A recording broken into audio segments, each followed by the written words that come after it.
Greetings and welcome to Winning Saturday Night. How's everybody doing this evening? Hope you're all doing and living well. Welcome to the show, y'all. Let's say hello to my VIPs in the front row. Evelyn Cox, how you doing? Hey, y'all, I'm catching up. I'm catching my live all the way through tonight. Happy 420, everybody. Was it 420? Well, it sure is. How about that? Well, thank you, Evelyn. I appreciate it. Happy to have you here. There's Daisy Girl Williams. Just a dancing away over there, having a good old time, blowing kisses. There's Shelly in the house, talking trash and truths. Wolfram, thank you for the links. Thank you for dropping those links. He wipes his paws, lips in and howls, and he is here. Thank you, Wolfram, for all that you do. I appreciate you being here with us as always.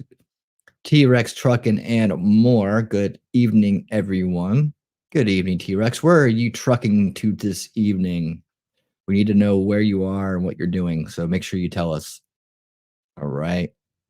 All right. There's Cool Gamer. Cool Gamer, what's up, buddy? How you doing? And HT, just pop it in. Hey, HT. Welcome to the show. So happy everybody is here. And I want to thank all of the YouTube members. They're scrolling at the bottom of the screen. Thank you guys so much for being part of it. You guys always have a super chat waiting. You pre-buy your super chat. It's there. It's waiting for you every month. And I appreciate it because it helps the channel out so much. I really do appreciate it. Thanks to all those YouTube members. And hello to everybody over there on Rumble and out there on X this evening. So happy to have everybody here on all these different wonderful platforms. And of course, thank you to the rewatch crew, people who show up later on and drop that like and watch the show. I really do appreciate it. Let's see, T-Rex says that he is east of Oklahoma. I almost said Oklahoma. Heading to Birmingham, Alabama. All right. I know that route. HC says hi, Wolfram. All right. Well, it's Winning Saturday Night. You know, it's just me and you guys, the crowd. And we just hang out and have a good time. And we keep it light. We keep it as light as possible. And then sometimes we jump over and do different things on Saturday nights. But this is one of those nights we're just going to do some good news of the week stuff and some funny videos and whatever else pops up. But that's the main part of this evening. And that's what we're going to do. There's lots of good news of the week, some fun stuff to watch. We're going to get some laughs in. And just remember, there is good news out there. There is good news out there. So on the weekends, you know, we work hard during the week. We do the good work.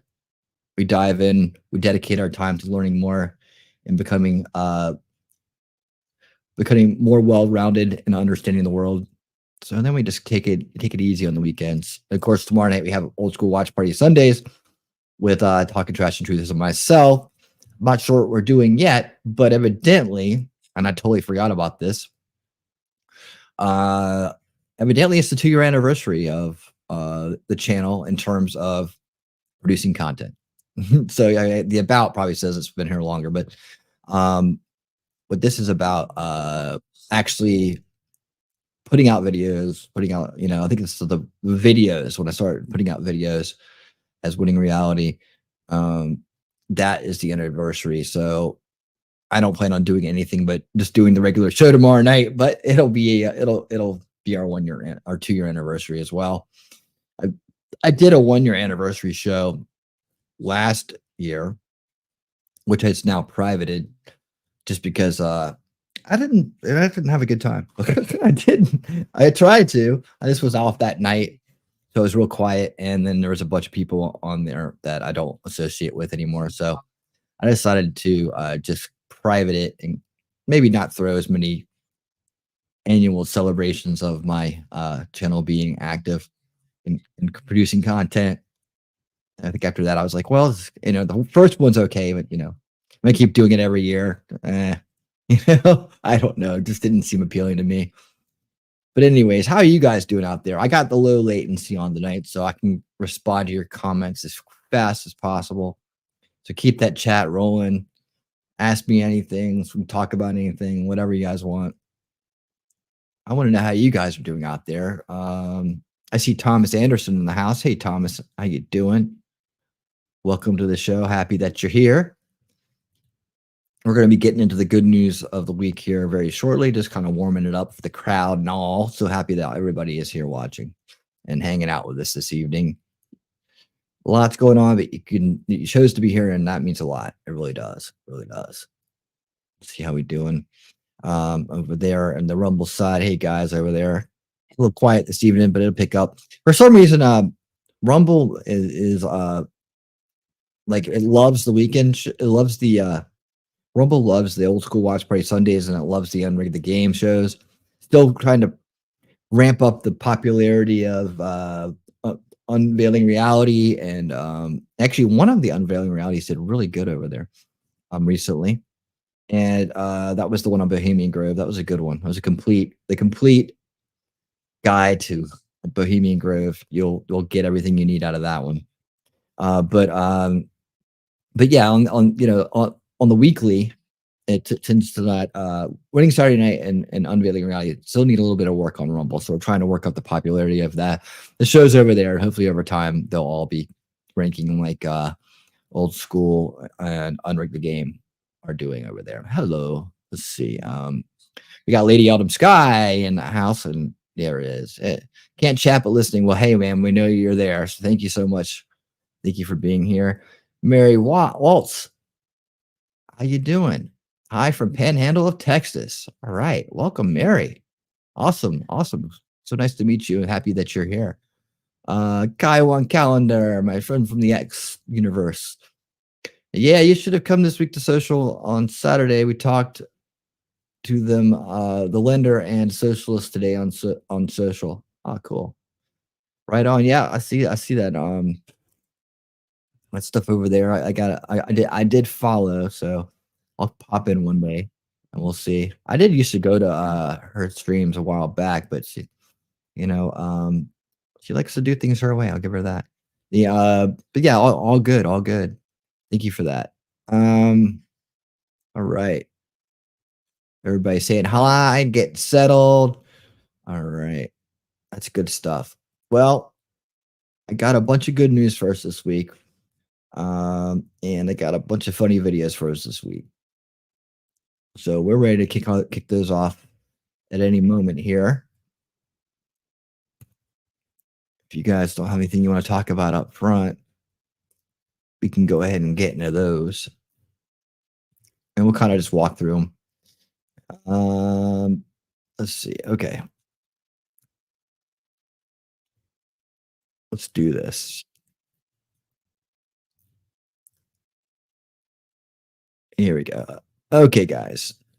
Off and rolling. Let's get the good news of the week going here. And we do it like this.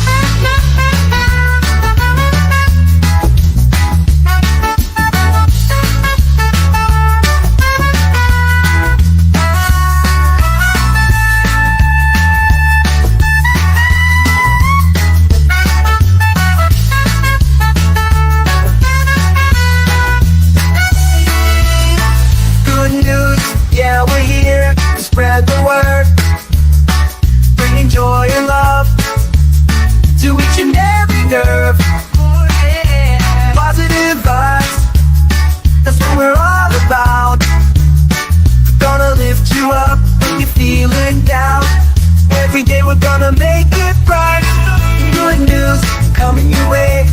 You're gonna smile no matter the day. Good news, turning it around in this crazy world. It's the good news of the week.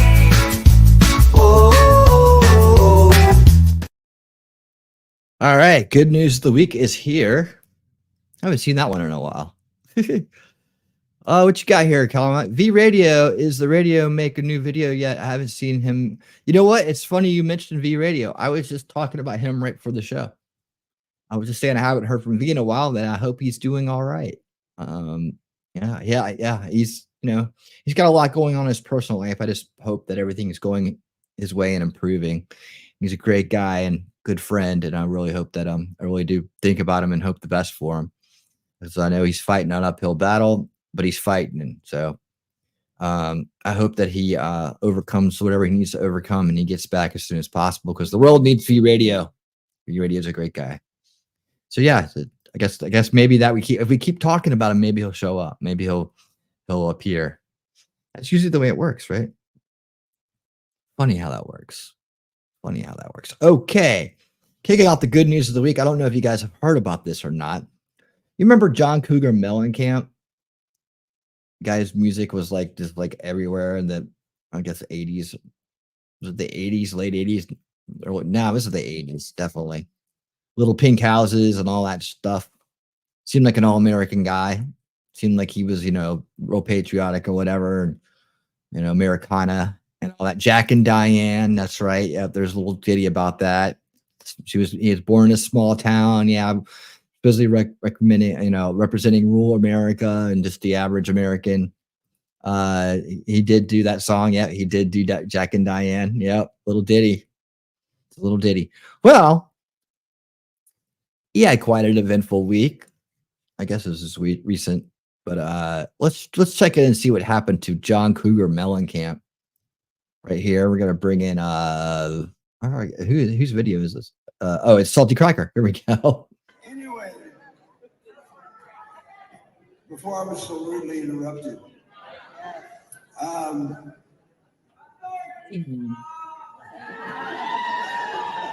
guys, I can stop this show right now and just go home. Yeah, do it. Yep, that's it. Grandma was Hi, Suzanne. arthritic finger. We're totally listening.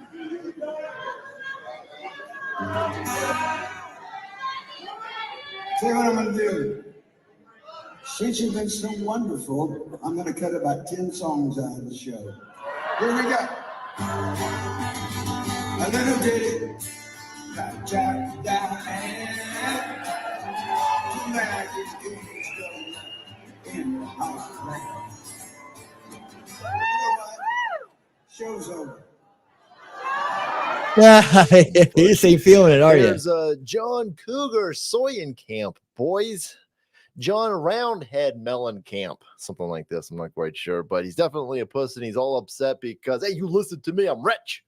Look at me. I did that song about something. Sam and Diane.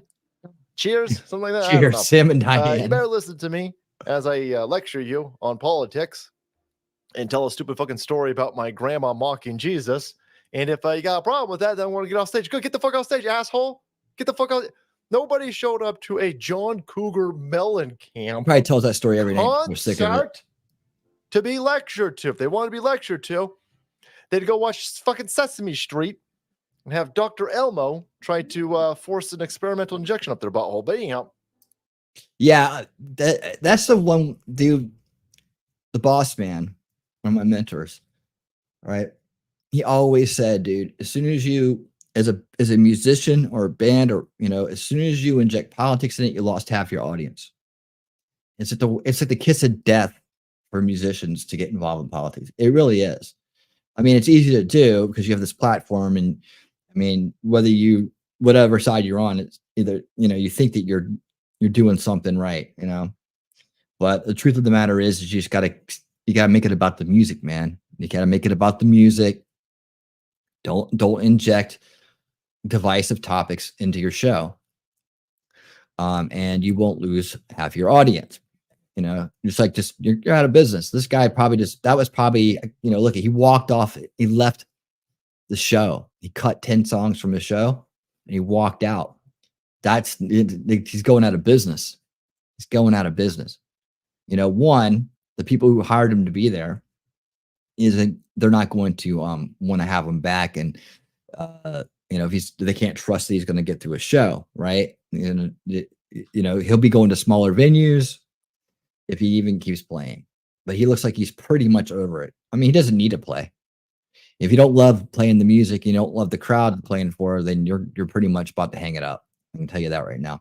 But while we're in the middle of this, Daisy Girl Williams, thank you for member for 9 months. Daisy Girl Williams, thank you for using your membership super chat to send a message in, man. I really do appreciate it. Send V Radio, my hugs, kisses, and a Bologna sandwich. Yeah, that's the way he says it, right?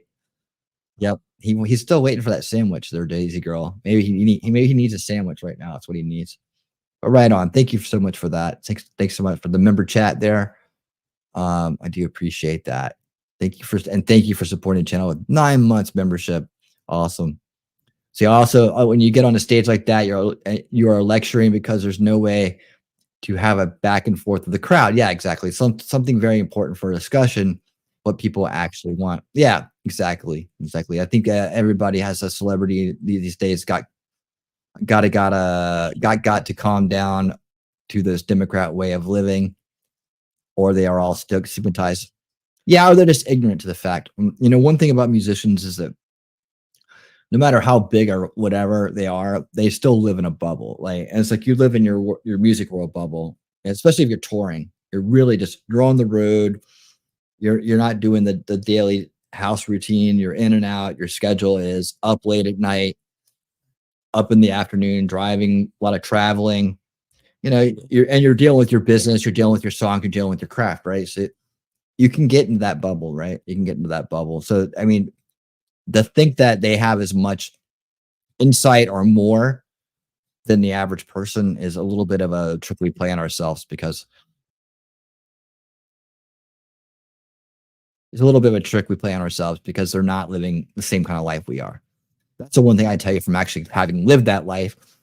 You are isolated from a lot of mainstream culture. You're kind of in your own world. You hear what people talk about, but really you're kind of just, you got someone at his level, you got so much shit coming at you all the time, all the time. So, there's only so many hours in the day. Then you have your family. Then you have other things you got to worry about. So you could literally get stuck in the same political mindset that you had when in your 20s, decades later. And I think in a lot of cases, these people are like that. They don't evolve politically, and they're just kind of stuck in the past. And that past is probably like very limited, first veil kind of perspective on things. So yeah, that's what it is. That's really what it is. Let's finish this. This is a perfect example of leftism over here. This dumb douchebag, high on his own ass fumes over here because nobody around him will tell him to shut the fuck up. Right? Yep. His agent ain't going to tell him to shut the fuck up. The roadies, his band, everybody's afraid of this asshole over here in a fucking onesie or a romper. Because he has all the money he pays, and he pays the salaries. And it's like, and he's the boss man. So, I mean, if he's the boss man, you like the gig, might be getting paid well, it might cause some damage if you suddenly were off the gig, oil spotted in a state far away from your own because, boss man doesn't like you anymore. Yep. That's kind of how it is. That's kind of how it rolls. I mean, that works good too when people are like, thieving or just doing some really crazy dumb shit. And that's your brand. That's your money. That's you, everything, your music. And they start, doing damage to your relationships with venue owners, with the crowd, with other people. I mean, they start doing damage. You want to be able to get rid of them as fast as possible. So it works both ways, but yeah, of course they are. Right. There's no better way of signaling to me that you want to fuck small children than a grown ass old man like this wearing a onesie, boys. I'm very confused about this. Allegedly, of course. I think he wears the onesie out of laziness. Maybe it's easy to put on. I don't know. Maybe it's supposed to be he's a blue collar guy still, even though he's not. I don't know. I'm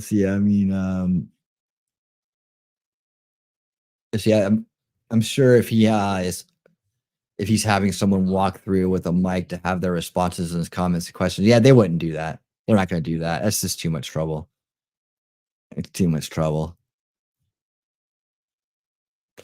Think about it from a music concert from him, the AMA type discussion. Ask me anything. The best, yeah, if you're gonna do that. But they're coming here to hear the hits. To hear the hits. They want to hear the hits. They don't want to hear your covert stories that elicit some kind of ideology or belief system. Just play your damn songs. John Mellencamp looks like the type of pussy that'll fucking sue. Fucking scumbag. Crybaby. He might get sued for cutting the show. He's on the stage and he's sitting there going, I'm going to hold all these people hostage. And my favorite part is the dumb fucking soy assholes in the audience going, no, oh my God, this John, lecture us some more. Your grandma had a finger. We were told, John, don't even fuck John Mellencamp. And fuck you too, you scumbag. I'm here for music. Again, it's a concert. It's a concert. Don't mix your That's politics and Italian religion for into play your me some music. Unless fucking you're a music, religious band. monkey. Dance Then for you me, can do that. bitch. Shekels, I'm throwing them at you now. Dance. Strum that fucking guitar and dance for me. That's why everybody's here. Even early Rage Against the Machine, like within the really good album they put out like way back in the 90s, you know, you couldn't tell. I mean, Rage Against who was the Machine back then? It was the Clintons when they came out, right? So you think that they're raging against the right thing, right? Their music was it wasn't as divisive. It was more like rebellious when it first came out, and then over time it became divisive. It became political. It's political in nature, I would think, you know, but it was more like establishment versus anti-establishment early on, and then they kind of switched it around. So now it's used to be Rage Against the Machine, now it's Rage for the Machine, and that's really sad. That's heartbreaking, actually. But he can't understand this. He can't fathom that somebody would disagree with him politically. And so one dude says, "Hey man, can you just play some music?" He goes, "Oh, you're rude. Oh, you're rude." No, I'm not rude. How am I rude? This was billed as a concert. I showed up expecting fucking music. You're the one being rude. You're holding us all hostage, telling us fucking stupid stories that nobody cares about, John. Nobody cares about these. You tell these backstage. You tell them on the tour bus. You tell them on your private fucking jet that must run on rainbows, right? You fucking cocksucker climate son bitch. And all these people, they have to not. Oh, that's a good story. That's the one where your grandma's got fingers. This guy has a lot of uses for doing this bit he's doing, right? I could actually come out with a lot of these same one-liners, but I said I wouldn't act as goofy though. But it's like animated goofy. That's just not my style. But you know, the slights, you know, I could do more of that, but I don't know. I want to be able to talk people through things and not run them off by, you know, immediately. I don't know, but he does really well doing it. So I don't know. Maybe I should be more insulting in my speech. You know, usually I get insulting when I get like raised up about something, you know, I get animated about a certain topic. And I still try to kind of rein it in a little bit, just because, you know, you never know if it's the first time someone's like, well, I'm kind of feeling like I should leave, you know, I'm not believing the establishment narrative anymore. But then they come in and get insulted, you know, before they actually have a chance to evolve. It might push them back to the other side. That's just my own thing. That's just the way I look at it. But, you know, obviously it works really well for him. Well, we ain't got a fake laugh. We don't got to pretend that we care about these fucking stories. Play us some money. Play us some motherfucking music, monkey. And so he gets all pissed off and he leaves. He cuts his show a little bit early. This is I memed, therefore I am. Last month, a prominent liberal John Mellencamp threw a tantrum, stormed off stage mid-song after getting upset because a few minutes earlier, one of the concert goers told him to stop talking and play music. Allegedly, Mellencamp was discussing politics right before his horrible grandma story mocking religion. Yeah, there you go. Doesn't want to stand for the national. Modern liberalism is a mental disorder. Yeah, it's called establishmentism is what I call it. Hey, dude, I love these fucking people that hate this country. Doesn't want to stand for the national anthem, but wants to receive all of his concert money over here in fake ass American Federal Reserve fiat dollars, boys. He wants those, right? He wants those, right? He wants those. He wants the stability, what's left of it, of the American financial. Well, that's what helps him buy all these. It's not much jumpsuits left there. You know, anyway, I buy some gold allegedly. Of course, I'm not Jim Cramer giving out financials, talking advice over here. But anyhow, but he hates this place. He wants to go make music for Hillary Clinton and then lecture people about liberalism as well as freaking you know. So there you go. And by the way, this goes for all of you dumb assholes. You stupid fucking basketball idiots. Just dribble. Whoa, you're racist? What are you, racist? Just right? I'm LeBron James, right? Just dribble. I have a book and I'm reading it. You're reading it upside down, brother. You see that fucking videos in the fucking locker room? Fucking idiot. He's always on page 3 of that Malcolm X book. He's so fucking stupid, he doesn't know when he's holding it upside down. He's like, no, X's can't be upside down. Yeah, but that's a book. And all the other stuff in that book that's on X, that could be upside down. You fucking moron. Oh, no, what, you're racist? What, you're racist? What, you're racist? No, again, shut the fuck up. Just play basketball, idiot. Yeah. Just play basketball. That's it. It has nothing to do with race. We'll tell old white motherfuckers the same thing. Shut the fuck up. We here for music. Play basketball, play baseball, play hockey, and play me some motherfucking music. That's it. Real simple. Real simple. Keep your fucking lecturing for It's your real simple. employees. I ain't honestly, your fucking employee. You're my employee. I'm paying you. Mellencamp should know Dance. this by now. Dance for Like, me, the fact bitch. he doesn't is just, But there you go. he should know this. John Maybe Cougar. he feels like there's something left to John lose. Cougar. That's a cougar with monkeypox. I get boys. that, John but Monkeypox wrong side, Mellencamp buddy. over here.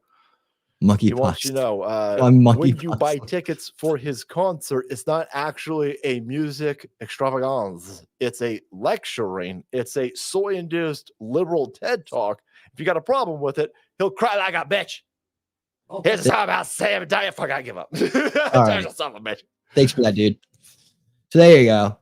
That is the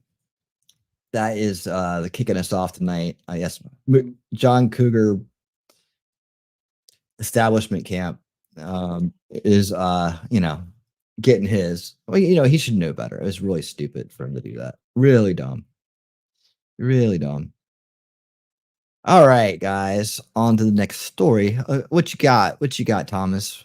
Yeah, he has the same aspect like Razor Fist and Hatcher, the magic historian. Each talk about their own interests. I don't even know who those guys are.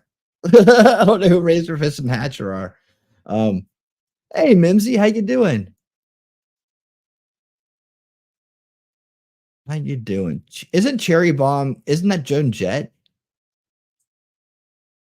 Is that does he have a song called Cherry Bomb too?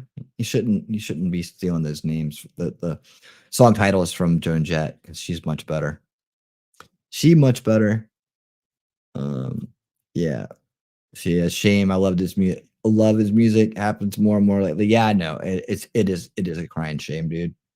It's a crying shame. I had a couple close friends, people I was close to in the music business, come out for Bernie and stuff like that. And I was like, what do you guys? I can't, I wasn't going to argue with them about it. But I'm just like, Jesus Christ, man. It's just funny though, because the dude's little brother totally loves my stuff. And I'm talking about the guy I'm talking about. His little brother, who plays the drums. I'm trying not to call him out, but loves my stuff. Always has. Is always like, yeah, man, you know what you're talking about, and hell yeah, way to stand up to the crowd, and way to make the points. So there's a one younger one in there making there to say, oh yeah, see this, see this is why it sucks. So at least that's working out. All right, so we need to switch over to X for a second here. So I have one thing that I couldn't find or didn't find on hold on, stop this. Let's go there. Let's do this. All right. So I'm gonna go there and then I'm gonna come back to YouTube. All right. The goes to show that great talent and profound stupidity can be, yes, 100%. That's what I'm saying. Don't look at musicians and people in bands and people who make songs that make you feel good as anything other than, than just a person, doing something, right? Like they're not above you. They're not better than you. They don't have just because you can play an instrument really well doesn't mean that you're one, a good person. Doesn't mean that two, that you have a brain. Three, that you know what the hell is going on. Four, that you can be trusted. I mean, there's just all kinds of ways. You'd be surprised at how many people with great talent use that great talent as a way to just run over people, right? As a way to just use people for their generosity and their niceness. It's happens more often than you think. Oh, it's so good. It's gonna be great one day, and then they just run over people. They just use them up, spit them out because they want to be close to the talent because they can't do what the other person can do. Oh, you can play the guitar so awesome. I wish I could play. It's always like, I wish I could play the guitar like that. I wish it could be, I wish I had musical talent. Right. And then they become like almost like worshiping the talent and not even realize you're just dealing with a person. Like you probably have a talent too that they don't have. Right. So, I mean, they should be in all of your talent as well. But as they're scraping by living on nothing because they can't, they do people wrong, they'll just find the next, mark to unfortunately take advantage of, and a lot of them do that. A lot of them use talent to abuse people, and it's not cool. And it's also a waste of talent too, because they end up not doing anything in their lives for the most part. Or every time they get close, they fail, they fall out, and they gotta run and hide. That's what happens to them. Yeah, can y'all see me? I'm still buffering. I see you. I don't know if it's storming over there in your area. T-Rex trucking should be heading close by, right? Aren't you over in Bama? Why do I think you're in Alabama? Are you?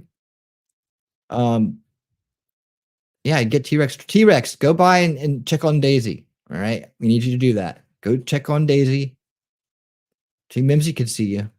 She can see you. It also gives credence to the old saying, separate the art from the artist, i.e. don't get to know the artist too well, or it makes it harder to still enjoy their art. Yes, that's profound right there, Thomas. That is profound. That is profound. That's my advice to you guys as well. The thing is, stupidity to a point can be forgiven or ignored. It's when they get insulting and mean that I have to cut ties. Okay. Yeah. I mean, it's just like, they don't see what's going on behind the scenes either. There's a lot of things that go on behind the scenes when it comes to music and living the music lifestyle, living the band lifestyle. You don't see, but the same thing goes for there's a lot of other things that go into, like, there's other road careers too, and I think they all kind of are similar. In lifestyle, like, professional wrestlers, they travel around a lot, right? They're always on the go. Their show starts at night. Luckily it doesn't go all night and they can get out of there, but they got to also train.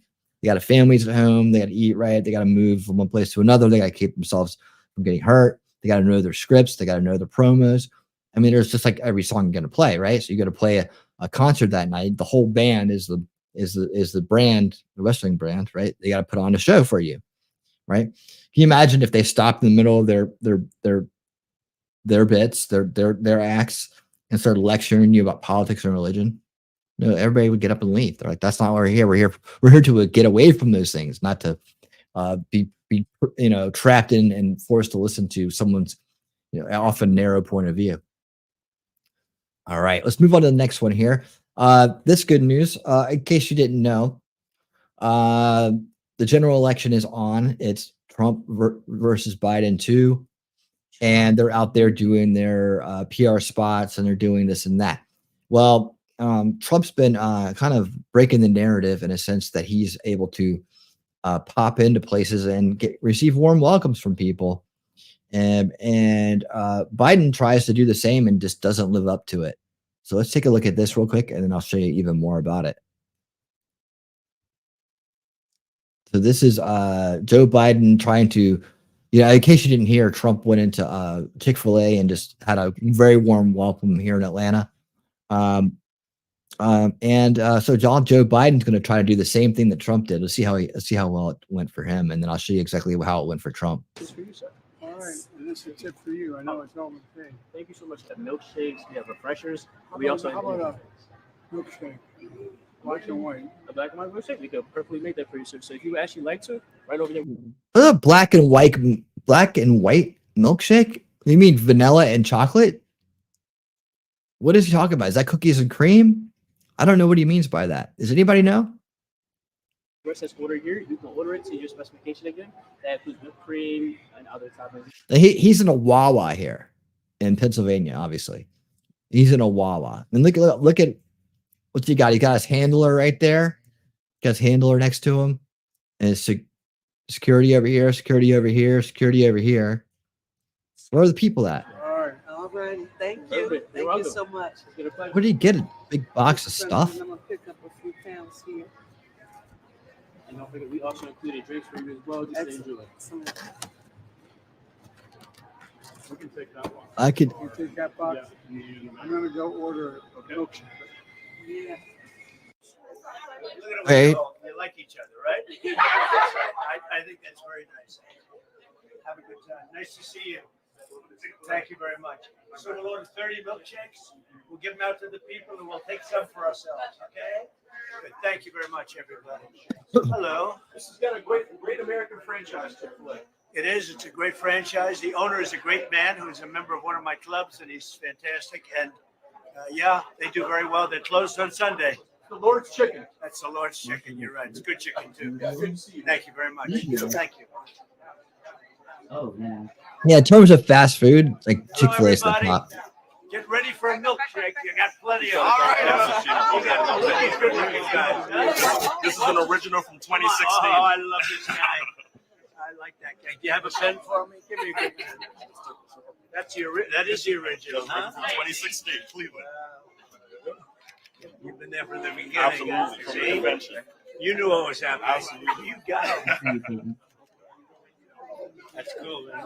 What's your name? Lawrence. Okay, Lawrence, let me get this. There you go. That's how it goes when he goes out. Lives in Atlanta.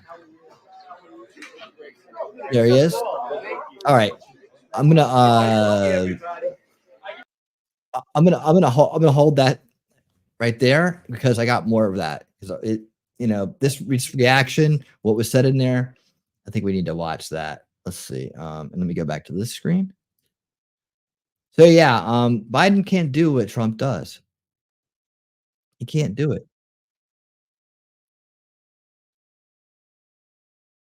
Let's see. I'm gonna speed this up a little bit. Okay, signs to the hat. Right there. All right. Yes. We'll start right here. Okay, got it all queued up. Let's do it. More of the good news. Watching people just love the president, soon to be president. Yeah, there we go. And I'm wondering which one this is. It's probably downtown somewhere. Listen to his show. Absolutely, 95.5. He got it.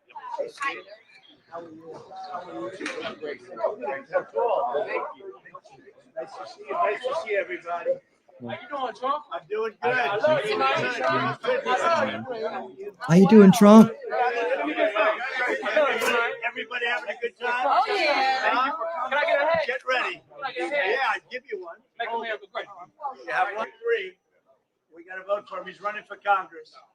I do. I put canvassers together. So all these HBCU students that you see here, I brought them here to meet you, Mr. President. Thank you. We took care of those colleges. Sure did.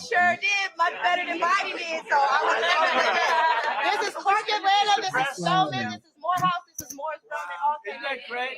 So I don't care what the media tells you, Mr. Trump. We support you. There you go. See? 4 p.m. We've been 4 p.m. Come here. Let me give you a hug. Please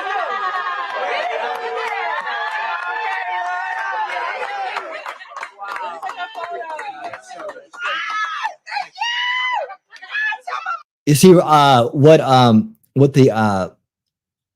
the propagandists and subverters out there on late night television did is they took this clip right here, right, and they stopped it right here. They stopped it right there. Hey, 357, how you doing? Hey, what's up, Outpost? How you doing? They stopped it right there to make it look like he didn't appreciate or want the hug, like he's offended by the hug. They stopped it like right there. This is how low and dirty these people are. And they would, out of all this whole thing that's going on in here, they would grab this right here, right? And then they would say, look, because it's a black person, looks like he's not willing to hug them. But in fact, he's the one who asked for the hug and got it. And then gave a great big hug and then just wanted to say something without sniffing the hair. You see, that's the problem they got. That's the problem they got. He didn't sniff the hair. Look how happy she is. That's Atlanta, Georgia, y'all. We Right took care there. of the black colleges, universities, they're taken care of now, and she understands it. A lot of people don't understand it. Biden did nothing for them, and I did everything. Tell them how y'all been suffering, y'all. How y'all suffering? That's really nice, huh? There's no housing. You know each other. You two know each other. You should.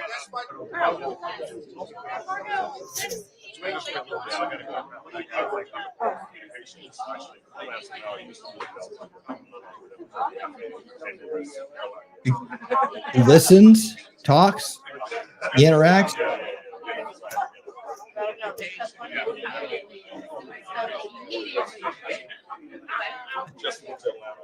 Why they not capitalize his name right there? That's weird.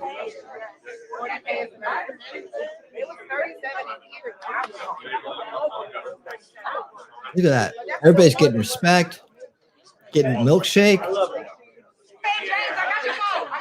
Go ahead, take it. Come on.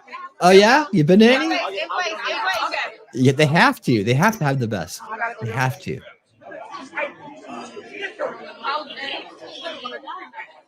Now I want one with you. Come. Oh, okay. Come on. Personally requested Come on, you. let's go. That's good. Beautiful. Yeah, can my friend Dom get one too? She's fundraising. Come on in. for the Come on in. Yep, Come she on helps in. me. Look at that. Everybody's like, yes. Yay!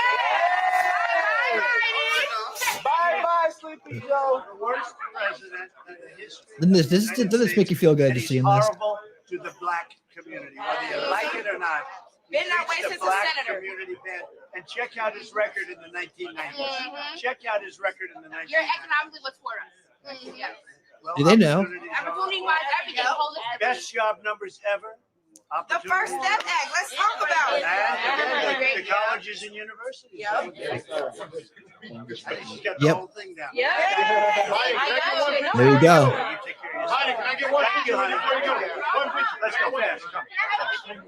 Come. Come on, do her first. Her first, unless she knows Yeah, he's gonna make sure he fits as many people as he can. He's not walking into any walls. Spelman University. Thank you very much. By the way, And they're like, and they were on the same show. I don't know who it was. It was Jimmy Kimmel or one of those clowns that was trying to say he couldn't even name a black college. They are so, they're so evil. I mean, it's just pure. These people are pure evil. I can't wait till everybody wakes up and realizes it. And they then by not watching them and not reacting to them and not, they then remove their consent for these people and they flatline and they're out of business. That's what we want. That's what we want to do. We want them out of business simply because of their content, simply because of the way that they treat people that watch and listen to them. And then they go back and go like, wow, they've been abusing me the whole time. It's like they just realize one day they've been lying to them. And then they realize, well, they've probably been lying to me forever. This isn't anything new. And then they're like, well, I'm never going back. I'm never watching it again. And that's what happens. One by one, right? They fall off. And it's videos like these and others that point it out. a lot of people don't want to talk. They don't want to say. But see, they're in the first veil. They're in the first veil so that they are not they are not they're not getting the information right. So they don't even realize they're getting the wrong information. What's up, Jacob? They don't even realize that they're, that what they're getting is false. They don't get it. They don't know. And and so once they get that glimpse outside of the box, right, outside of the establishment narrative, it's an event. I call it a moment of clarity. Moment of clarity where you finally start to see the world clearly. That you start to see through that veil. That you're kind of been boxed into this narrative by this group of people, and sends you on this journey, this wild journey, where eventually, slowly, if you don't just brush it off or say, I'm not gonna acknowledge what I know anymore. It'll eat at you though. But I'm not gonna, one by one, you start to find the lies. One by one, you start looking for different information and finding different versions of things. And you're like, what in the world's going on? It's a shocking yet enlightening thing, and not everybody handles it the same. Some people try to run from it. Some people run to it. Some people get mad. Some people get sad. Some people get going, and some people quit. It just depends on your mentality, where you're at, what condition you're in that day. But once you see through it, that it's there. You're never the same, one way or the other. Well, it's always nice, and we're setting records, and we're doing well, but we don't need what the Democrats. They pass it around to everybody, meaning politicians. And these people are just on cloud nine, haven't met him and hung out with him. And how did that race turn out? I'm not 100% sure.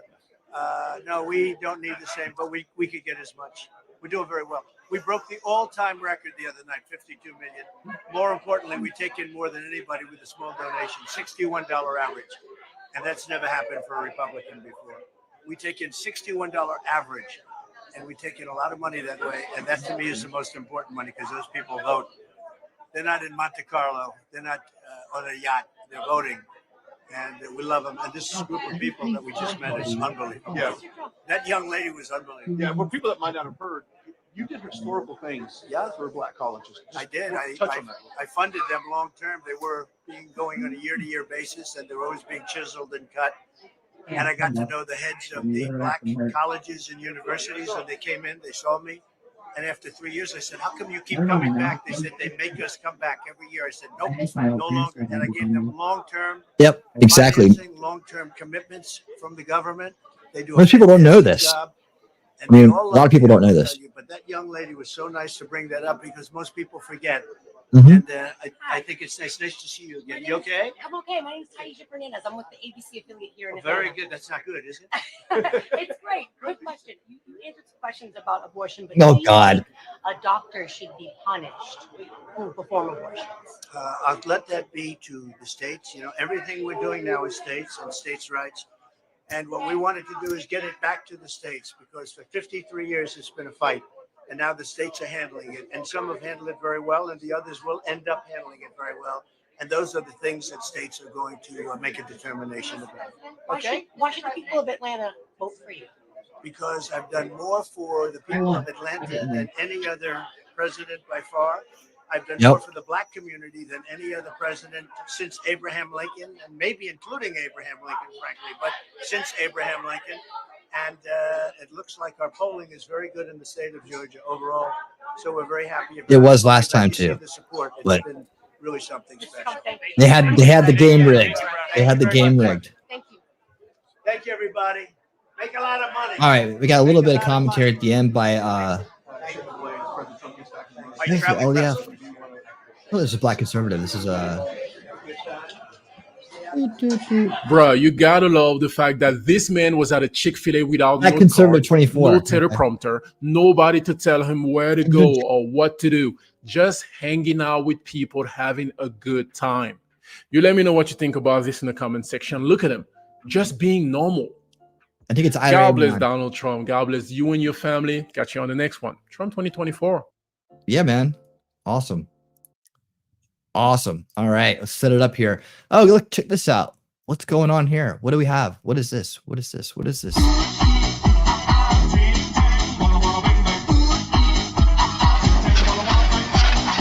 Oh my!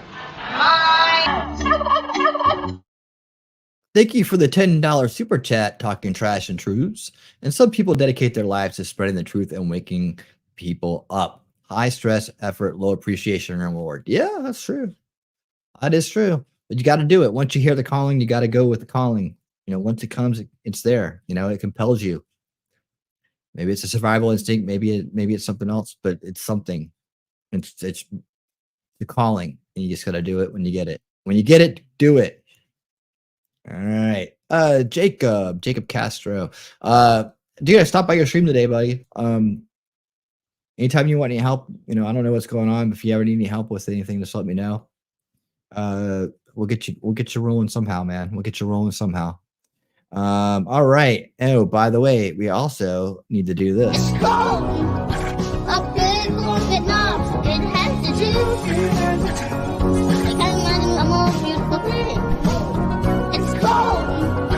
I can tell you all about it. I mean, look at this thing. Gonna try to amazing thing. All right. Thank you for the 5 gifted memberships, talking trash and truths. And welcome to the winner circle. Suzanne, is that the Suzanne? The Suzanne? Snafu.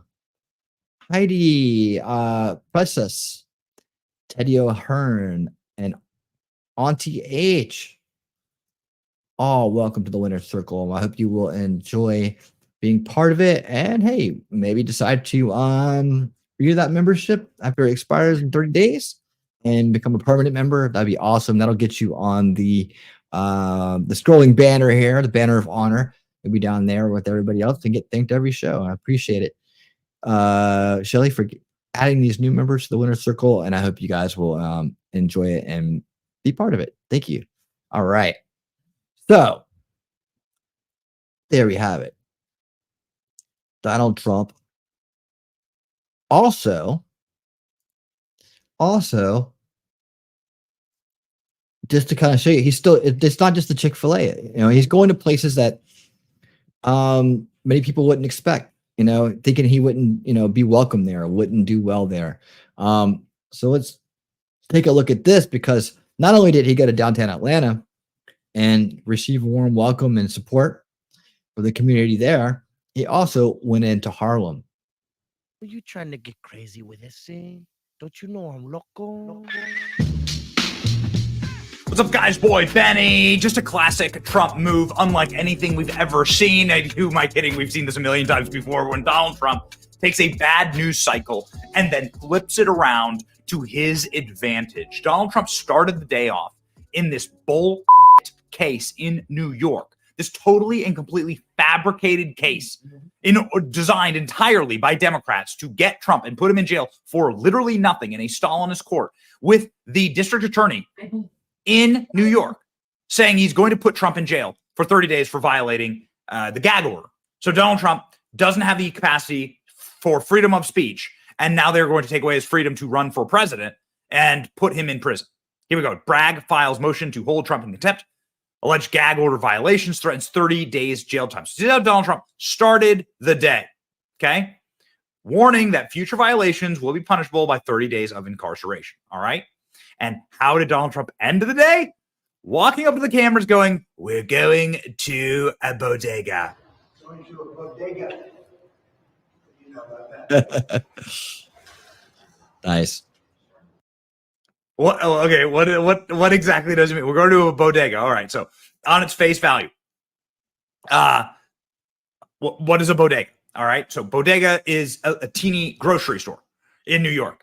They have sandwiches, they have cold drinks, and they have various knickknacks and amenities and things like that. Right. That's what a bodega is. Trump plans on visiting, though, a very specific bodega where a clerk, Jose Alba, was charged with murder for defending himself. There's a very, very specific bodega that Trump visited right here. Trump visits bodega where clerk Jose Alba was hit with murder charge for stabbing ex-con. And this murder charge came from Alvin Bragg, of all people, the man who's trying to put Donald Trump in prison. Former President Donald Trump made a post-court visit Tuesday to Manhattan bodega where clerk Jose Alba infamously stabbed an ex-con to death in a series of self-defense 2 years ago. And the case drew widespread outrage when he was initially charged with murder by Alvin Bragg. The Republican presidential contender stopped by the San convenience store, formerly known as the Blue Moon convenience store in Harlem, to meet with the store's co-owner, Mad Ahmad, and small business advocate Francisco Marte. What happened to Jose was very hard for me. Jose was defending himself as a guy who came from behind the counter, all for $1 worth of chips, right? So this is what Donald Trump has done. He has turned. Now, look at the press. Look at the media. Joe Biden could never. Donald Trump has turned calamity into his own news cycle by highlighting the jackassery of Alvin Bragg against the people of New York, specifically the migrant population. Hold on real quick. I was alerted by email. Let's get to the membership. I had to wait 1 minute after subbing to say thank you for the gifted membership. Well, thank you. Thank you for being here. That's wild that you got one and we're already subscribed. Thank you. And thank Shelly. Shelly is Talking Trash and Truth. And she's the one who gave out the memberships. There you go, right there. See? She's the one who did it. Make sure you say thank you to her. Thank you for subscribing and supporting the channel. I appreciate it so much. Hey, welcome to the winner's circle. Immigrant population of New York, first generation immigrant, hardworking population of New York. The bodega Trump visited is packed. The scenes outside of the bodega were astonishing. This, of course, is the famous footage of the man, the felon, who was threatening the life of the bodega owner who had done nothing wrong. Citizen. And the guy found out, and then he got charged with murder. Trump goes from court. Right. That's when you know things are like, you know, in a bad spot in a country, when self-defense is a crime. That's what they always try to do. Then people are like helpless, right? To campaign at bodega in heavily Democratic hometown. Baby, the scenes were absolutely wild. And just a reminder, Donald Trump knows how to say bodega, unlike Joe Biden. Bronx, as beautiful as the blossom, as distinct as the bodegas of the Bronx, as How beautiful. embarrassing. How embarrassing. I just can't help myself. Yes. Okay. So the scene outside of the bodega, not Bogota, was absolutely wild. Check this out.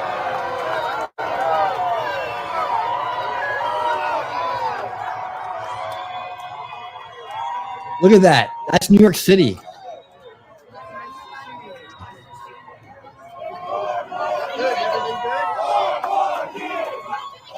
Chanting 4 more years.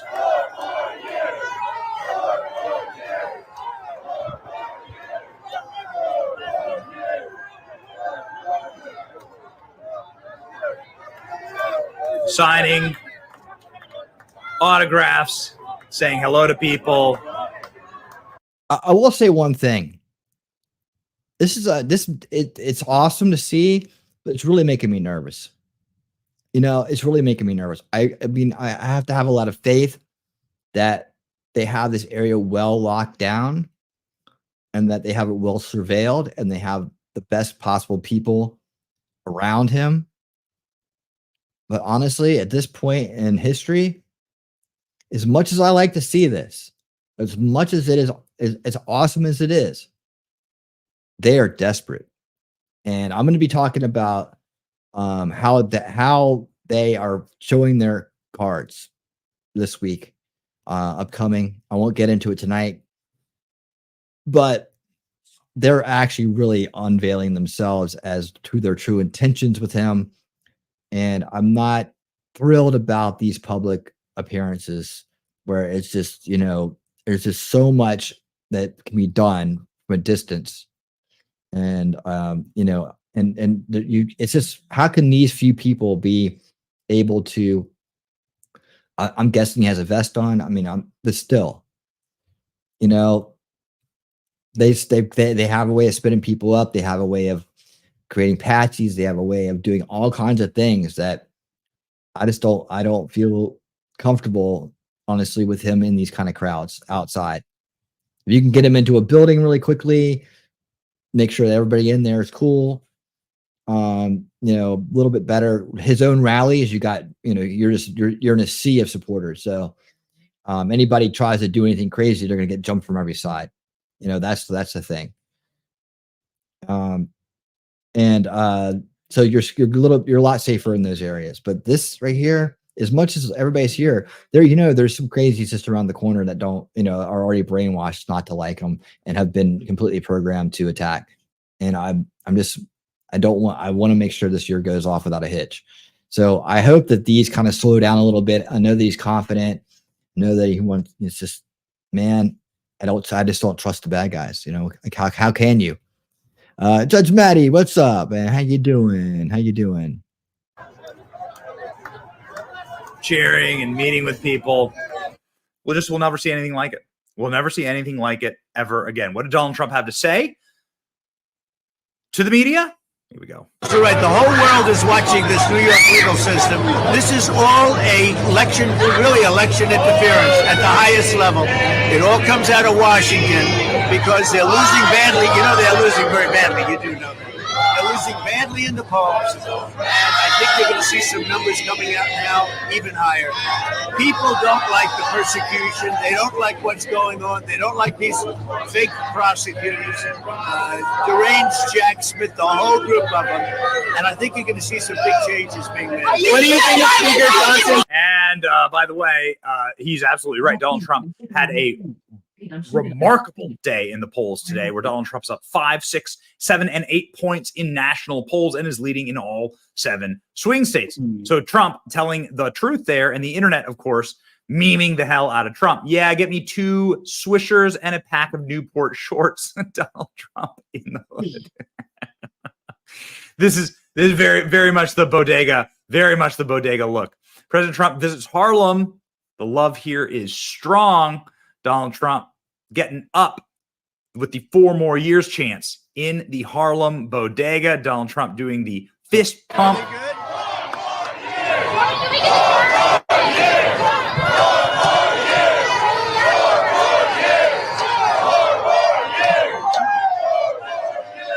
You just love to see it. You love to see the energy. I don't know how the guy does it.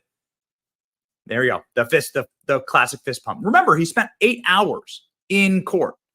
He spent 8 hours in court before doing this, before exiting out of his SUV triumphantly and I just really talking hope to they the got a media. lockdown. Good for him. Joe Biden can barely make it downstairs to eat his oatmeal.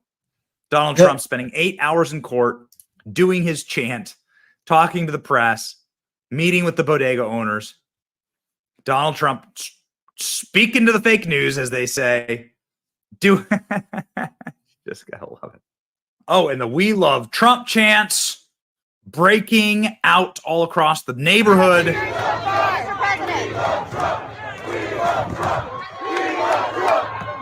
Look at that.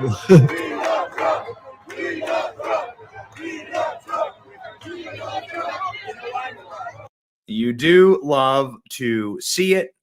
Of course, the incredible journalists out of the dichotomy way. here is that Donald Trump is also fighting Established for his media. life, Push him out of the way. right?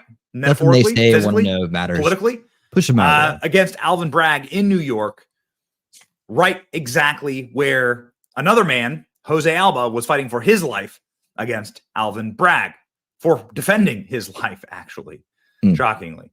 Now, this one is great. Donald Trump, before he leaves, stops to talk to the New York Police Department. This is just classic Trump. This is why they love the man. You will never, ever get another Trump. And this is why. Donald Trump stopping, most powerful man in the world, arguably, right? Most famous man in the world. Donald Trump going off, saying the world is watching. You know, this country is doing right. We're going to be saving America. This country is under siege. If this doesn't fire you up, Good news. No, even people in New York City, maybe New York turns around this, for him. ladies and gentlemen, is where Donald Trump makes his triumphant stand. Incredible. The clips, the footage. Oh, look. I love it when the article. I didn't even know I was in the article. Yay. Yeah. Well, how about that? Face. There it is. Does this man look scared to you? Does this man look scared to you? Ladies and gentlemen, we're going to win. Okay? We're going to win. It's your boy Benny. Like, share, and subscribe. Stay incredibly base. All right. Cool. Well, okay, what got going on out here? Here. What I saw something that was interesting. I mean, I did not know. What's going on with this? Let's see. Check out the Continuum live Sundays at midnight Central and Maddie's mixtape on Tuesdays, 1 a.m. Central on KDHX with Judge Maddie. Tune in from anywhere in the world. KDHX.org. Is that a radio station? Are you a DJ? Is that what you do? I had no idea. Is that am I hearing this right? Do tell. Tell me all about what you do. See, it says thanks all 1986 tomorrow night. So you pick a year and you find songs from that year and play them like a radio DJ? Is that what you do? I am not aware of it. I'll be looking for your response in the chat. All right. Let's see. Let's keep going down. Yeah, since we're kind of on this kick right here, I'm going to pull one video up here that I was going to. So we're going to kind of keep down there. We're going to be Benny back in for one more. If you don't mind, Benny, let's do one more. Okay, make sure I got the right one. I do have the right one. Okay, let's see. And make sure I cover this right. All right, yeah, this is the thing I wanted to show you guys. And okay, here we go. Let's start from about right here. Okay, start from about right here. I think this will work. Okay, so we're gonna start this off by touching back on the trip to Chick-fil-A. Remember how I told you how it was Jimmy Kimmel that tried to lie again. It's par for the course. It's every day. Hey Lex, what's up, buddy? Oh wait, hold on. Let's wrap this up real quick. Judge Manny says, thanks, winning. It's terrestrial radio in St. Louis. 1986 is for Clumsy's birthday. Okay. I know she wasn't born that year. Was she born that year? In 86? Is that her birthday? For some reason, I thought she was from the 70s, but that's just me. But yeah, 1986. Well, that's 2 years after Van Halen's album, 1984. I remember what came out in 86. Almost 86, 89.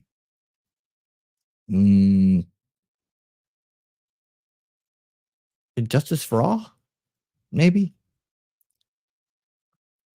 She was born on Chernobyl Day. Oh, okay. Cool. What else did I have here? Okay, yeah. So we're gonna start with the a trip back to Chick-fil-A real quick, but that's just to highlight the point of what the mainstream media tried to do and how it got turned around on them. So this is really good. Mainstream media. I count those late night talk show establishment media. There we go. Establishment. That includes Corbett and all the fake news shows too. You know, the Comedy Central fake news shows that try to pose as if they are somehow hip and know what's going on, and not just trying to brainwash their audience. Well, let's watch. Are you making a lot of money? You want to be rich, right? And then watch this. Look at the way you like each other, right? I think that's very nice.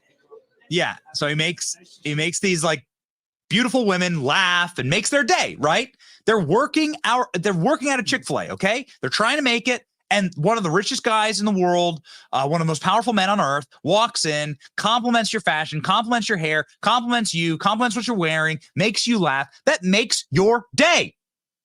Anyway, this brings me to sort of the setup here very nicely to the miserable people, the Jimmy Kimmels. The prediction that I had a day ago that they wouldn't be able to tolerate this and that they'll try to destroy Donald Trump for bringing joy to these people. Jimmy Kimmel has never brought any joy to anyone. He's never helped anybody out. He never brightened anyone's day. Jimmy Kimmel only knows how to tear down. It is a cretinous, blackened heart sort of awful malaise to live in. Yet Jimmy Kimmel was able to find the capacity to make fun of this. You know, you don't have to even talk about this kind of stuff. You can just skip over it. Donald Trump did a wonderful thing by going to this Chick-fil-A.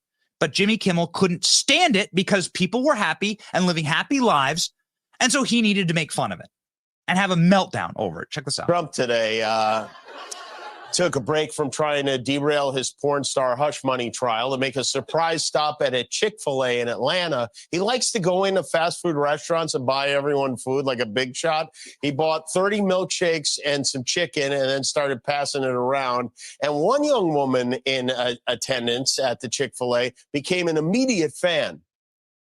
Listen to the way he brainwashes people, and like he's reading this stuff, right?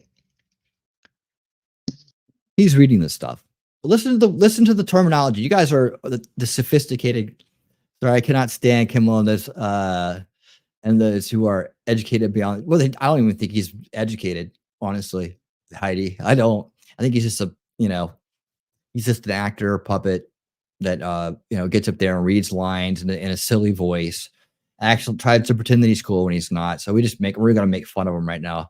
For you and all of us here, we're gonna make fun of this guy because he deserves the ridicule. I mean, he's just obviously lying to people and profiting from it, living a very, very, very corrupt life, right? Because he's corrupted. He's corrupted. You have to be corrupted. You have to be demoralized to get up there and lie to people every single day for your own profit and for to further an agenda. For some very bad people. That's easy. Yes, there you go. And Mimsy sums it up in 3 words there. He's a slime ball. He is. Absolutely. Yeah, but listen to the way he lined this up, right? He lined it up by saying, oh, his porn hush money trial. He likes to think he's a big shot.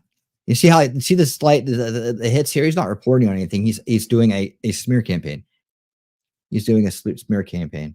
So I don't care what the media tells you, Mr. Trump. And she goes, and somebody became his biggest fan. She's the one who organized it. So she's not even being honest about who this person is who helped bring people out for the event and who supports them. Like she's already been supporting him. Like literally says that tell my mom I made it. It's like she's Okay, 4 p.m. We've been 4 p.m. Come here, let me give you a hug. there you go. Watch this. There's the real hug. Wow. That's so nice. Thank you.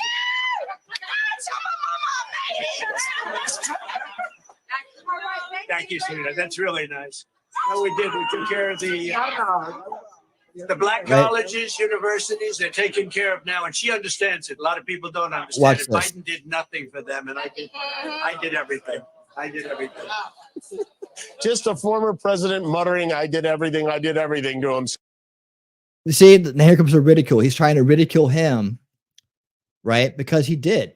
He really put them in front when Obama didn't do it, Biden didn't do it, Clinton didn't do it. Nobody did it. They're all just full of shit. But see, he can't stand it. Can't stand it. So he's got to get out there with this smirky little condescending elitist face on and try to brainwash people further into going, hey, Jude, how you doing? Thank you so much. I really do appreciate that. Stopped in to give you a thumbs up and say I support your passion. Thank you so much, Jude. I appreciate that so much, man. Thank you so much. I really do. Self at a fast food chicken restaurant. Nothing unusual there. Really? Did you cover Biden, Jimmy? Did you cover Biden going into the Wawa and where nobody wanted to be around him and no one was gathered to see him? Because right? Because people don't want to smell that when they're trying to eat. I would have given anything for somebody to ask him right on the spot, name one black university. What an idiot. What an idiot. Of course he knows who the black universities are. He gave him the money, which none of your establishment puppet con artist overlords ever did. Makes him come back and beg for money every year. He said, no, here's long-term funding. There you go. And we'll make sure that you get more each year with, the rate of inflation and anything else that goes on, Oh, I see. Okay. Educated beyond their intelligence is what my sister and I say as a passive aggressive backhanded compliment about those who can't see past the end of their nose, having no common sense or reason. So that's a good one. I like it. Yeah. All these puppets just reading what's put in front of them. Next Kimmel will say, I'm Ron Burgundy, right? In the line, repeat the line. What did it say? In the sentence, repeat the line. Thanks for stopping by, Jude. I do appreciate it. I hope to see you around.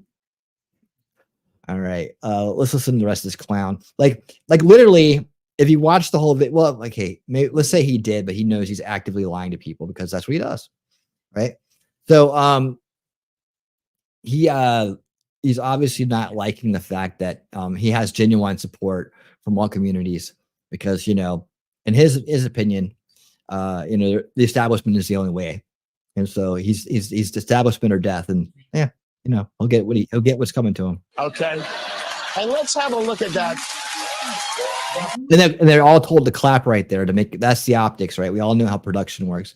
So they're all told to clap right there. There's applause signs going on. He posed for that photo. I'd like to see what that looked like. Oh, yeah. See? They picked this one clip where he wants to go ahead and say something to her and look her in the eye when he says it, right?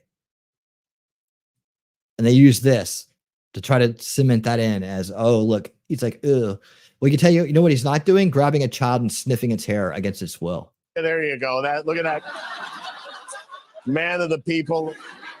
Joe Biden invested $7 billion in historically black colleges and universities, but Donald Trump, who lost Georgia. Oh, yeah? Really? If Trump gave them funding for the next many years, how is it that Joe Biden gave them funding when they already had a deal? They didn't have to come back anymore. He's lying again, right? He's lying again. They hit a canned laugh track if the audience isn't loud enough. Yeah, you can hear that a lot. Yeah, you can hear that. I like Dr. Steele's version of the crowd clap, where he bows, then afterwards reaches over and turns down the volume on the recording of clapping and cheers. That's awesome. That's awesome. And by the way, I mean, the people that were there were from, they said Spellman, Howard, other places that were there, right? And so he knows the name of them, and to say that he doesn't is again a smear campaign, disingenuous. It's to abuse people with information. He's abusing people with false information, false perceptions, sound bites, juxtaposition, all the nasty little mind control tricks they use. And then, I love to call it the mind control tricks. Georgia last time believes bigly and strongly that this time he deserves to win there. Watching people a bit. Yeah, but guess what? He did win Georgia. He did win Georgia. Right? On election night, he won Georgia. And then what? A fake water main or water pipe breaking that never broke. And then yeah, we saw what happened on the video, didn't we? We've covered this. We watched ladies and gentlemen, if you haven't seen it yet, if you're hanging out, I did a coverage of the new documentary about the 2020 election called Let My People Go. It's phenomenal. It gives you all the answers you've been waiting 4 years to hear. So I have that on here and on Rumble. I think I was able to stream it on both platforms. So either way you want to watch it. But yeah, it's out there. So if you want to see that, I definitely recommend you watch that documentary, right? For your own education on the matter and how they break down exactly how they did it. And if you want it with my commentary, in the crowd here, their commentary, you can watch it on my channel, but just watch it. I don't care if you watch it on my channel or watch it on the channel where it's at. Let My People Go, the 2020 election documentary. Please watch it.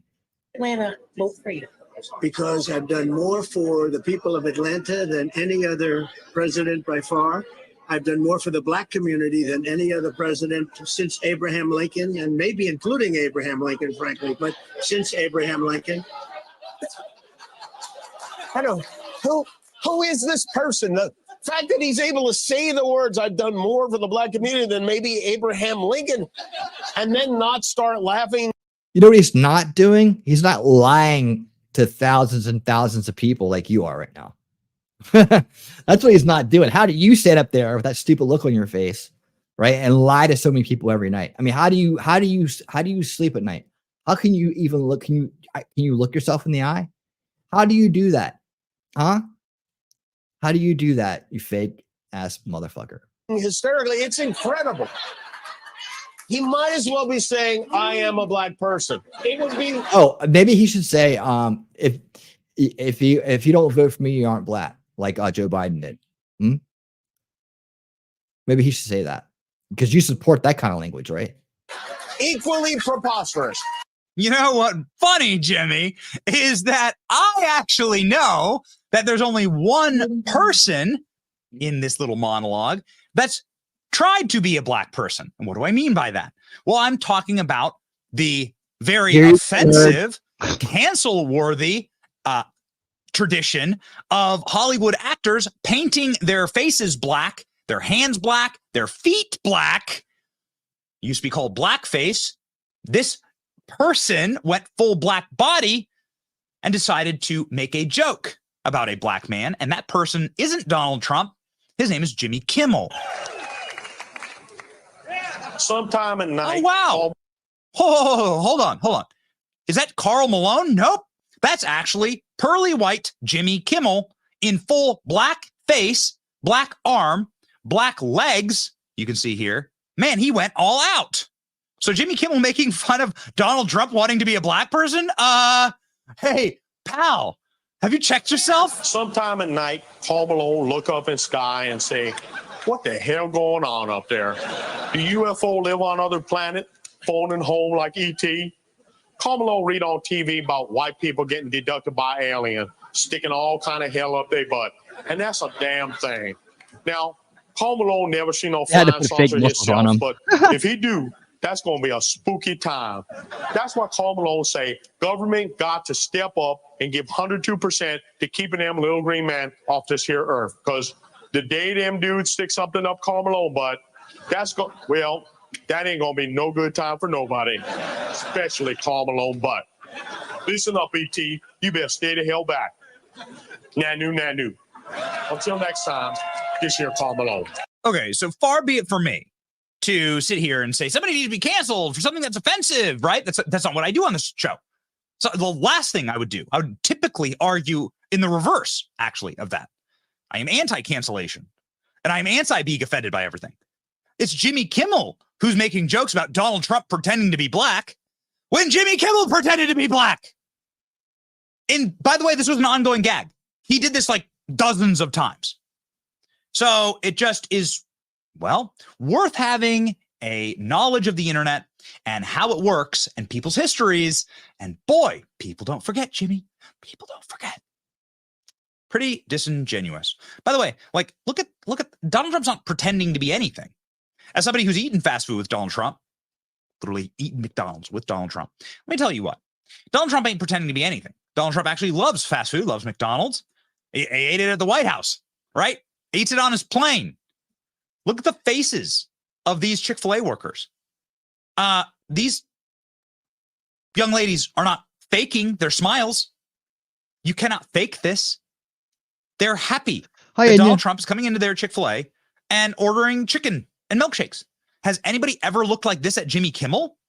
Anybody ever looked like this? Has Jimmy Kimmel ever brought any hourly worker any joy at all? No, of course not. His audience need to be told to clap. You ever been in one of these studios? I have. I had a cable TV show for a while. There are giant applause signs inside of these studios. Clap, clap, clap. There was no smile sign for these young ladies. And, there's a reason for that. Because you actually don't have to fake it, right? You don't have to fake what's happening right now in the country. There's no faking this. This is either real, right? Or it doesn't happen. And let me tell you what. There's a reason. I mean, it's really remarkable how Jimmy Kimmel can make fun of this photo. He's like sitting there criticizing this photo, criticizing the fact that this lady's day is being made when he has made nobody's day his entire career and has only used like offensive tropes, degrading women and blackface in order to make his career, and then goes on to host the Oscars and have John Cena and an Illuminati humiliation ritual, walk out naked. Got it, Jimmy. What a paragon of values you are. No, this is actually this is what it means to actually make someone's day. Okay? Let me show you the opposite of what Donald Trump's doing.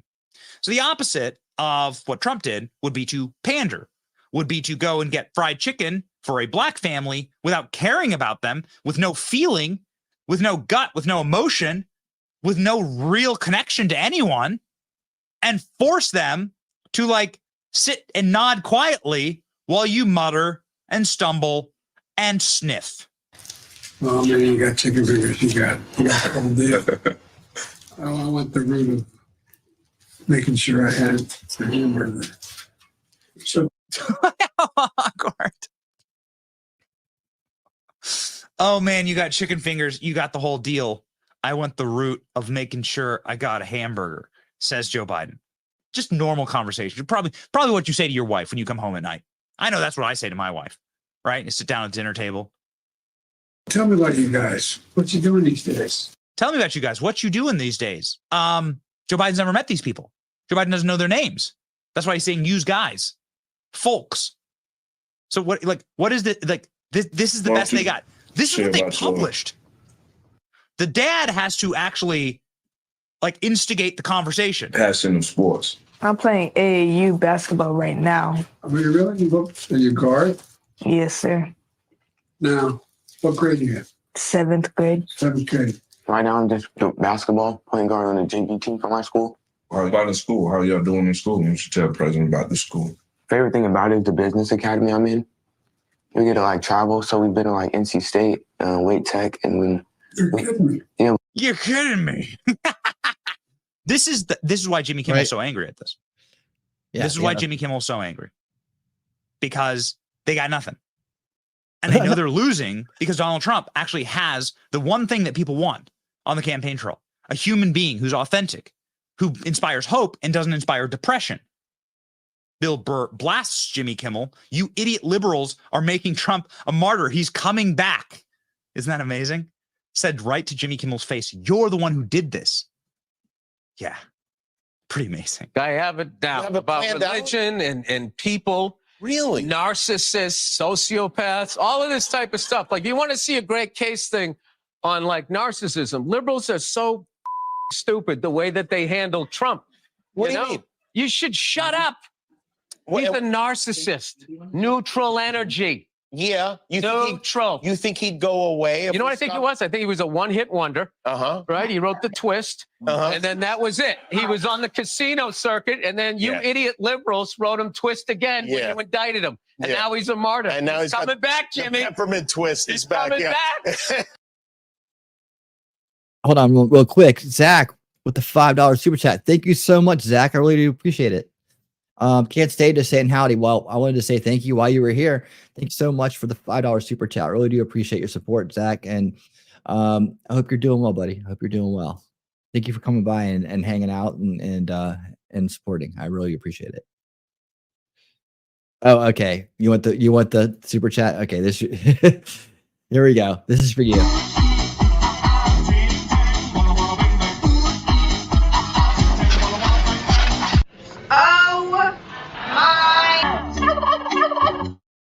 All right. Thank you so much for that, man. I appreciate it. All right. Back to these guys, these clowns, man. It's going to be great for comedy. He's coming back. Bill Burr is right. I don't say that on the show a lot. I'm not a huge Bill Burr fan, although, there's some of the stuff he says is funny, but I think there's some major problems with Bill Burr. But he's right. Right? Like the people that are actually looking at the world with open eyes, he's right. Jimmy Kimmel. Yeah, I was gonna say the nothing's been more comedic than sad and a tragedy and comedy at the same time as the Biden presidency. I mean, there's been the funniest memes ever, and it's also funny and sad at the same time. It is truly the embodiment of tragedy and comedy in one. Saying that he's leaving. He's leaving right when Donald Trump would presumably be elected. Jimmy Kimmel hints he's exiting late night show at the end of 2024. I think this is my final contract. Well, Jimmy, that's good news, we'll guys. We'll really miss the sketches from people who make jokes about Donald Trump pretending to be black. Yeah. All right. And the meltdowns. Remember, don't be a miserable person. Be a happy person. Be joyous. And sometimes it's best to just ignore the haters. All right. Keep going, Donald Trump. Keep bringing joy to these people's lives. And let's go win. It's your boy, Benny. Like, share, subscribe. See you. Keep on winning. All right. Speaking of keeping on winning, right? This is really good news. And by the way, just to wrap that up,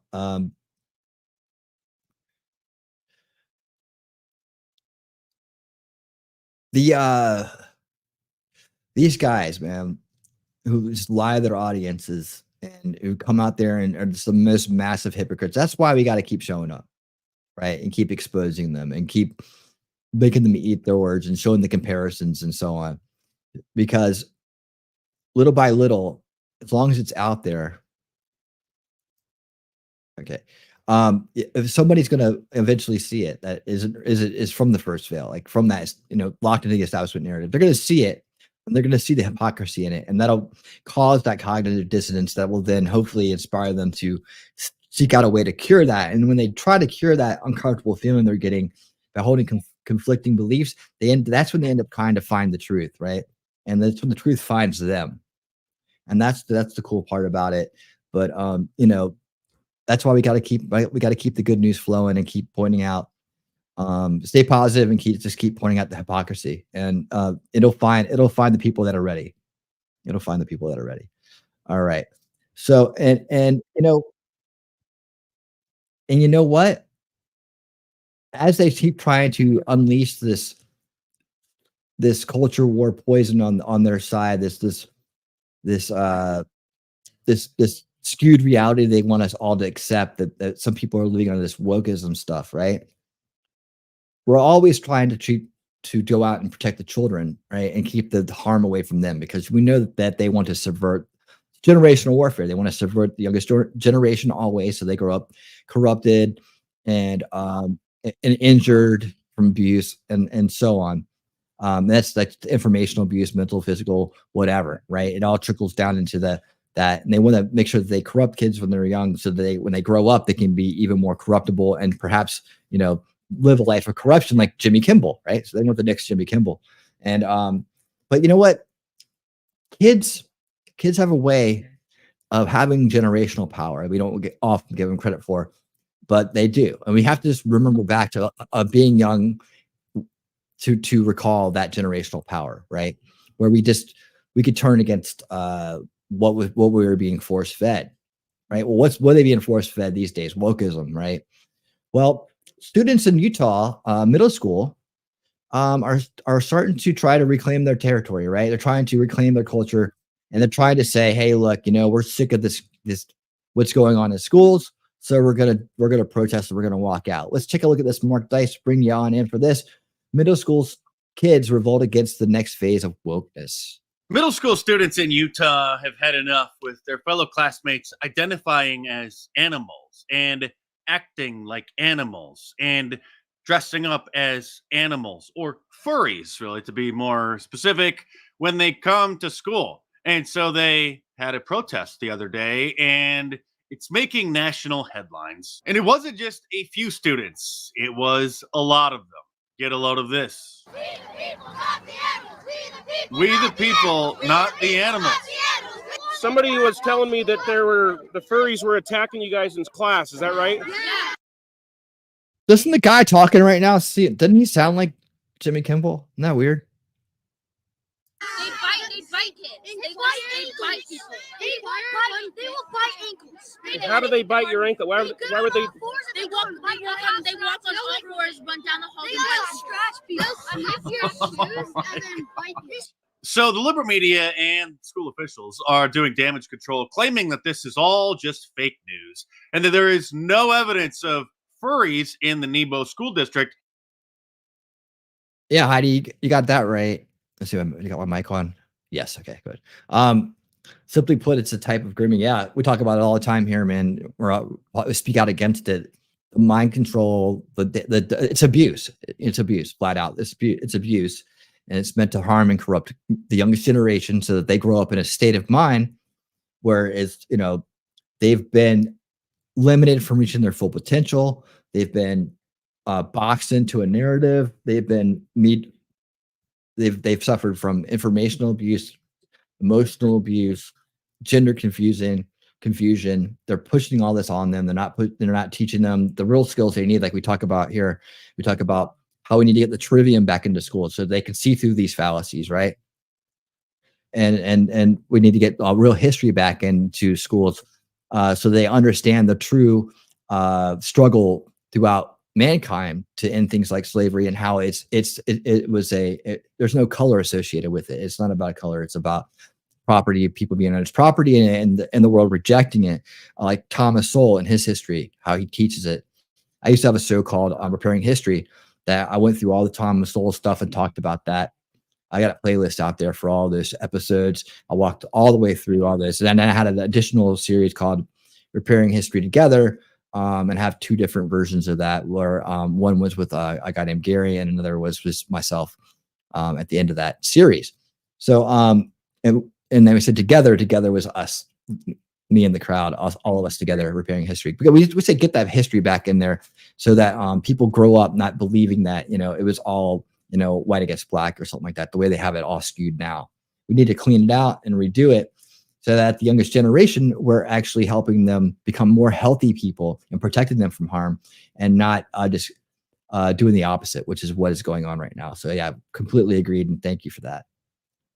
Despite the allegations and the social media firestorm. We begin in Payson, where a group of about 75 protesters showed up to Nebo Middle School today. Good. They say it's an issue over students who call themselves furries. But how much of that discontent is fueled by rumor? Our Sarah Murphy asked that question. She's here with what she found out. Sarah, what's this all? So here we have the local media, I guess in this case, Arizona media, trying to cover for this. And what they don't talk about through this whole thing is that the idea of furries is that's a sexual fetish, right? It's not about pretending you're an animal. It's about dressing up like cartoon animals and having sex with it's all that. Like what is it Ricada says? He goes, no matter what depravity is out there, when you add furry to it, it's the worst, right? Or something like that. Someone put the exact words in the chat for me. But he said, yeah, there's always one level lower than what you think you've seen, and it's like that with a furry. About it's about prejudice. The students aren't being inclusive enough for their fellow furry identifiers. All right, Brian. Well, the term furry, I mean, look at that. That thing looks perverted and weird, right? I mean, just look at that. It's got its tongue hanging out. It just, oh man, it's just creepy. refers to someone interested in animals with human qualities. Now, You see, like she's sitting here trying to explain it, but yeah, there's a reason why, because they want to have sex in those costumes. It refers to crazy. There you go, Heidi. they dress up like this as a cartoon version of an animal.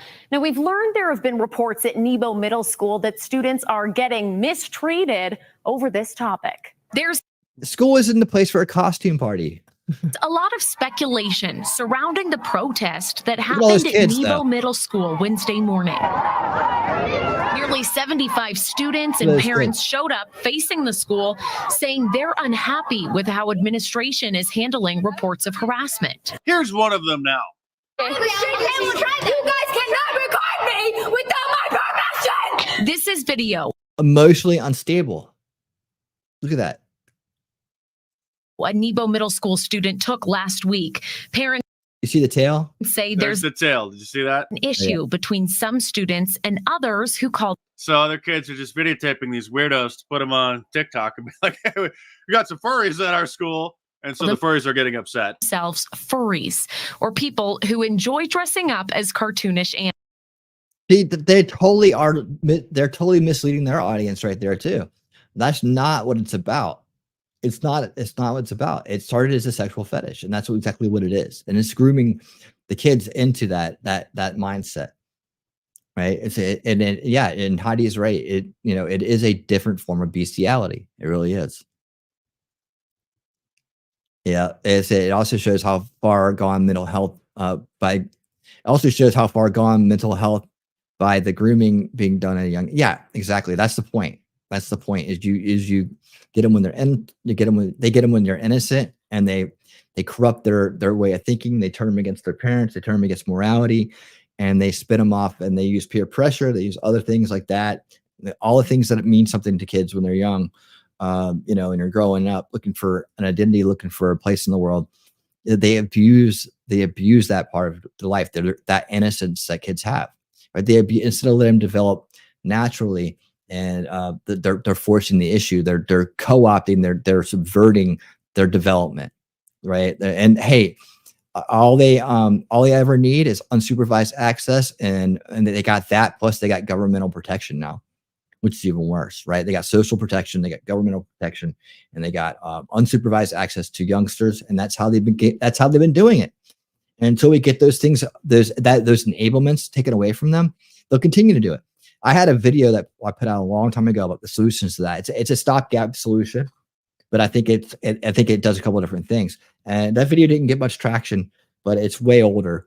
And what I talked about is it's the one solution that will end it, and that is to put cameras and mics into classrooms, and then have that closed circuit system monitored and administrated by parents, right? So parents of the kids at the school, and you'd have to be a parent of the kids at the school to have access. People would take turns monitoring it, reviewing things, putting things together, and then reacting on the spot when something happens, right? Instead of just waiting to hear about it. When you see it, a teacher and they're subverting children with wokeness and propaganda and going off the educational track with kids, right? You get to see them, you get to hear the conversations, and they're in a public school, so nothing should be private. And if the parents monitoring it, you can't have some kind of establishment types or some kind of useful idiots in the establishment go in there and erase it or hide it or do something or lose footage. You know what I'm saying? So it also enables the parents to reclaim their parental rights, right?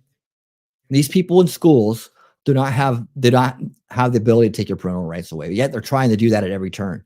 So that was my solution for that. Stopgap at best. I get there's a privacy thing, but at the same time, it would also provide a lot of security, and it would be protecting them mentally as well as physically. So I mean, if anybody can think of a better way to do it, that removes the unsupervised access to children, right? And it puts them under the watchful eyes of the parents. And I believe that solves the root cause issue here. That is enabled the loophole, I guess, that's enabled these groomers to infiltrate our schools. Thomas, that is my stopgap solution to corruption in politics. As I said then, though, privacy for private citizens and public video access to public officials and politicians. Agreed. Absolutely. Animals. Here's more footage of the People who enjoy dressing up as cartoonish.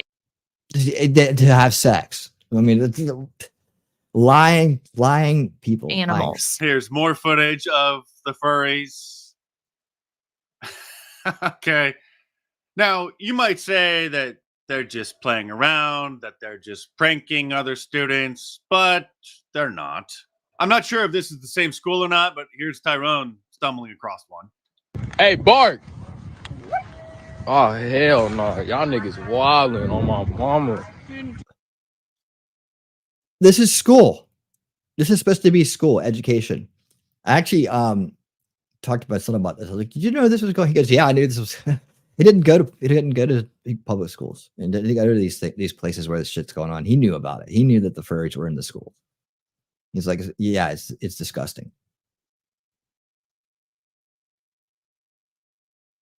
See, Amy says I was about to say something about parental rights. It was Canada where I read that said parental rights were not really a thing and allowed schools to keep kids transition, to help kids transition. I reminded everybody, right? Me too. No, parental rights is bestowed upon you by becoming a parent, right? That's because kids aren't born adults and then automatically have adult status. So someone has to be responsible for them, and as parents, it's our job to do that, right? It's our job. And if you let them, they will take your parental rights away, because then they have control over them from cradle to grave, and they can mandates on medication, mandates on treatment. They can just jack them with anything. They can jack them up and ruin them in any way they want to. Never, ever, ever, ever. I believe give up your parental rights. On any way, shape, or form. Always realize that any kind of mandate is usually an attack on our parental rights, right? When they're mandating something, they're telling you what to do with your kids.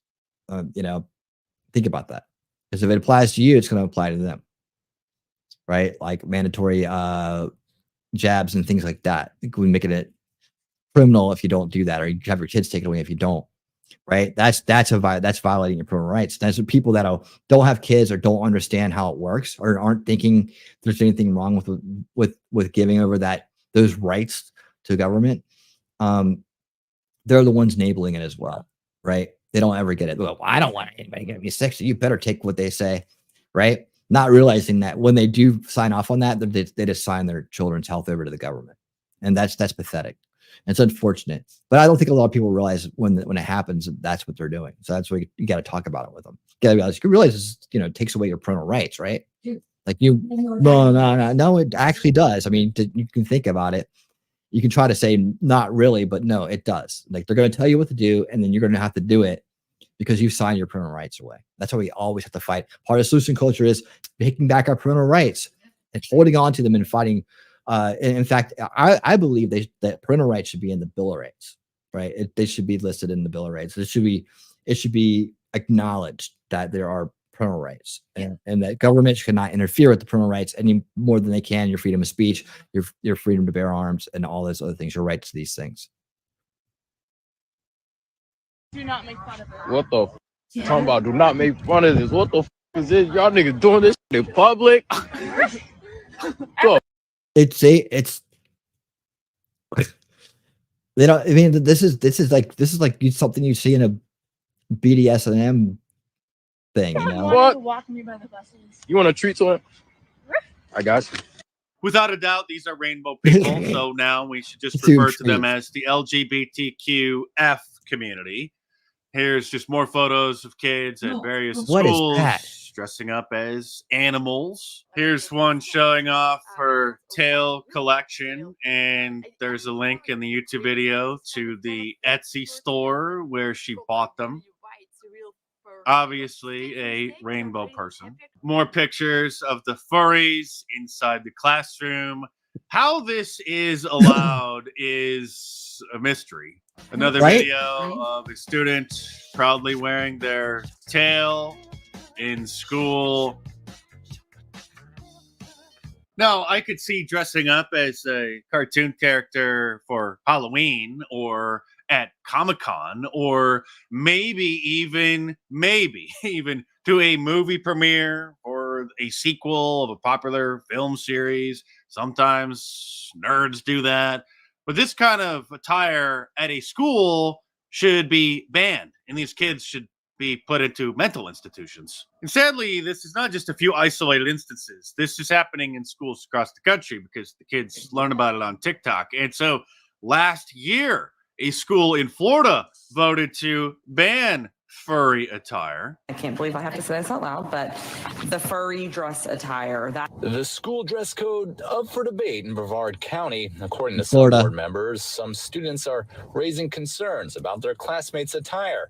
They say some kids are dressing and acting like animals. there are children in our schools that are dressing as animals. And that This is a school board. I got, one thing that doesn't get talked about these days in terms of this, I don't hear it in here either, is that the elitists, the global ownership class, the ones above, that sit above and has ruled over us in many different ways throughout history. They see us as animals, as they see us as property, their animals, their pets, right? In a sense. And that when you, it's like this kind of like a moral thing. Like humans have rights, right? Humans have God-given rights. Humans has your life, your rights come with your life, as Ron Paul would say. But if they get you to define yourself as an animal, then you don't. You see, you're giving up your rights as a human when you decide to become an animal, because the Constitution, Bill of Rights doesn't say animals have these rights. It says people do, right? And that's the underlying little mind control trick that's going on here. Is like, if everybody can, it's like the same thing with like mandating medical care, like, a certain medical care from the government down, right? That's like saying, okay, you're all in this giant kennel, time to give them all their shots, right? Because they're property and we'll do what we want to with them. That's the way they want us to think of ourselves. That's the real underlying subversion going on here, is that you see yourself as less human and more animal, right? That goes into like a lot of other areas like religion and so on, and how the establishment attacks that. Let's see, 6 years ago in my middle school, as a minor above 15 years old, my parental rights regarding medical care decisions in the ER were infringed upon when I had to take her to the ER after she was attacked.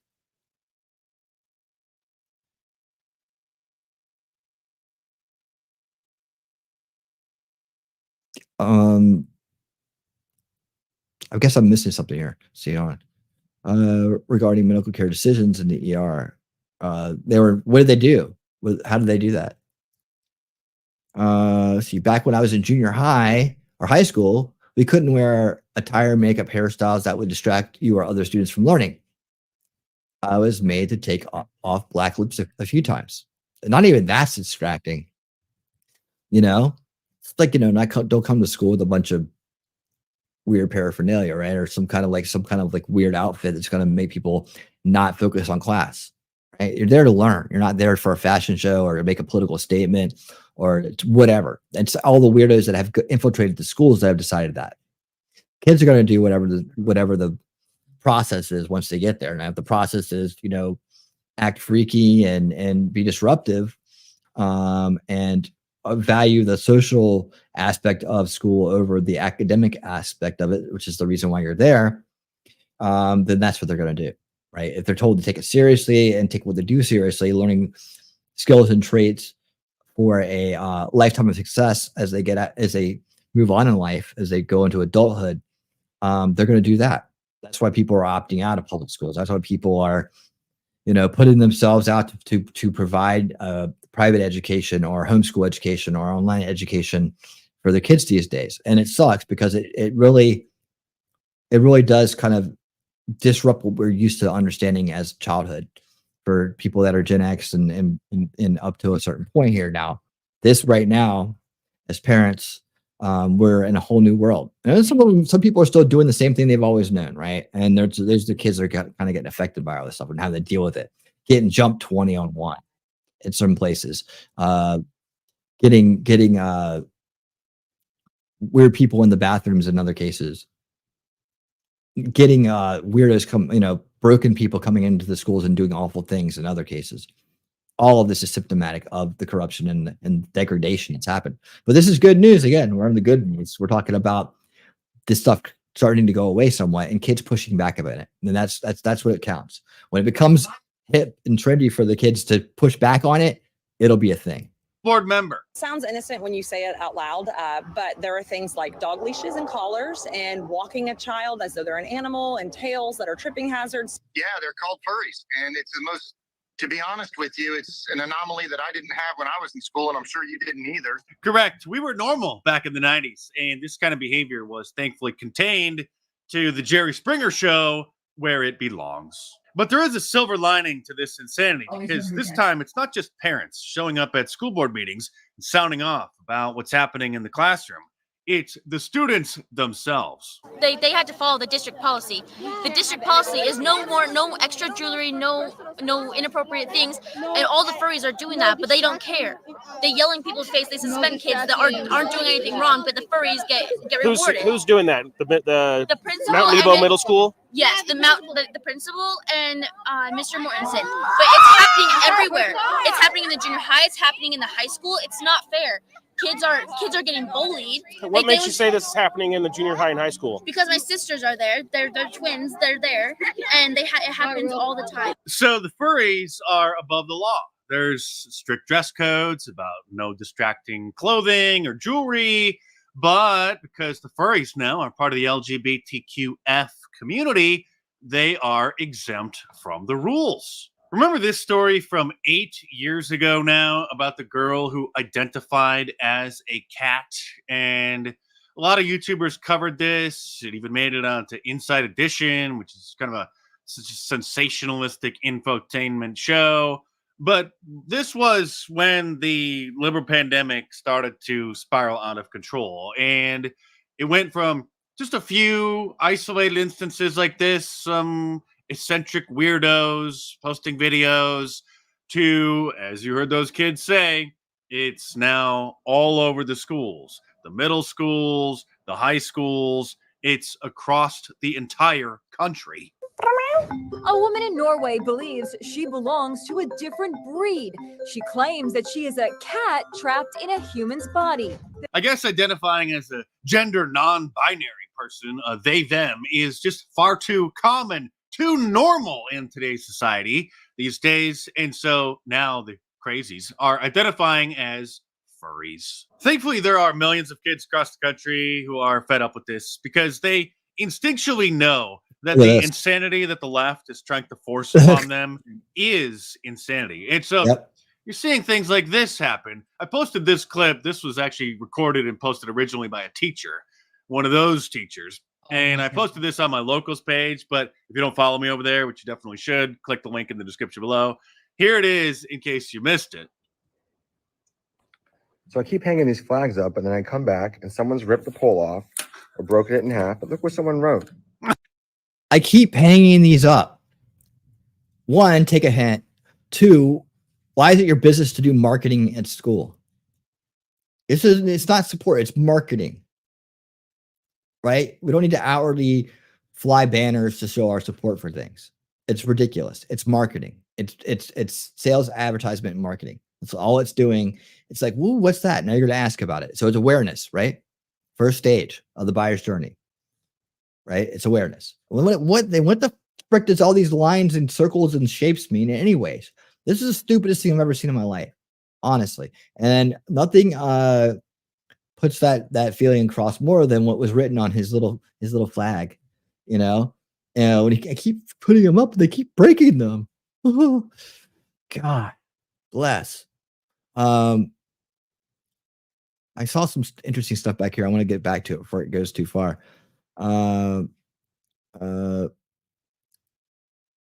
Right here.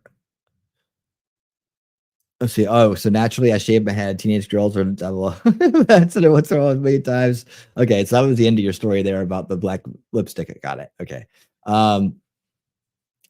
Where was it at? Oh, here. My daughter fell hanging upside down like Spider-Man, and they made me leave to ask if she was safe at home. I heard her through the door, closed door. Yes, and where's my mom? Good for her. Yeah, see, how could they make you leave? What did they tell you they were going to do if you didn't leave?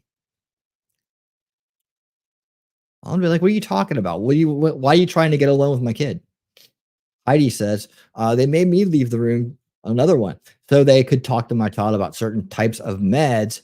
I was not allowed to help her give informed consent. Like what? Like what they really? They tried to do a pharmaceutical sales pitch on your child and made you leave the room to do it. Medical corruption, man. Medical corruption. Oh, man. You know, some kid is going to be smart enough to go like, I identify as a graduate, and so I'm not coming back to school. I graduated. I identify as high school graduate. Come on, where's that kid at? Winning. That is what Tim Pool was saying about OnlyFans girls grifting on becoming Christian because they believe being good because it changed the dynamic for everyone else, even if it did not change for them. I think I might have caught that. Let's see, am I caught up? All right, let's go. Who even says that?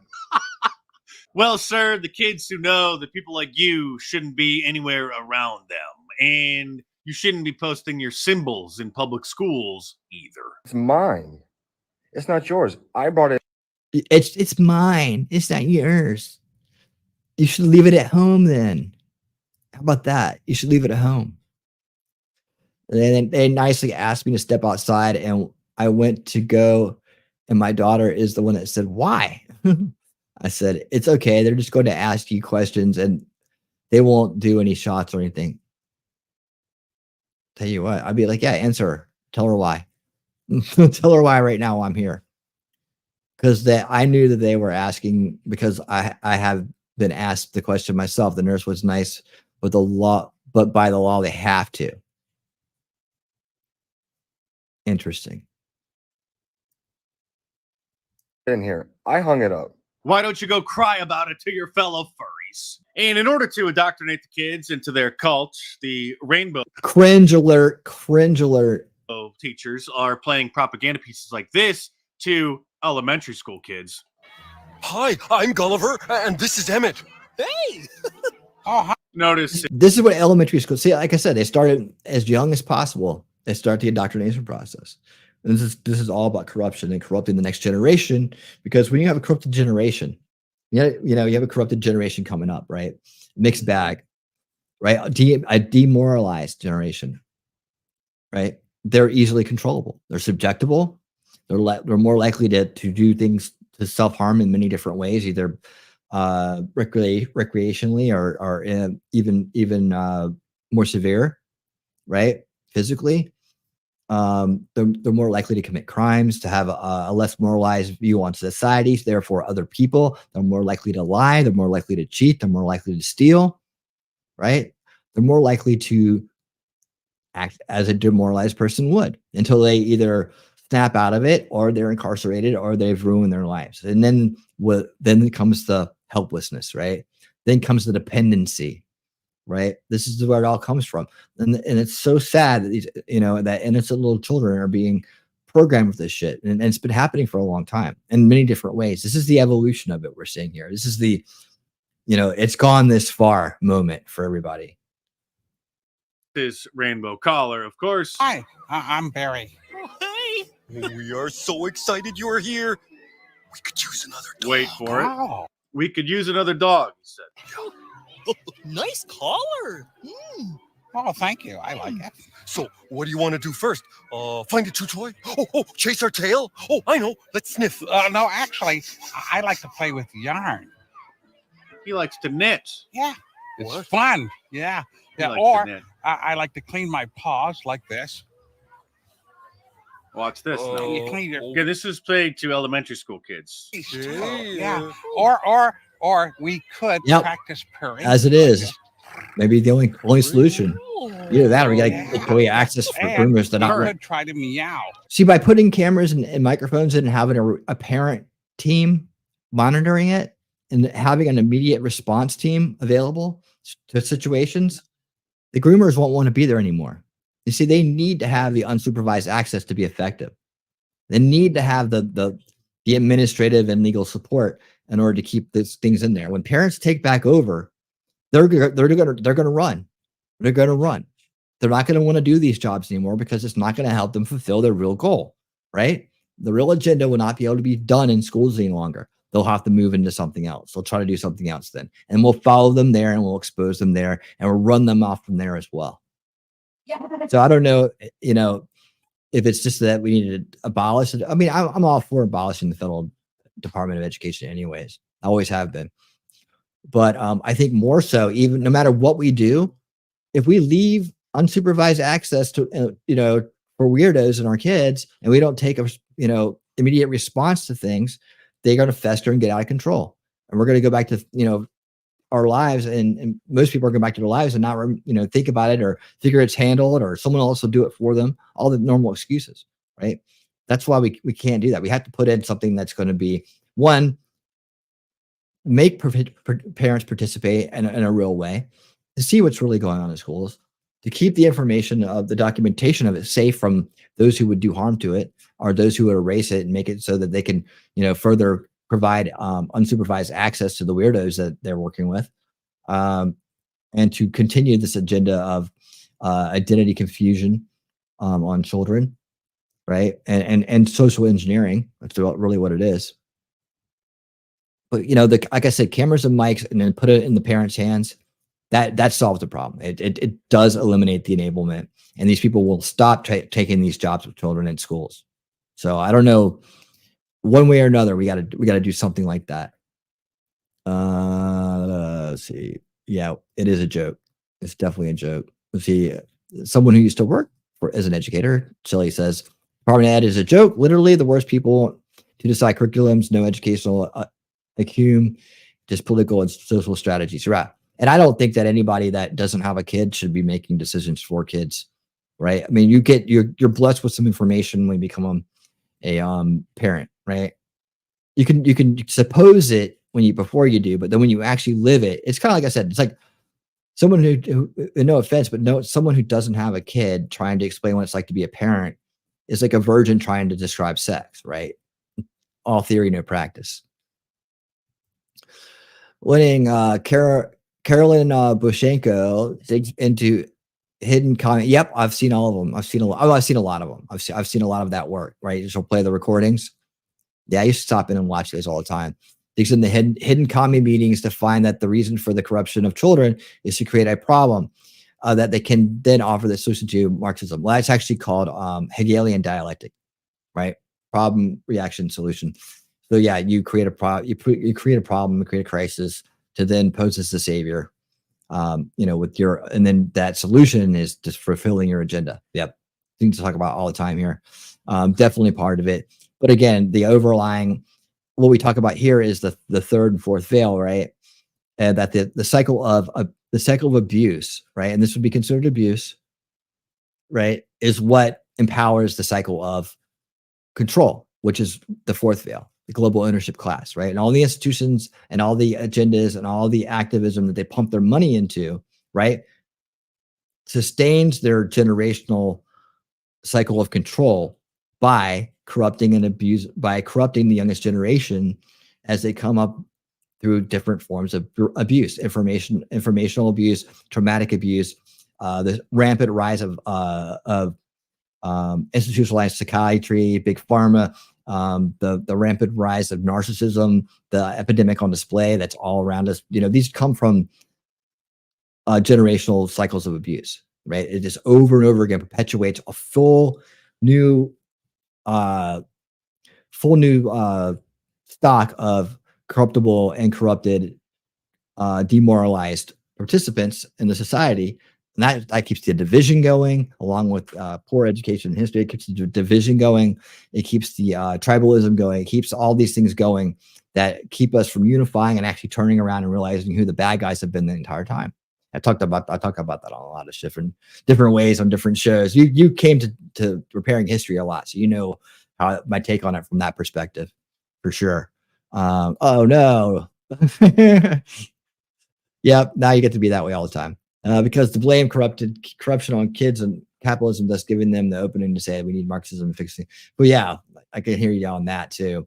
But honestly, I tend to go with the idea that they need to have demoralized participants in order to do the dirty work for them, right? All these useful idiots, from protester to politician, right? They come up corrupted and are willing to do demoralized things. They end up getting blackmailed, they end up, whatever it is, right? Or they just end up falling into things for whatever reason. Now they're going as far as to corrupt their ability to actually grow up and have kids, which is, obviously going to hurt us in the long run, from a population standpoint, a traditional population standpoint, and citizenry, right? And that also is going to send out into the world a very angry and very traumatized generation again. So that's why you see over the course of time, over the course of our generations, as we've been in here, all been here, things progressively get worse. They keep ramping it up, right? And it's all coming from the beginning, right? Sesame Street used to be a decent show. Look at it now, right? They corrupt everything, and they're always going for the kids first, because when you have that mindset, look at that. All the people that are into, on medications now, all the kids that are cracking under this stuff, right? I think it's more than ideology. I think that might just be a benefit of it, but I think it's a lot more than that, because you've got to have broken people to do broken things, and they know that. They've known that for a long time, a lot longer than we've known it. So that's why they fixate so much on doing that. And of course, that's also getting a whole new flock of participants in their alternative lifestyle. So they have some new stock to play with as well, in that sick way. Whether they do it as children or do it as adults, they already have been corrupted into not wanting to have a normal nuclear family kind of existence that would, follow the natural order of things, to mature, go out in the world and procreate and raise the next generation. Let's get this going. Okay, you see where this is going, right? It's great fun. You should try it. Why not? A dog who thinks he's a cat, because this is the analogy that they're trying to brainwash the kids with. Yeah, let's go. You're supposed to be accepting of this. It's normal. Just wait for it. Excuse me, would you? I just You're a weirdo, and I need to get away from you. have to go for a second. I'll be right back. No problem. Miss Madison? Miss Madison? Oh, hey, Gulliver, you're back. Did you find Barry? Yeah, we've got to talk. He seems like a nice guy. Oh, great guy, great guy. He thinks he's a cat. He thinks he's a cat. Yeah, he's over there talking about yarn, purring, woof, and licking. Well, that's okay, isn't it? Well, I think you should talk to him. About what? Well, about being more like a dog. Gulliver, you're really struggling with this. Oh, it's him who has the problem. It's weird. It's not weird, just different. It's not weird. It's just different that a dog thinks it's a cat. Get it? I couldn't ask Barry to change who he is. That would make him really sad. But Gulliver. Let's just accept the dog as the cat. Let's just accept the students as if they are dogs or cats. Gulliver, accepting people for who they are is a very important skill. We accept you for who you are. That's different. I'm a dog who acts like a dog. That's normal. Not normal, just more common. Oh, so it's not even normal. I mean, talk about like Talk about subverting the meaning of things, right? And it's like I said, this woman's willing to get out there and do this, right? She's willing to participate in this. It's lack of morals, right? They're like not normal, just more common, right? Well, normal is more common. So what are you trying to say? I mean, for now at least, but I mean, still, there's biological normal, right? And that's what we're talking about. They're trying to make us forget that that's what normal means. Trying to make it, we need to start putting biological back into everything. Maybe normal is too easy of a word for them to play with. It's biological existence, right? Biologically accurate. Ooh, I like that one. Biologically accurate. Oh, you can't mess with that. That's hard. That's a hard word to mess with, isn't it? Well, I'm talking biologically accurate. Man, that's a good one. Let's write that down. Biologically accurate. Hashtag biologically accurate. That'll destroy them. What are you going to do with that? What are you going to do with that? Anymore. It's just more common. I don't understand. It's okay to have questions. Questions are good if they help you accept someone for who they are. No, I'm sorry. It's time we stop accepting crazy people in our schools, in our workplaces, in our... Did you hear how she said that, though? Questions are only good if they help you to accept them for who they are. I mean, that's just playing into this whole mind, just basically walking them into this line of thought here. This is very psychologically written. Communities, in our country, on our planet. And speaking of outer space, check out my new Total Eclipse they get them when they're young. which was inspired by that meme that The good news is posted about 2 weeks ago for the Total Eclipse, which caused the liberal media meltdown. Time magazine said Trump posts bizarre solar eclipse campaign ad. It was a meme with his head blocking out the sun. Remember this?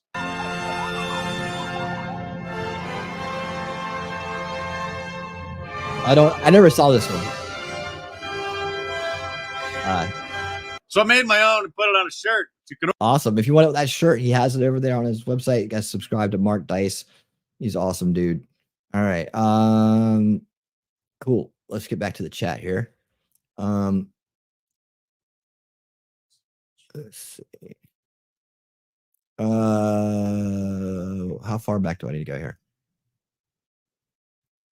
Let's see. Yep. The Hegelian dialectic. Yep. It's the psychology behind it. He was good at doing that. It's just a phase, right? Back in the day, it's just a phase. Well, nah, it's a cult. It's not. There's no phases going on here. It's a forced phase. It's something. It's a manufactured phase, right? They say, "Oh, it's just a phase." Well, they'll grow out of it.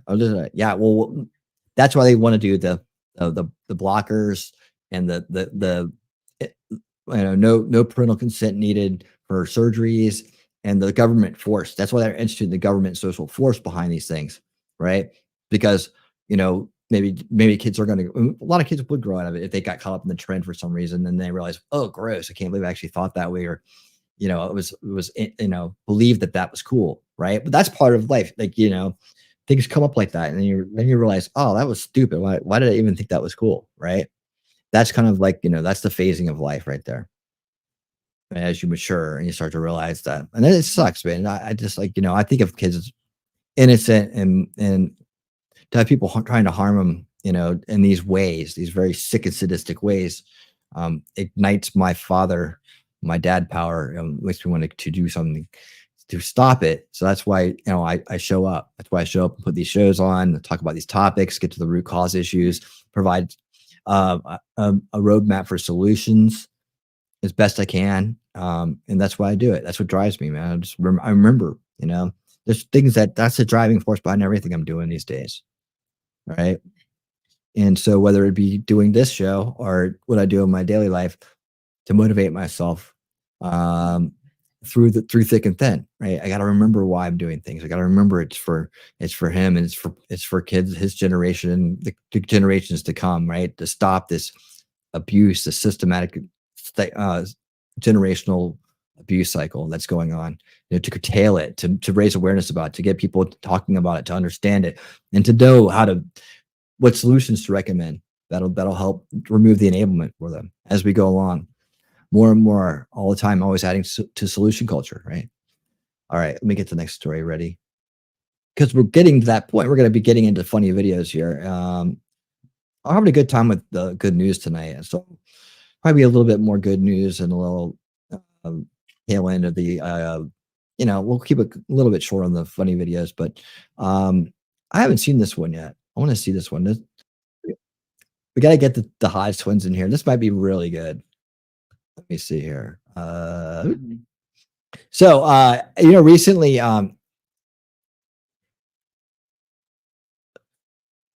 let's see. Hold on. Recently, AI came out. Remember they were asking them to make the presidents, and they would not do anything it could not to put a white person in there. They would misconstrue history through the AI model. This was the Google model, the Gemini model. So I believe it or not, this is a good AI news coming up here. So hang on real quick. I got the chat. It's really going off tonight, so I want to make sure I answer some of these that are coming in. Winning biologically sound and tested over generations to work, and things not normal are not because they failed the species that went in the direction to make them extinct. Yeah. There's also, there's that too. Don't leave them alone in worlds 24/7 and they will be all right. Yeah, you pay attention to them. Exactly. And I hear you about worlds. I think of things in that way too. Find a balance. You can even mess up sometimes and let them play all day every so often. Yeah. I mean, a lot of them, that's what they do. That's their social outlet, especially for kids that are at home. So it's a weird world. I get up every day and keep fighting though. Arrested development and limited procreation mixed with mounting mental illness. That's the recipe for getting control and dividing society. Absolutely. 100%. Yes, you can have a cookie. All right. Heidi says those med effects are non-reversible and cause many health problems. I know of many who have detransitioned who have several severe. Yep, like that. Like the person we were talking about Thursday night. Scott Nugent, right? And that's one person that really speaks out against it and it talks openly about the medical complications from it, even after getting it and then detransitioning. All right, yes, cookie. Okay, here we go. So here's the good news on AI. AI shows liberals in a certain light. Lefties are mad because AI is stereotyping queer people as skinny white people with one particular trait: purple hair. So today we're going to ask AI what it thinks of the LGBTQ, RST, WX, Y, and Z community and see if we get the purple-haired results. No purple hair yet, but the butch hair and the cold, dead eyes are quite accurate. Okay, we got a little bit of rainbow. We got a little bit of rainbow hair. Okay, this is very close. Okay. Now, why is it always the same person? Not bad. All right. Let's see what AI thinks a bisexual person looks like. Explicit. Oh, we got it. Purple hair. Woo! And again, those dead fish eyes. Why is it always the same looking person? How about an asexual person? No purple hair, but a purple shirt. Gay parade. Where's the diversity here? We got a bunch of Kens here. Look at the nip. Look at that. What the heck, dude? Let's have the out of the gene pool parade.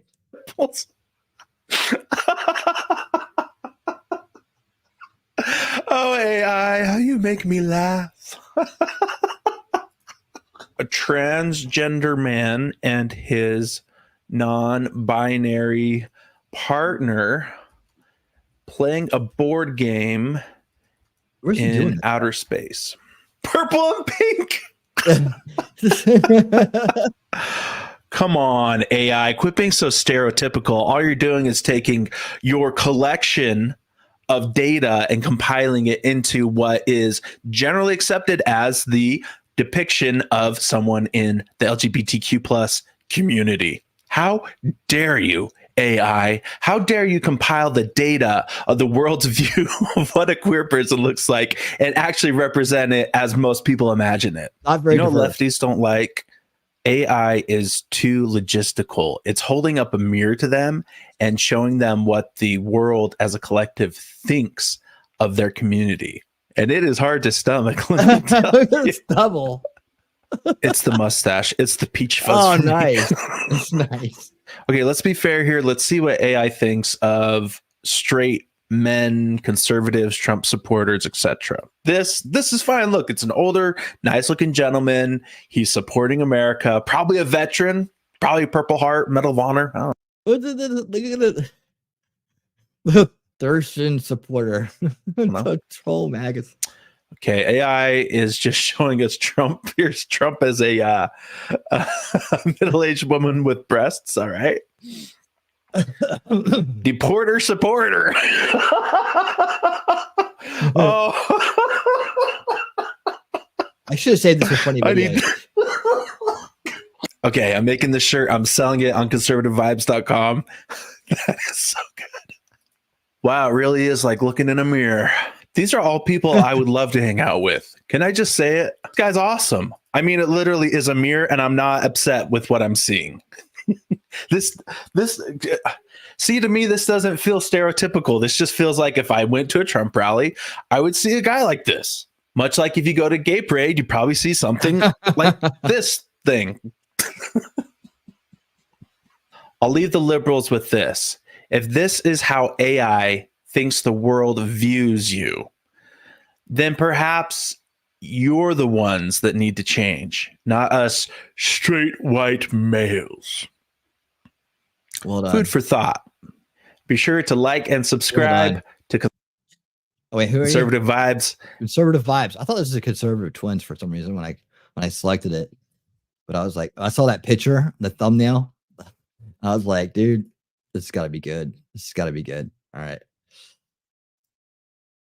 Yeah, that should have gone in the funny videos category. I miscategorized that. Let's see. Should we get to funny videos? We got that taken care of. We could put a book in on this. I'll do this. Okay, I'm gonna tell you a few things without playing them. I don't know if you guys heard this week. 30 Google staffers were arrested. Well, actually, yeah, I did have this one here for a reason, didn't I? I'm going to bookend it like this. We won't go to this one. We'll do this. Okay. All right, Jeremy. You know, being home, getting a full night's sleep in my bed, sleeping in roughly the shape of the letter Z as to make room for 3 German Shepherds. Still, I woke up today feeling they were arrested. All of today's news. I hope that you'll tune in. I just felt like a disturbance of employees yesterday and woke Google employees yesterday, staged a sit-in, refused to leave their boss's offices. Not only they were arrested, and every one of them got fired. I don't know. I mean, come on. Corrupted. They go do something criminal and stupid. They lose their income and they get, well, they'll probably drop all the charges, but they got arrested, trespass probably, or something. Just so I don't know what they would charge them with, but I mean, they might potentially get a criminal record, right? They'll throw themselves in harm's way like that. Think they're doing something, and really all they're doing is making life harder on themselves and building more anger within themselves. Yeah. So that's pretty much what it was. Is they went in there, they did a sit-in, pro-Palestinian sit-in, right? And at Google. and Google themselves, they probably thought would be there for them, and understand, listen, because establishment and all, immediately called the cops and had them all arrested, and they fired them. They probably didn't get any pay either. So that's that story. I'm not gonna play the whole thing. I just want to kind of pop through them because I thought that was one of the stories I thought you guys would like to know about, and that's good news, right? That's good news. So maybe people will just get back to work and stop goofing off. All right. Let's see. Okay. People pushing back against the Democrats in cities, even cities like Chicago. Comes at a price. You don't speak for us. Yeah, you don't speak for us. All right, everyone just calm down. Calm down. Let's not right. your hearts get You don't speak for us. Hold on a second. Did you see the follow up on this guy, Thomas? Yeah, have you seen the follow up on it? He really wasn't. That really wasn't why he set himself on fire. He wasn't pro-Palestinian. He was actually just saying,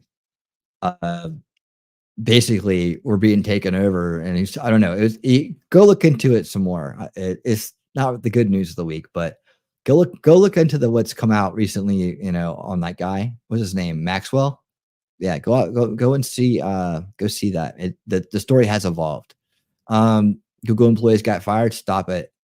I can only get so hard. Jesus. Well, I'm like fired by Google doing things that Google promotes and probably programmed him to believe.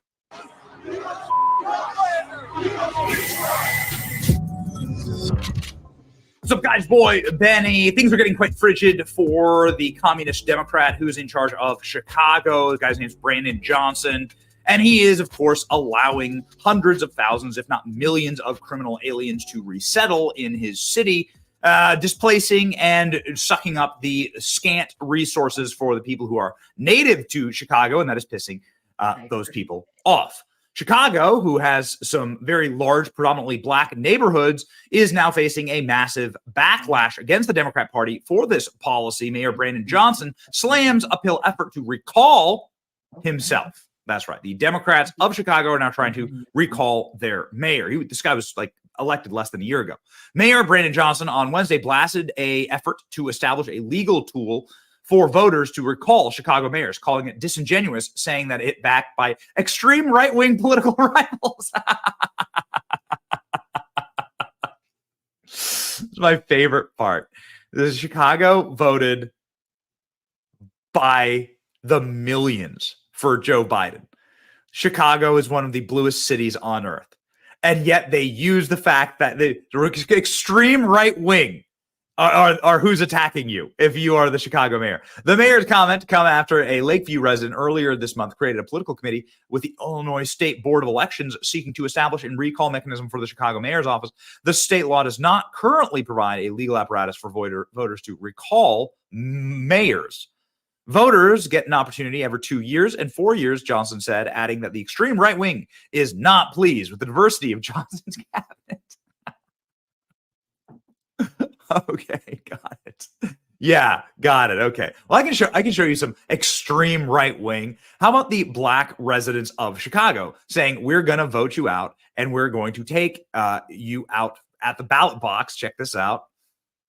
With somebody who's obviously a one-term mayor, if he even makes it that far, you better be worrying about your job. You better be worrying about your longevity, because we're going to vote and we're going to get you out because you ain't doing right by us. That's what time it is. Yeah, okay, got it. You must be part of the extreme right-wing MAGA. Black Chicago residents furious about the city's neglect of their own citizens, voting to pass Mayor Johnson's request for an additional $70 million for illegals. You vote the money. If these immigrants stay, we are coming for them seats. That's right. They are pissing off all of the wrong people in Chicago. The libs who were at this open mic, you can see Mayor Brandon Johnson right there, shaky and scared and quite worried, I think, about what was going on. Trying to finish a statement, they got booed. So there's a pro-migrant soy lib at this open mic in Chicago, and they got booed out of the room for being pro-migrant. It is not possible for us to spend it's not possible for us to spend too much. We're spending too little. Let's expand the money for migrants. They need our support. They're not going anywhere. We are a welcoming city. We're going to stay that way. So let's make sure they are protected. Thank you. That's my public comments. Whoa. Thank you. Thank you very much for your comments. Our next speaker is Richard. Okay. Chicago hit by winds of change. Democrat flip on Brandon Johnson over migrant crisis in the Windy City. It's not migrants, by the way. These people are not migrants. They are criminal aliens. Their first act is breaking this country's laws. They're not migrants. They're not legal in any sense. As they warn the mayor that it's his and Biden's fault for backing sanctuary cities, Chicago is struggling to care for 34,000 asylum seekers busted. Joe Biden has brought in 7 million criminal aliens, and they're worried about 34,000. She believes the city could turn purple if Democrats fail on the crisis. She is now leading the effort in order to stop, obviously, the leftist politicians from doing this to Chicago, which is already a city that is facing some really rough homelessness and other problems. And the last thing you need are hundreds of thousands of people that don't speak the language, that have no jobs, that have no work permits coming in and breaking all social services. And that's what the people of Chicago are saying now. They are officially over with the Democrat Party. Listen to this report. And here they are warning the mayor and city council about transferring another $70 million from the city's rainy day fund to take care of the migrants. We need that money in my neighborhood. We need that on my block. So I'm asking y'all to use our tax money for our people. We need it. You vote for the money for these immigrants today, and we coming for them seats. You can believe that. The police are fighting with Exactly, them in the shelters that you guys are funding. You guys think it's a great idea, but yet your police officers are getting attacked. Your public's getting attacked. Currently, state law does not allow voters to recall Chicago's mayor, but after seeing how Mayor Johnson's first year has gone with the migrants and crime, a new group wants to change that by getting a referendum on the ballot this November that would pave the way to voting Johnson out. We're not taking care of Chicago citizens first, and that's what it's all about. The fact of the matter is that we've never had this opportunity to recall before. And it's very apparent, based on the mayor's abilities right now, or lack of accountability, that this needs to be addressed. Yeah, Mayor Johnson is dismissing this recall effort as a right-wing effort from folks living out in the suburbs. I don't think so. Dan laughed at that, saying he's lived in Chicago for 33 years. He is an independent. And in the 24 hours since news came out about this effort, he said there's been an outpouring support from folks of all backgrounds looking to sign on. During a recent podcast in Chicago, this is like like an absolutely spectacular red pill here. Truth bomb explodes as man reveals who's truly to blame for the migrant crisis in Chicago. This is fantastic. So this lady's going on and on about how she hates the migrants in Chicago. And then she says, we saw this. We've seen this. You know, I'll do anything. And the guys go, well, who did you vote for? Like, did you vote for Joe Biden or did you vote for Donald Trump? That's right. Is the way you answer these questions. 1980, which of course should have been changed a long time ago. So they bring them in. You wonder where the money coming from. They taking it. The COVID fund that was here, that money. You talking about all the pro housing programs. So when people pay rents, all the rental programs, that money, all the programs that we have in the city of Chicago, they are bankrupting us. They are taking from all of these programs that we have, and they're taking the money and they're funding the migrants. Our taxpayers, we've already paid $32 million out of our taxes to house and take care of the migrants thus far. Now, we already know the only ones who qualify to become citizens in asylum here from the start of they were here after August, they don't even qualify. But here we're going to be taking care of them for 5 to 7 years while there's paperwork floating on people's desk. And why? Send them home. Send them back. But Venezuela already said, oh, we're not taking them back. So now, who did you vote for? First of all, I have no problem with saying that I did vote for Biden because I was not voting. Okay. I did. Okay, but here it is. Hold on. That was the question. Okay. You answered it, right? Okay. This migrant influx that we're dealing with right now, This is your fault. Okay, well, let me say, hold on. First of all, it is, first of all. Boom. Shaka. Laka. It's actually the question, right? The DNC is going to host their convention in Chicago, so that should be a wild time. If you think you're going to a peaceful Democratic convention while our people are starving, stay tuned, Black residents say, issuing warning to Democrats about having their convention in Chicago. Democrat residents never learn. The residents of Chicago voted for Brandon Johnson as their mayor, and now they filed a lawsuit against him for housing migrants in public spaces. They're turning Chicago, again, Chicago's already a rough city, they're turning it into a giant homeless shelter for criminal aliens. Black people are finally speaking out, finally saying enough is enough. Are you willing to actually change your community? Put on the MAGA hat. Put it on. Put on the MAGA hat and vote for Trump. Then I'll know you're actually serious about change. Ladies and gentlemen, until exactly. Do it. And they will. I mean, this is the pressure that comes from these policies. You know, people eventually get sick. They get sick of it. They get sick of it. And hopefully that's going to make a big difference here. 2024 is an important year. I'm going to bookend this by kind of what we started with, and then we're going to move on to funny videos. So we got one more left. And let's see, make sure this is all set up. Okay. And we're going to do most of this, probably not all of it, but here we go.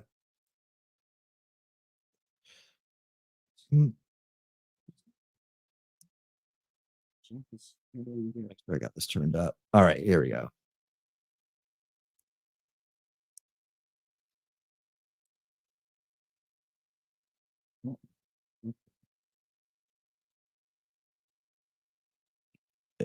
Oh, yeah, people deserve to get what they want, and they deserve to get it good and hard. Yeah, you always get what you want. You better make sure that's what you really want.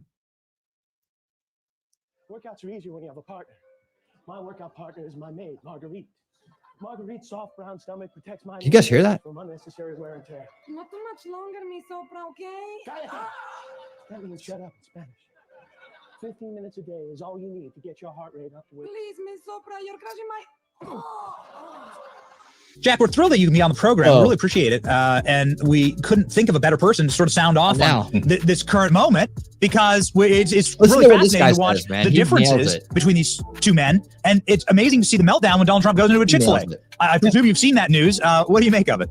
Man, don't forget, Benny, I was the one that said Donald Trump is the first black president, and they went crazy. And I'll say it again on your show. Donald J. Trump is the first black president, and that's why these black people reacted the way that they do. And that's why you see people like Jimmy Kimmel, who is clearly fake. I mean, he goes into blackface. But you see someone like Jimmy Kimmel get so mad, man, because the truth and the fact of the matter is he doesn't realize it, but Donald Trump actually gave $10 billion in funding to HBCU. So, yes, he can name a bunch of them. The reason why he can is I personally talked to him about it. And Donald Trump tells me the story over and over again about having all of the black presidents from HBCUs come into his office. And after the third year, he said, guys, why do you come in here every year and have to beg for money? You guys are prestigious university presidents. You should not have to beg for money. So you know what he did? He gave them long-term funding so that they didn't have to come back each and every year. So that $7 billion that Joe Biden is bragging about is just the extension of the Trump funds that he already allocated to HBCU. You see, no one will tell you that because they don't know, and the left doesn't want you to hear it.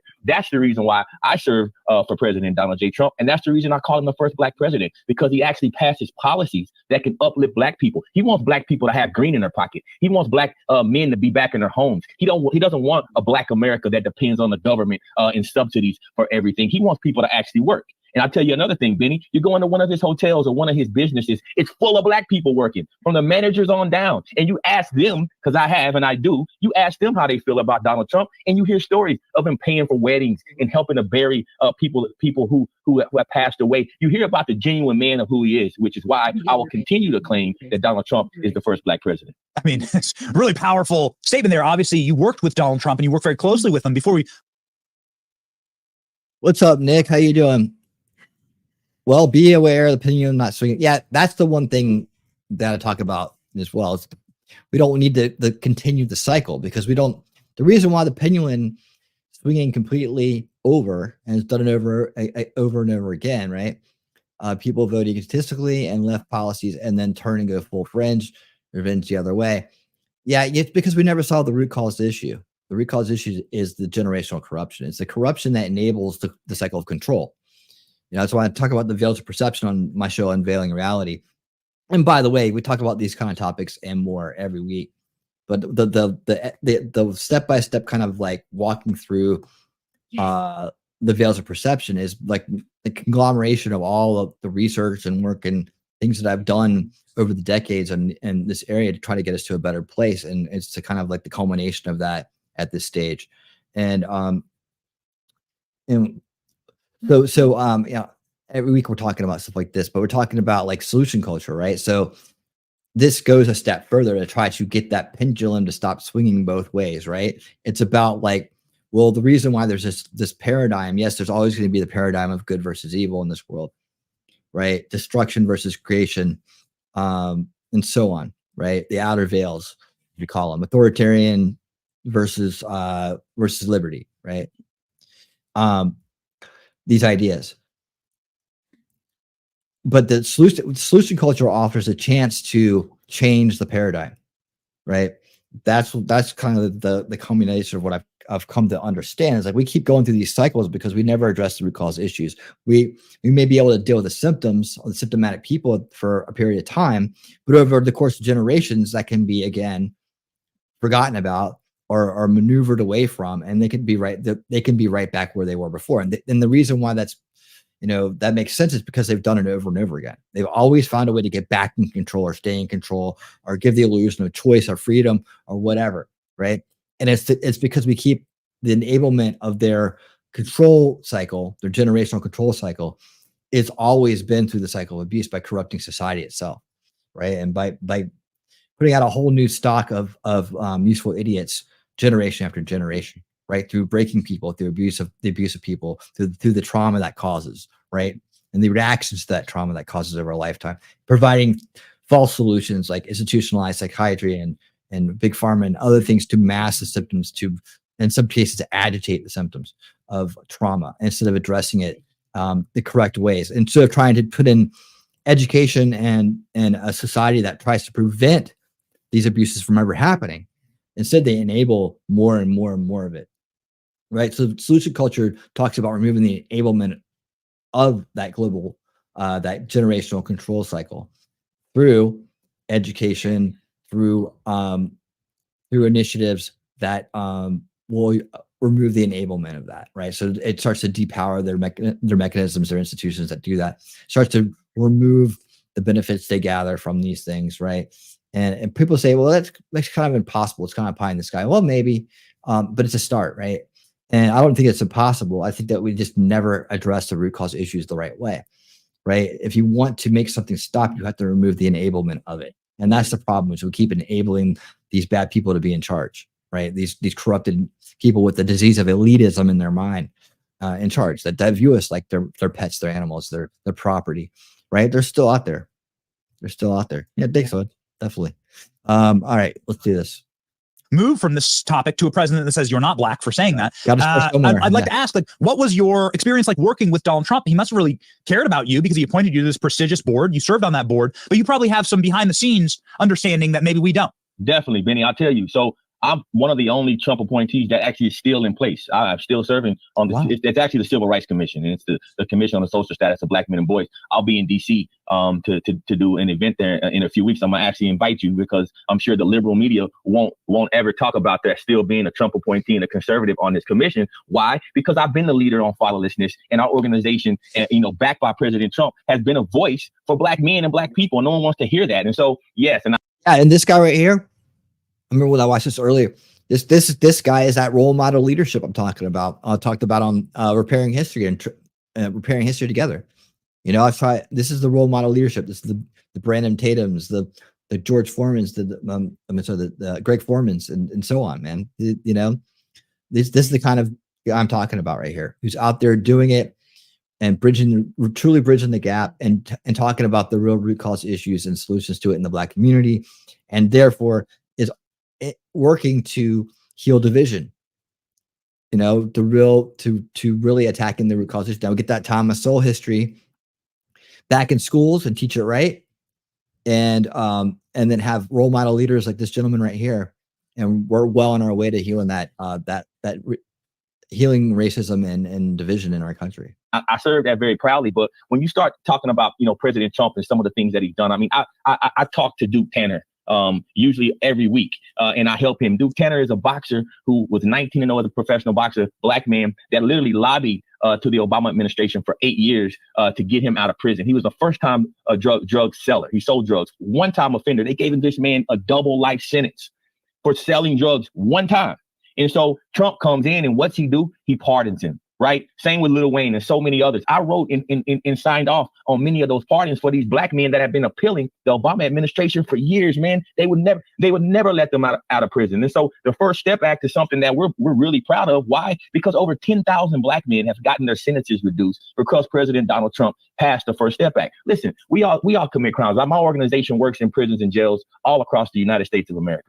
And if you don't go in and actually rehabilitate people and you just want to lock them up and throw away the key, that's old school, man. Let's get these dads back in the houses. Remember, Benny, we got 18.6 million fatherless kids in America, the most fatherless nation in the world. That's why you see these young black kids in the streets shooting and killing each other. They don't got daddies in the house, man. Donald Trump understands that. He wants to get these black men. A lot of these black men have their dads in prison. That's not doing America any good. Making America great again is getting dads, specifically black dads, back in the house. That's how we make America great again. And Donald Trump understands that, man. And I have these conversations with him, Benny.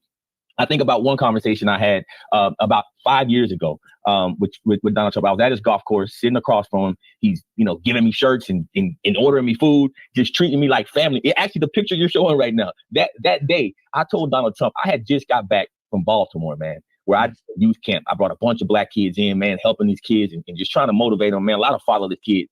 And it looked like I was in Haiti or a third world country. Everything was boarded up. Trash was everywhere. It was rats running around. This is in Baltimore, Maryland. And I came back and I said, President Trump, we got to do something with Baltimore. I said, it is ridiculous to see an American city that's been a great American city look like a third world country. The next day, he comes out and makes that statement about Baltimore and says we need to clean the city up, about the rats and the roaches. And the reason he did that is because I told him about it.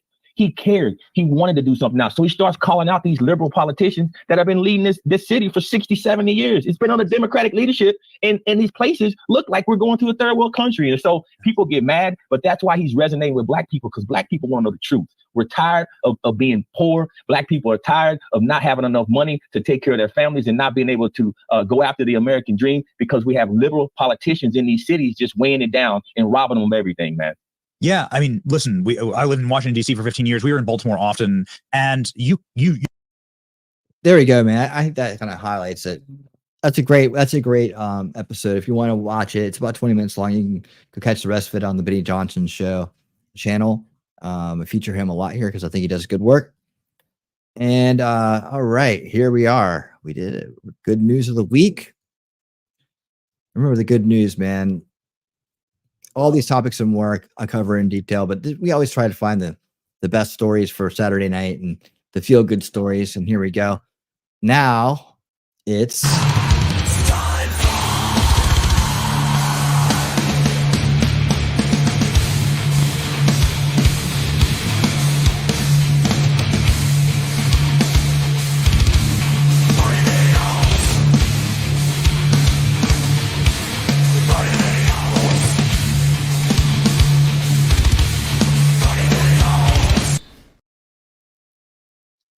funny videos.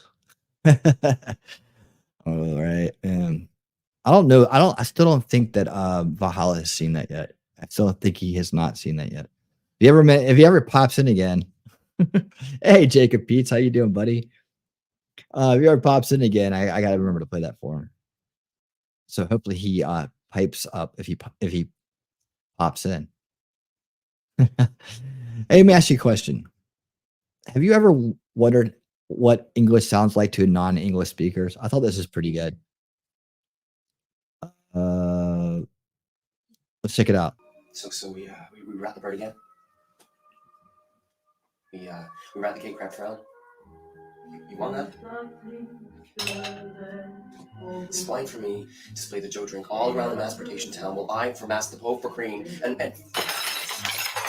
you want for why I chose Farine and all? You want for why I bleed the whole chase train? You want to get for what?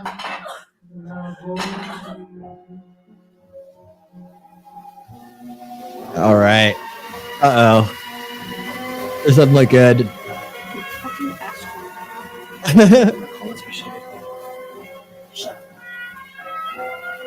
What is that? God.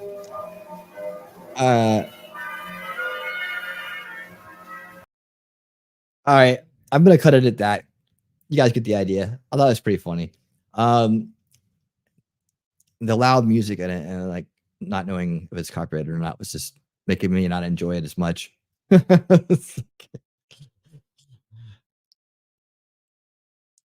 is a good one right here. This is a good one to start off our next kind of like run here. Pet videos. All right. This is great. Check it out. Dogs feeling different after stealing edibles. Dogs feeling different after stealing edibles. We'll watch it a few times.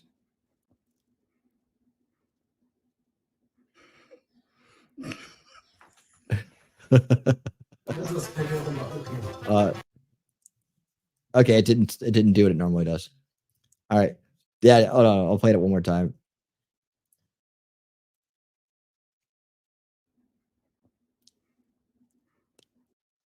Just slow it down. Oh, it's going too fast. That's what it is.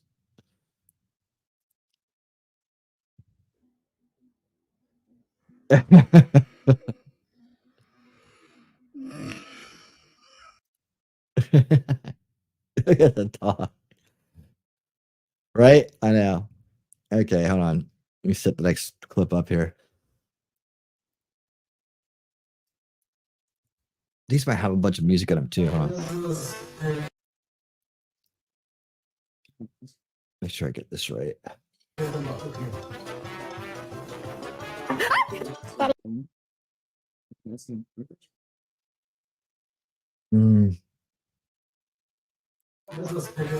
Little Hedgehog is enjoying his last meal.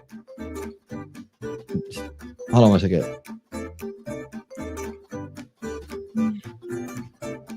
Stop at that, Mommy. I'm still hungry.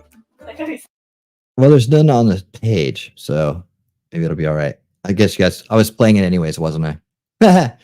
All right. Yeah, that happens too. Here we go. Daddy, do you see my butt? Do you see it? I think I have a very beautiful butt. I wanted to make sure, you know, you got a close look. You see it? You appreciate it? I cleaned it.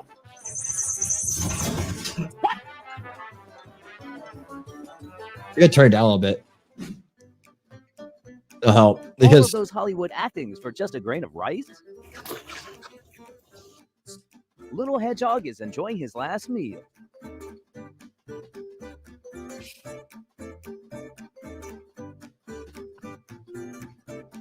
Stop at that, Mommy. I'm still hungry.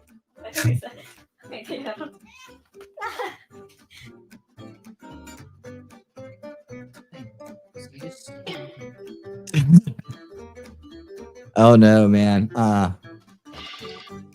If you haven't witnessed any villains look in real life, so here.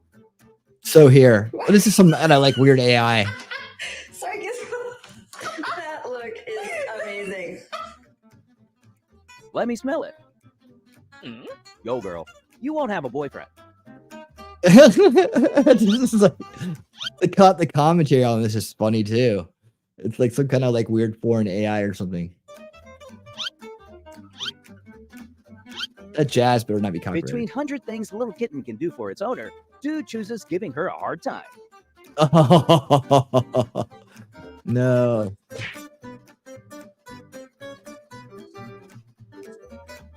Nope. Finding fair in cats is like looking for a needle under the sea.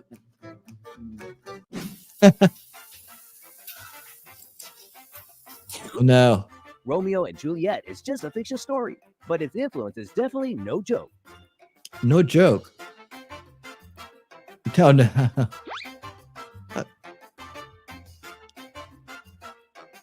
Not gonna let it snow. Oh God, you're right. Okay, I will give it another chance to impress me. I'll give it another chance not for to me. impress me. Did I laugh? No. Oh no. Stay there. Bro really thinks no one will notice its spectacular heights. That made no sense. Don't mind that mess. Pay attention to the masterpiece you're about to see.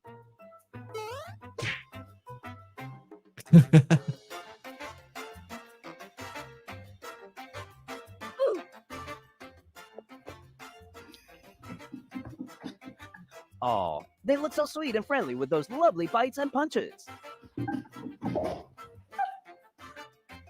Kitty has the face of a man questioning his whole life before what's happening. Better give kitten what it wants, old man. Life's the little tip. First time sleeping on a hotel level bed, don't you?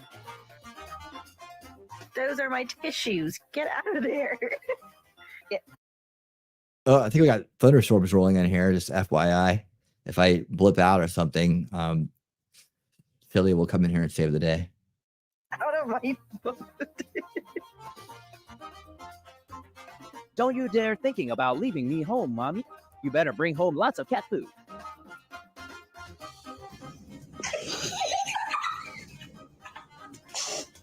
That's some Chick-fil-A right there.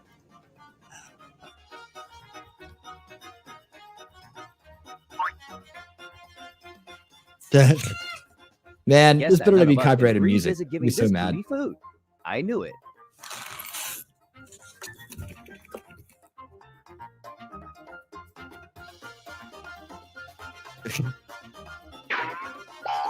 Cat's doing cat things.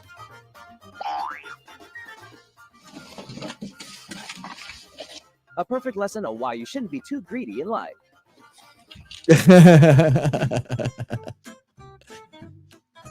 There is something Cat doesn't like with its new sandbox. Maybe it's haunted. Litter box.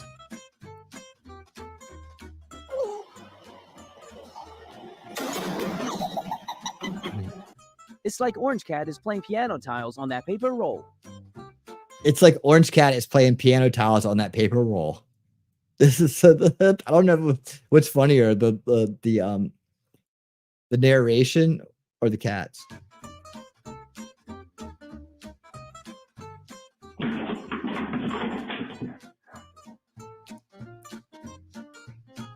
Keep this in mind. Everything has a price. So does curiosity.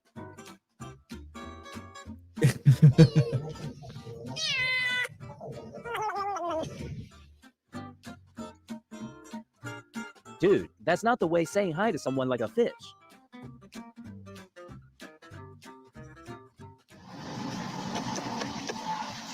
So basically, if I become a cat, I will receive lots of kisses like that. Am I right?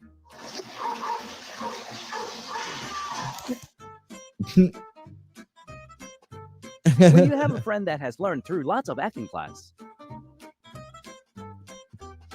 Be so for real right now. Don't put your head back. Put your head. Push the button already, you little fluffy. Oh, the suspense. She's going in. She's in. She's in. She's panicking. Help her. Daddy's coming. Daddy's coming. Daddy's coming. Yeah, he's coming.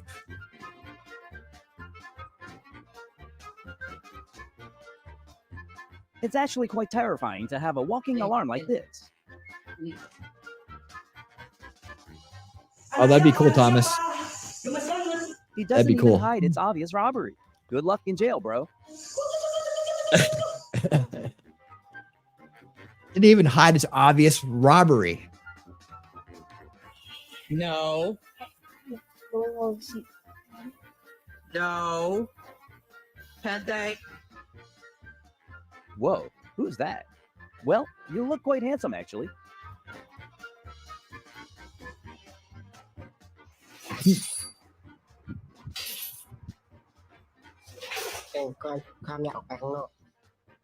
Okay, I got it, pal.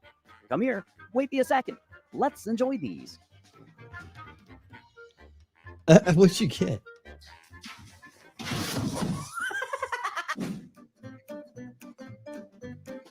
Fastidious cat only wants the cake's part that it loves the most. Fastidious cat.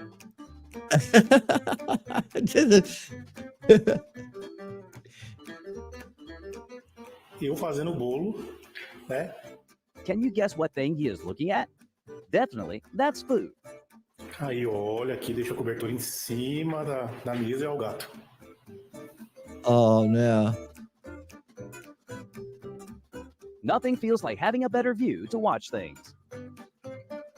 Nothing feels like having a better view to watch things. Guys, anybody can start YouTube channels. This is exactly what happens in a house having lots of kitten. House lots of kitten. But how did you... Where has this come from? Lee? Say sorry. Where have you got a potato from? Is this yours?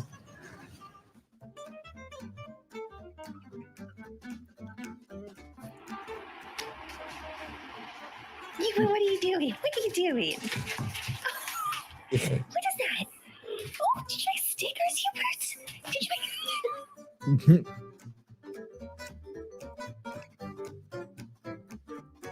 And that's all for today. Thanks for All watching right. and see you soon in the next video. Joyful cat videos. There, yeah. That's called when you're that was called When You Have a Drama Cat by Little Love. It was obviously really into AI. So it doesn't really check what the AI is saying. I don't know either that or foreign, and they think it makes sense. I have no idea, but it's kind of funny. Hey, only 250,000 views. I'm in the wrong business. All right. I'm in the cause business now. I'm in the cause business. So much different. All right. So here's one I found. It says if you laugh 3 times, you restart. So these are always kind of good. And I did it laugh at least twice, I think. So I didn't make it to the end though. So I was like, this is good. We'll do this. Right. So if you laugh 3 times, I guess you lose. Don't laugh 3 times, only last twice, you know. All right. Para arriba, eso para arriba. ¿Para arriba? Sí. Coño, qué difícil. You're so stupid.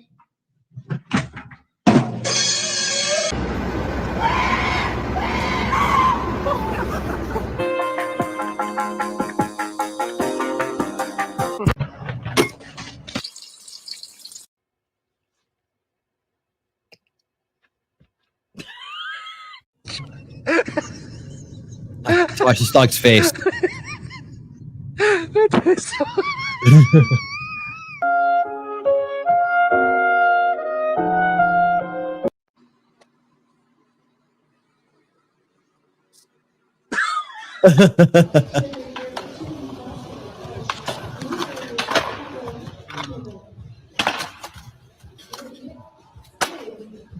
trying to break his board. An idiot. That's what you get. Kind of. He's fat. He's fed real good. And then you got donkey over here. Is that what that is? Now that you were in the tarnation. Thank you.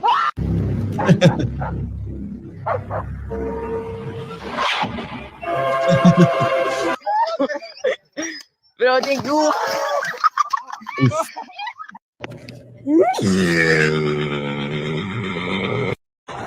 Weird.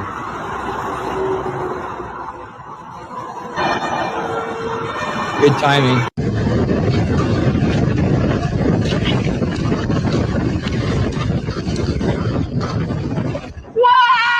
And luck makes you look cool.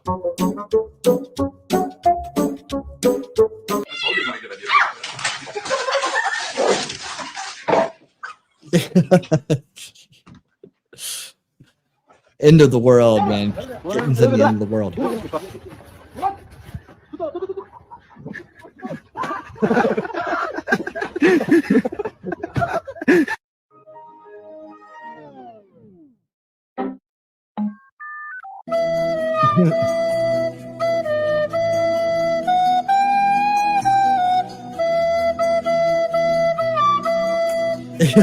Now it's personal. What are you boobing about? Get him out of here. Wait a minute. Hey!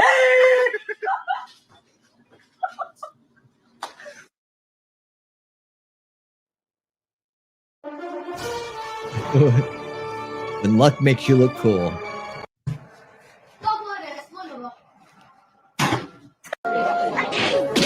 Vamos lá, fica tranquilo agora, relaxa. Isso, boa. Tranquilo, tranquilo. Solta um pouquinho. Nossa, tava preso, hein? I had no idea what that was at all. El suelo lava.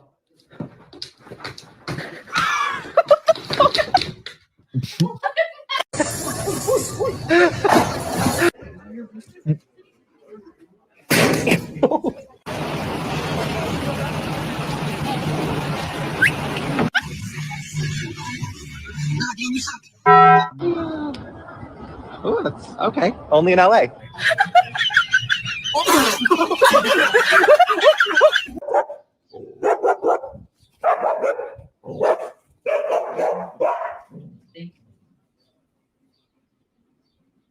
Perro que ladra?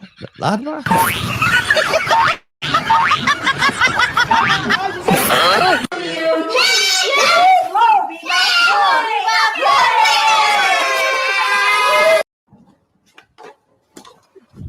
Whoa, whoa, whoa, whoa!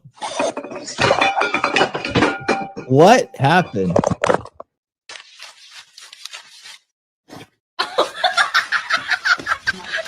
Estoy loco. Estoy loco.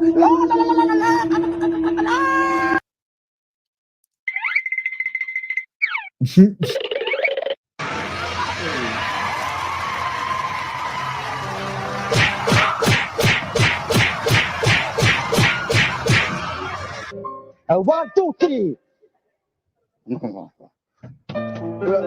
One, two, tota.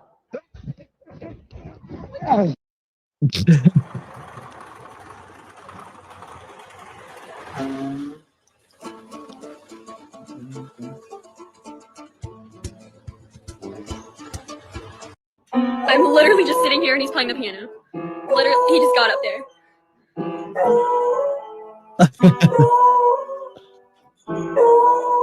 Amazing. We'd be on tour. We'd be on tour. Два мальчика катаются, не один, да, киселётик? पर दो आदमी का होता है उसमें चार उसमें Optimum break! Optimum break! Ok, hoy vamos a estar cocinando nuestros peritos. Métaselo, métaselo. ¡Lo quemamos!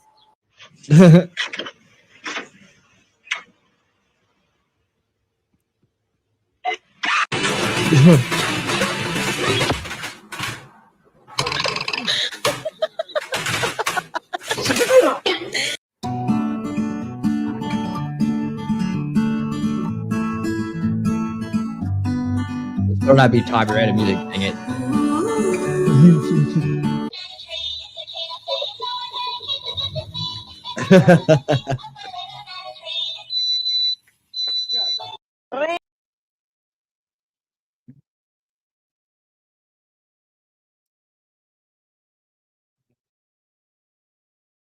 Well, what do you guys think of that? That's pretty funny, huh?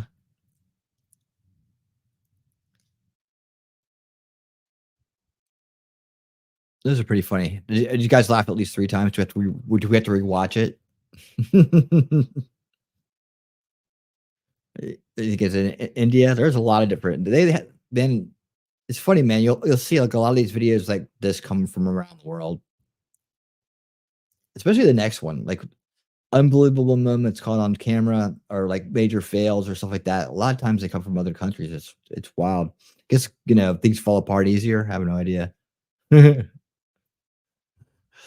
All right. So hey, speaking of which, most unbelievable moments ever. Have you guys ever watched any of these? These are pretty wild. These are kind of like more awe-inspiring. Some of them are kind of funny, but some of them are like, whoa. So lucky when luck makes you look cool. There are some moments in life that are so incredible that nobody would believe it if they weren't caught on camera. Today, we're going to show you 40 of the most unbelievable moments ever caught on camera. So without further ado, make sure to subscribe to the channel with notifications turned on, and let's get started. Alrighty then. All right, starting off strong as you get to witness a woman whose skeleton is made of jelly. Look at that.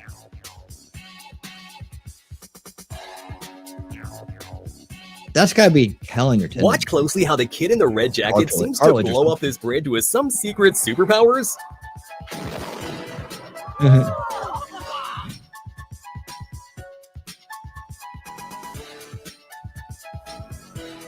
Are they trying to hide? Japanese people are some of the most disciplined on identity Earth, which is masterfully displayed in their precision walking competitions. Yep. Imagine all the pain and training they had to go through just for a short moment of perfection. Meanwhile, I didn't even know walking could be this entertaining. No, this is actually not quite as fake as you may think. It's called ball lightning, and it's an extremely rare phenomenon. Its causes are still unknown to this day, and there's not even a generally accepted theory either. All we really know is that they exist, and it looks unbelievable and kind of terrifying. Okay, so that that really sucked for that explanation on that. By the way, breaking news: there are these things called lightning bolts, and we have no idea what they are or what causes them, but they're just out there. So, you've seen that? Where did you see it at? I was going to ask if anybody has seen a lightning ball. And Thomas, have you figured out how to harness its energy yet?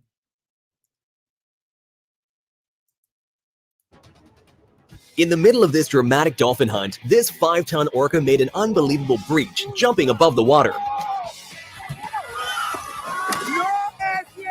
At the Red Bull Rampage mountain bike competition, Kelly McGarry made an unbelievable backflip over a 72-foot canyon, which earned him a well-deserved silver medal.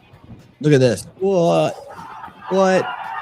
So these construction workers were told by their boss that they had to work late and wash his car. So they did, but they did so with one giant bucket of water. There you go. All clean. Priming for a big race, this jockey got a clock on the head from the horse next door and was still recovering from the blow when the race began. So his horse literally took off on its own. But get this, even without a jockey, this disciplined horse outran everyone else and managed to win the whole thing. Grenoble is flying home from the back. Swilcombe Bridge. Grenoble slightly hampered by the loose horse. Close home. Doing a backflip move in figure skating is incredibly hard and obviously very, very dangerous. So much so that it was made illegal, and doing one in competition will get you disqualified. But back in 1998, French figure skater Surya Bonnelly didn't really care about winning. Instead, she wanted to leave a trademark, and she certainly did by landing a backflip perfectly.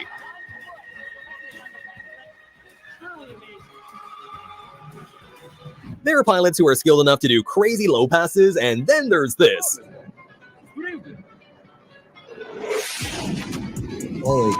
I think the pilot wanted to ram him for recording vertically. Dams are obviously built to withstand incredible resistance, but if you don't relieve some of that massive pressure that builds up like this guy's doing, this is exactly what happens.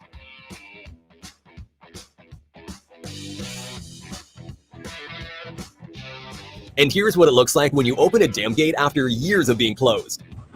Whoa, backed up dam gate. Lots of... Yep. Lots of debris settlement. Check out these 1 in a million moments when fireworks are struck by lightning. Settlement. That's how you do it. That's how you do it. Is that a two-headed anteater? Okay, no, I see it now. How long did it take you to figure out where the real head was? If you want your beer to be opened in a cool way by this waiter, then unfortunately you have to be prepared to sacrifice a little bit of it.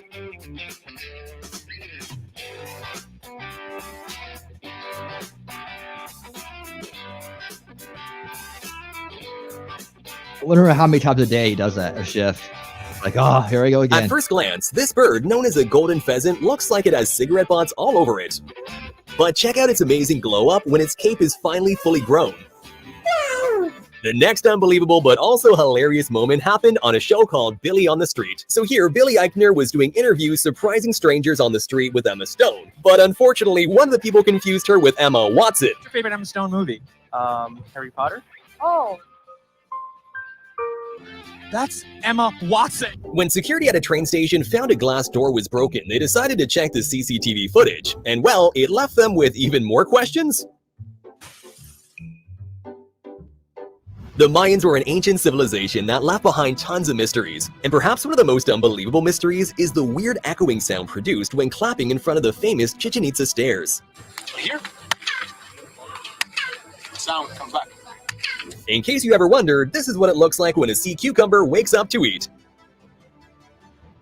These little creatures feed on tiny particles like algae, which they gather in with 8 to 32 feet that look like tentacles surrounding their mouths. That'd be pretty terrifying if they weren't so tiny. Here's what it looks like when a nuclear weapon detonates 150 feet underwater.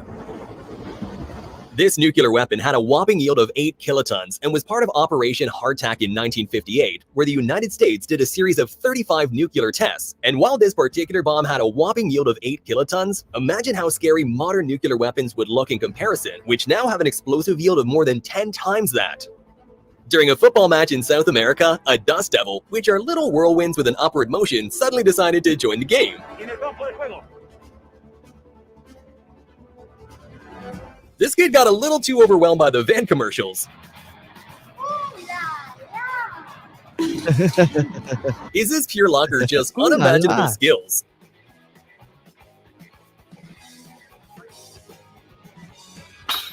Professional motorcyclist Gary Rothwell did an unbelievable stunt where he dragged himself behind a motorcycle using titanium sole boots. The crazy stuntman even broke the Guinness World Record for the fastest speed dragged behind a motorcycle, and I don't think anyone will want to attempt to break that one anytime soon. Well, looks like Zeus didn't think that picture turned out well enough. He decided to spice it up.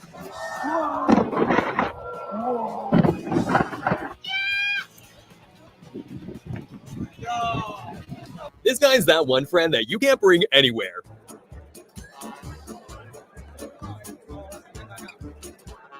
I wonder where he got those skills from. Is this a human version of Case from Interstellar?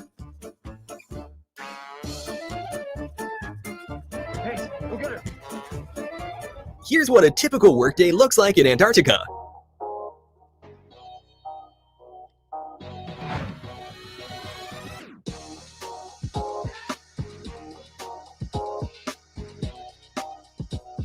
This amazing eagle was trained to neutralize drones inside prohibited areas. Wow, it's a takedown and manicure at the same time. Sounds like a win-win situation to me, except for maybe the drone owner. Apparently ants really do exist. I mean, if you have a logical explanation for this, make sure to put it in the comments, because I'm beyond words. During this carnival show, a group of dancers left the public in disbelief when they managed to change their clothes at lightning speed. But of course, like with all magic tricks, this one also has an explanation. If you take a closer look, you can see how people below pull the clothes down and use flaps to cover the windows. I guess this plane just wanted to change its identity to a helicopter.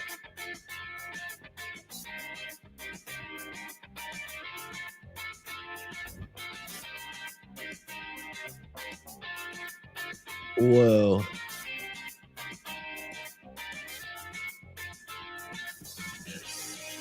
If you're a driver, you're of course aware of the photo radar machines that take pictures of cars who are breaking the law, speed limit, running traffic lights, things like that. But this driver must have had a 4-leaf clover tucked away in his pocket because a hero bird saved him from a $300 fine by interfering in the picture at the exact right time to block his license plate. Make sure to comment down below which of these clips shocked you the most, and please leave a thumbs up on the video. Unbelievable moments. Unbelievable.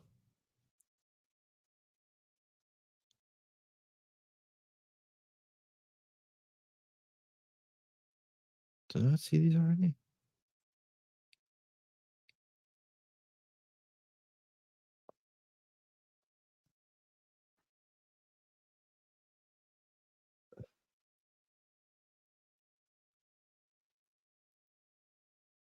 I don't think we've seen this. I gotta watch some of these. Unbelievable fails. Let's see, we got yeah. Watch these for a little while. And then we'll get to the jam on out. All right. Oh, thank you.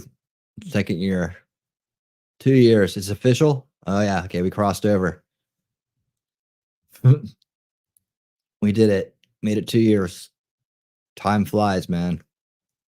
Make it count.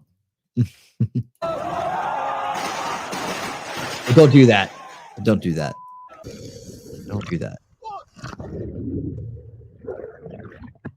I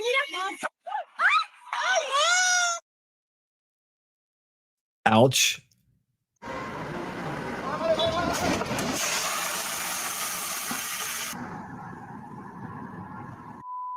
Whoa. That's called situational awareness, though. And that is an example of non-situational awareness. That too. Ouch. That's good situational awareness.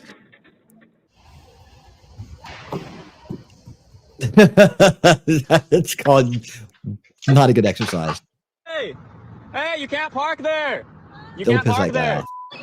off. Hey, you can't park there.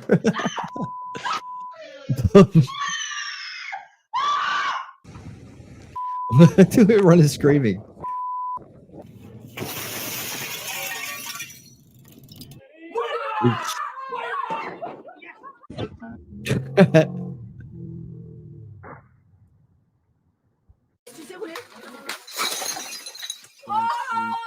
Oh, everyone's just sitting there stunned. Right? What else can you do?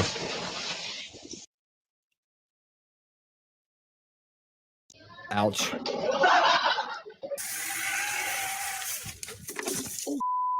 Are you okay? Ew, no.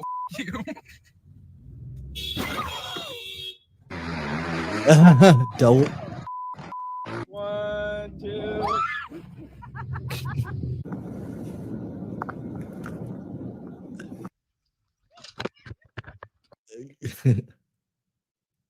Oof.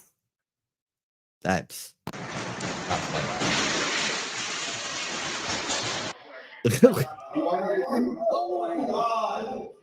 Brian, where's the boat?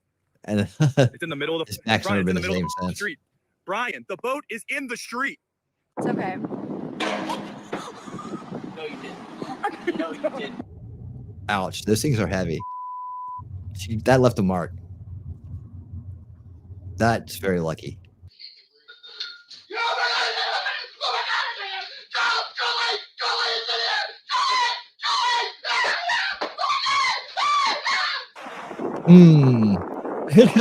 I've seen somebody react like that before in stream.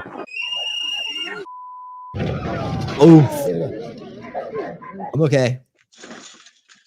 Ah, it's scary as fuck. Yeah, sacrifice the door. Sacrifice the door. No,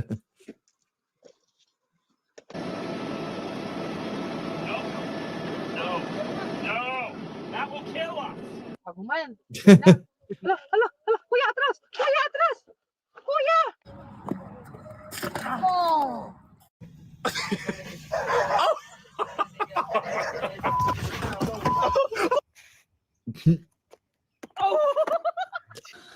Oh, a little higher.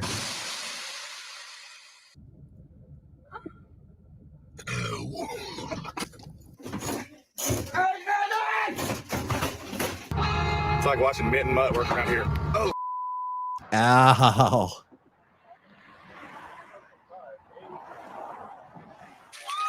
That sucked.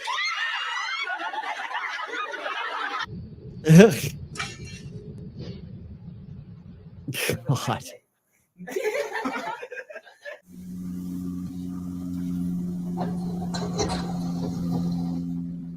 I told me to get rid of this now.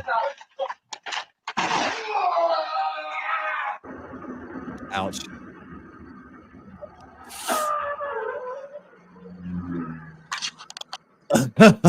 It just dusted off her coat.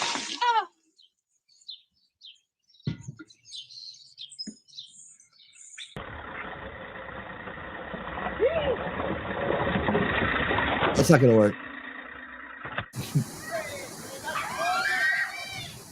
Ouch.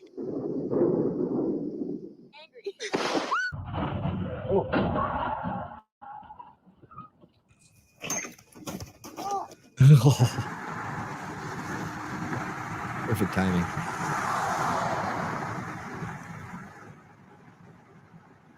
You can't park there.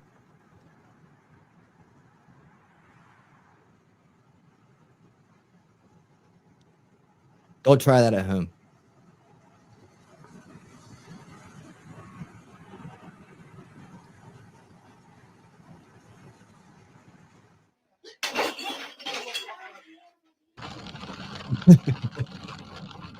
Hello? Watch out,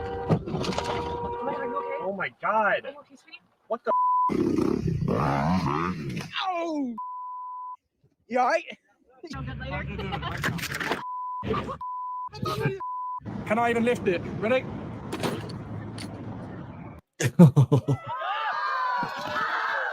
Oh, I'm okay.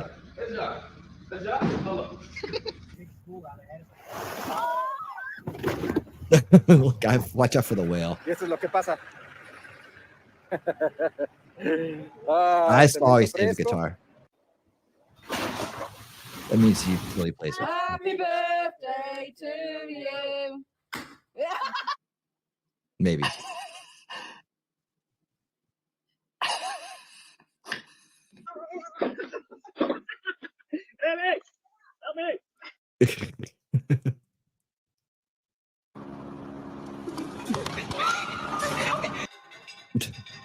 In the face. Who teaches people to do that?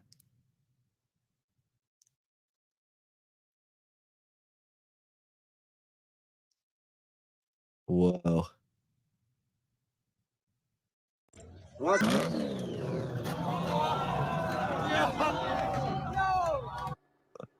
Ouch.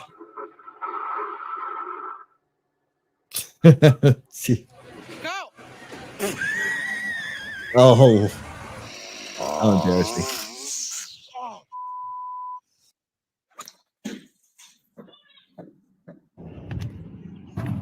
Oh, ¿está bien?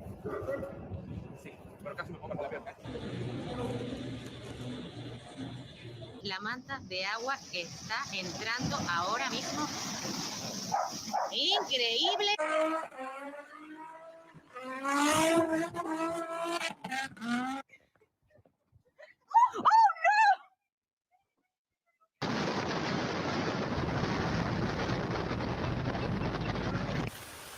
Look at him go! He's so pretty! Sonny! Sonny! Sonny just swallowed the turtle!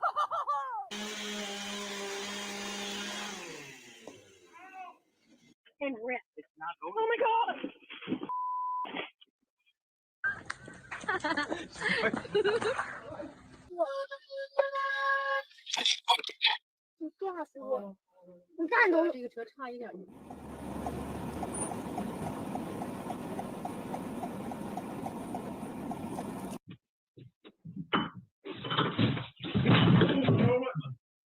Don't.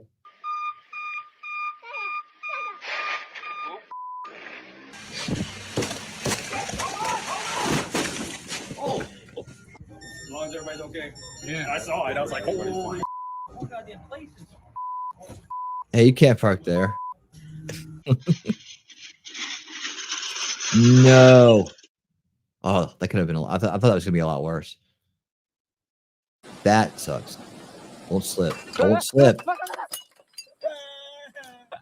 People would listen. They need to listen.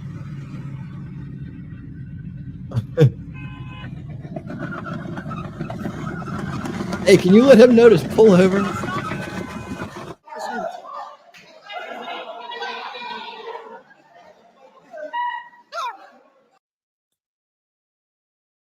Oof. Whoa.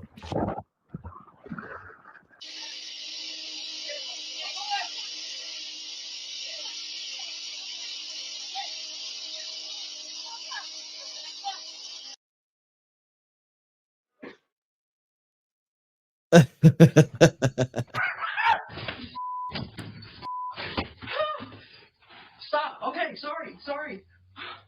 Oh.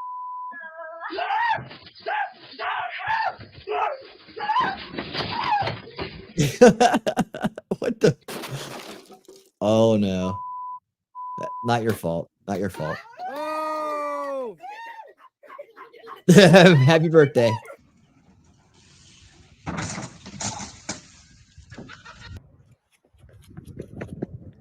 Oh!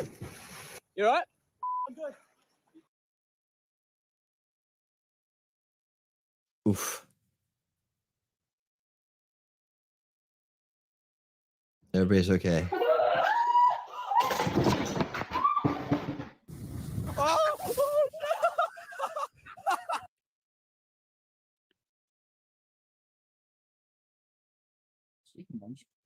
Oof.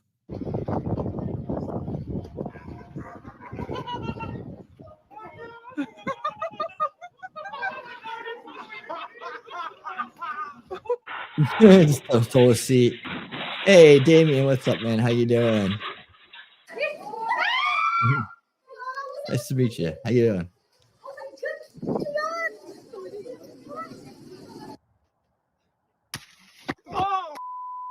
Oof. Oh no. Yep. That's all you can do.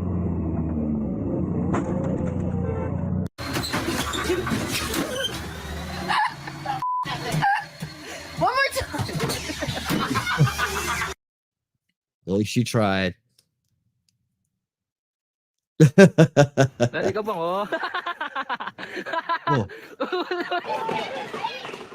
That could have been a very bad broken leg. It's lucky. Holy crap. Oof. Oh no.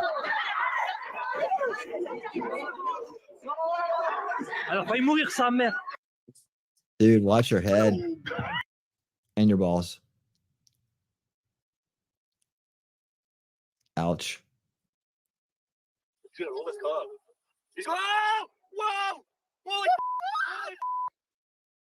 Oh no.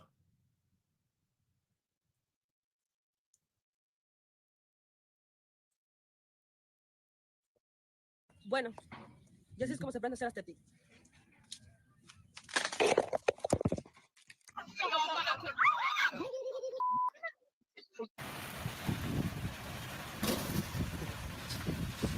Watch where you're going. Wasn't the board's fault.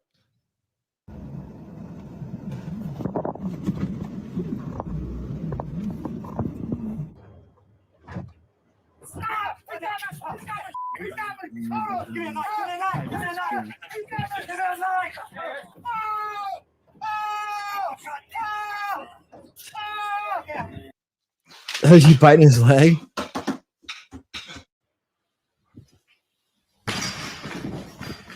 Только что открываем туалет, тут кот. Oh no.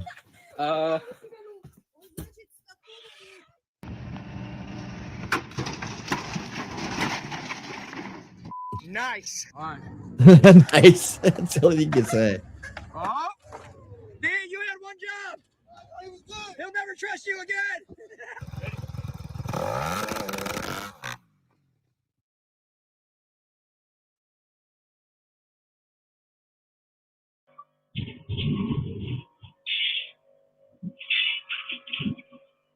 Damien, I'm doing great. Thanks for asking.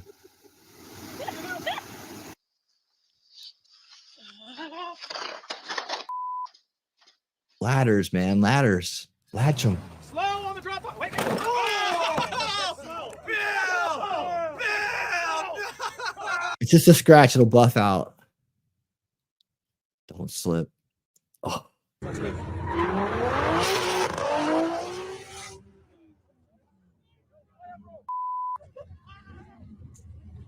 Run, Mario!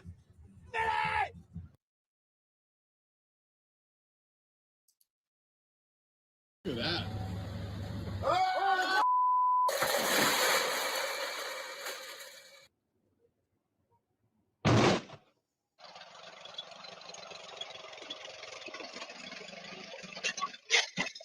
Could have been worse.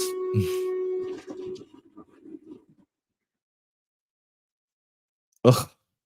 Yeah, I know you're gonna drop this shit now.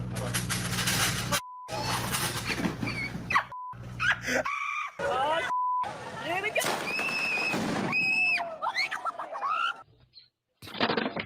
Okay, cool. Nice. Fun. Glad that happened to me.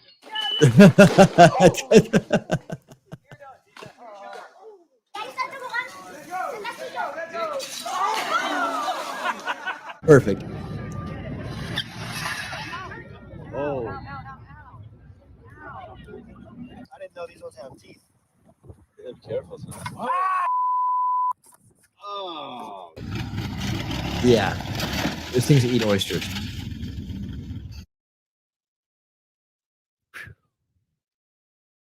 Oh my god, dude. Kid luck. Oh my gosh. And there's dad luck.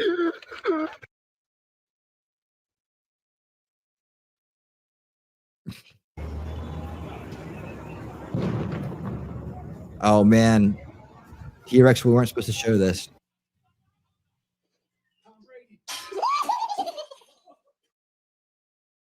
Oh no. Why would you ride around on a motorcycle in a bikini? I mean, it looks good. It's not very practical though. Что тебе делать будем? You have now disgraced yourself. That's what he said. I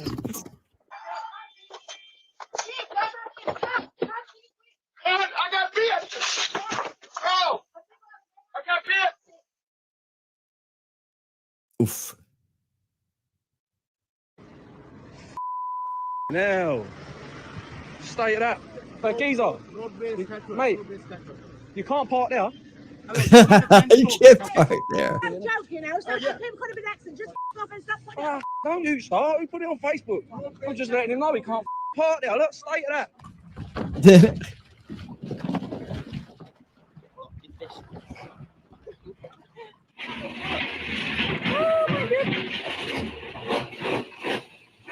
Oh my gosh.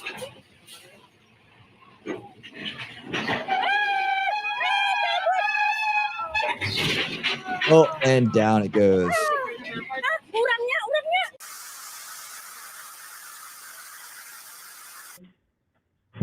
Ooh, there we go, another one. Another one. Okay, toss her. Just toss me. Okay. Oh!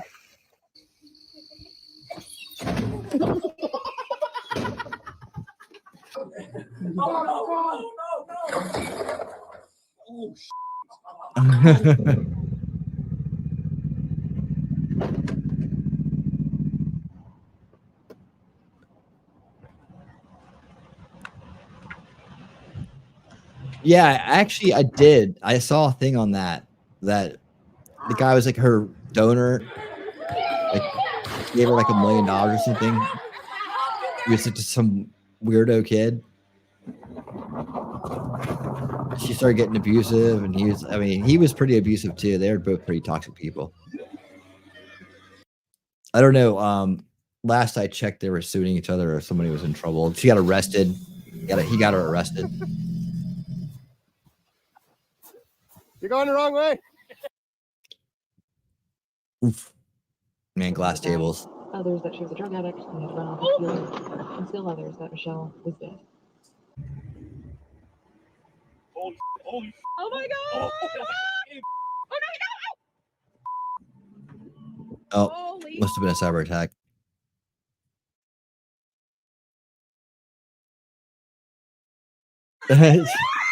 He's from Jersey.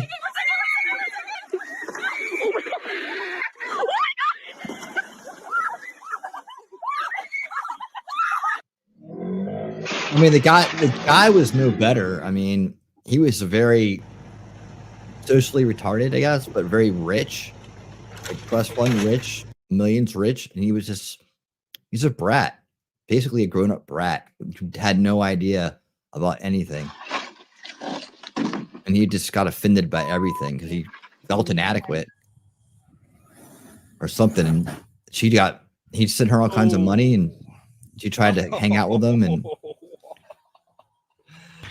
I don't know who was right and wrong in that thing. I think they were both kind of messed up. Yeah, he's a kid of one of the people in Dubai that gets millions of dollars every month due to being related to the ruling family. Yeah, exactly. Generational wealth, quite old money for their country.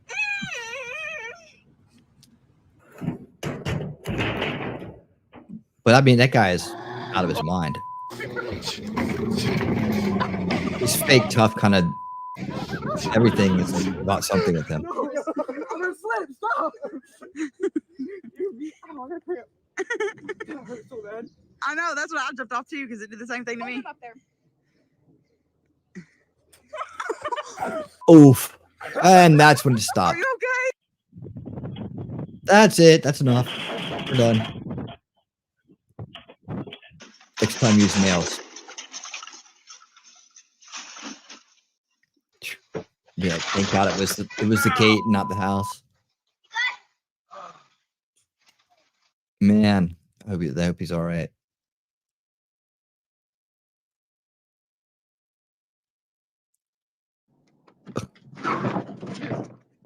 Raccoon in the trash can. Off you go, moron. Oh, and I gotta go down the pig. Oh, they're off.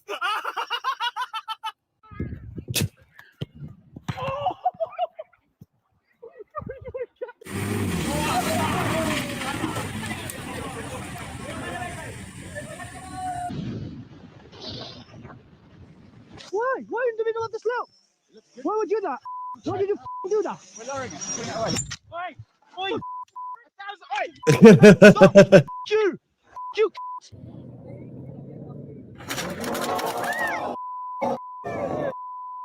What was? Never a good sign. There you go, Hot Rod. I've been cleaning up. Goodness. What are you gonna do? Mom. Oh, it's so cute. It's so cute. Watch out for the bust. Wee. Oh, weird.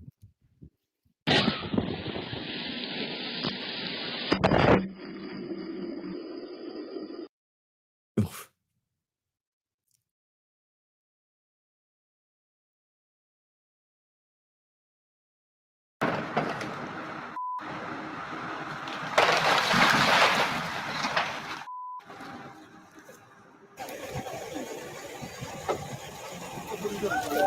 Oh, nice car. Let me just park right on top of it. You stupid. Allahumma salli ala Muhammad. What is that? Just park anywhere you want. Yeah, that's fine.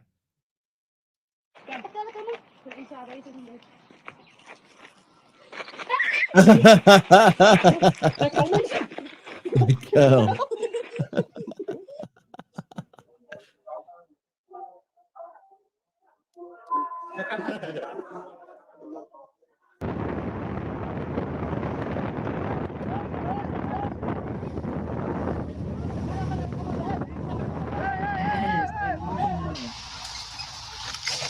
Yeah. Look.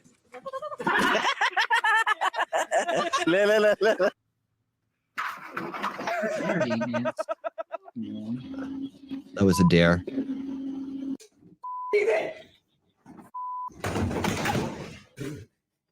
What did you learn?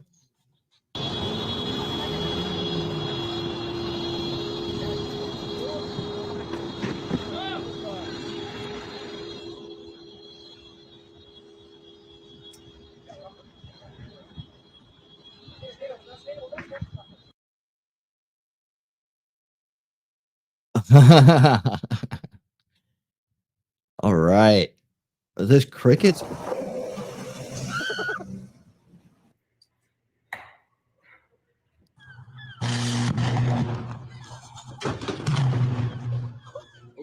Oh. Oh. Hi. Are you hungry? Okay. Hi. Okay. Hey.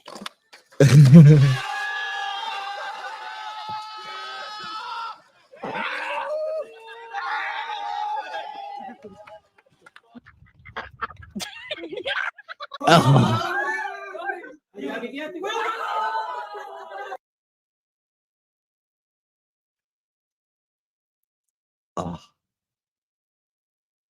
Oh. I don't have food. I don't have food. Yes, you do.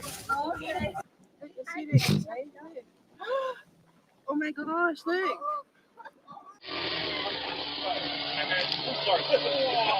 Oh.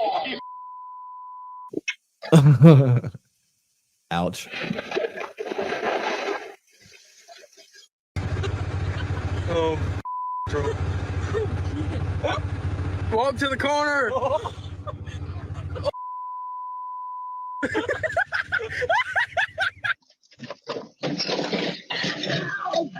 Cool. You just make me go faster even yet. What are you doing? Trying to stop the norms you yelling at me. Yeah, somebody else is at home. Oh, Jesus. Hey, hey.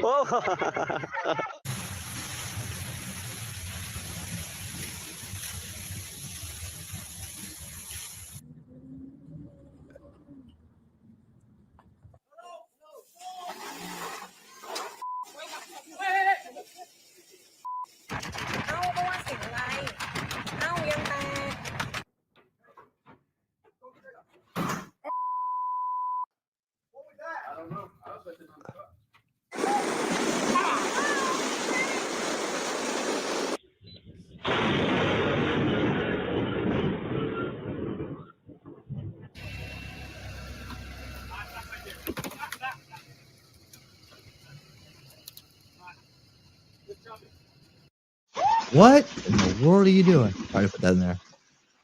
Oh my god, did you see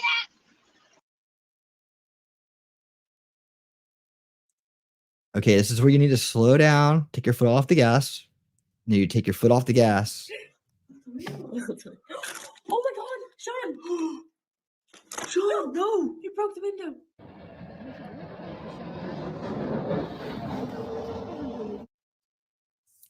Do you hear something? What did you learn?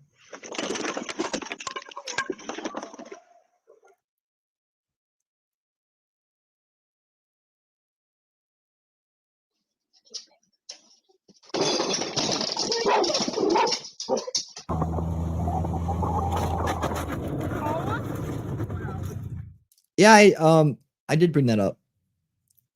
I can't remember. I'm trying to remember when I did it. You're so boring. Next one. That's definitely good news. I probably should have included that in the good news segment. Yeah, she immediately got taken in, and what are you talking about?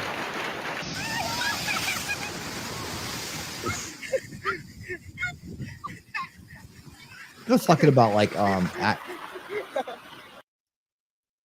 activation, causing people to go out on their own and do things they think is going to be virtuous, and they end up like screwing themselves up. You know, it's an illusion. They're in this illusion until reality hits them in the face. Oh yeah, by the way, you're going to jail now for what you just said, because you just really, in reality, made death threats to everybody in the room. Drag and drive right now. Oh no! They don't realize it. They live in a dream world. No, you don't even know. There goes the rotor. Oh! What's wrong with you? God, Wasn't too bad.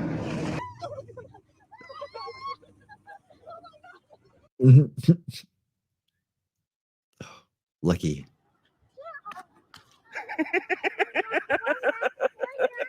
Just cute.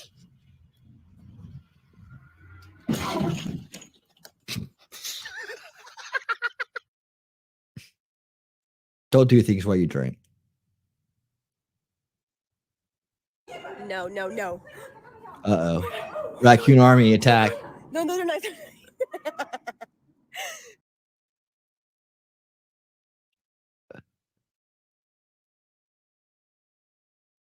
Uh-huh.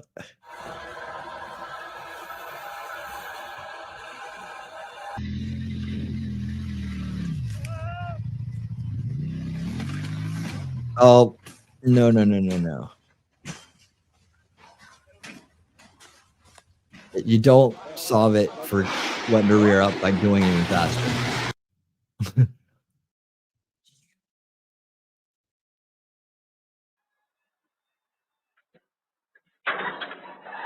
Ouch. Not a good idea. Don't get scared.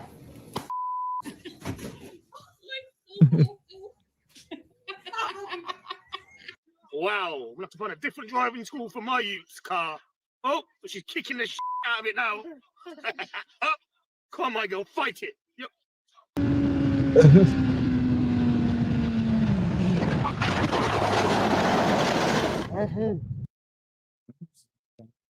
Uh-oh.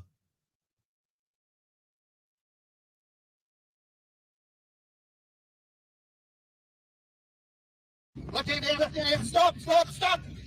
Left hand down, left hand down. Left hand. Down, left hand down. Wow! Oh, I've done myself a mischief here. No, you put the put the valve up, close it up. That's a good trick. No way he's driving. Whoa, what? Dude, that does not smell good at all. Real fire. Well, Yeah, that's when reality hits him in the face, man. All of a sudden, it's like, well, where's everybody at? Where are all the people gonna come support me? And where's this big moment of virtualist fame that I'm supposed to get?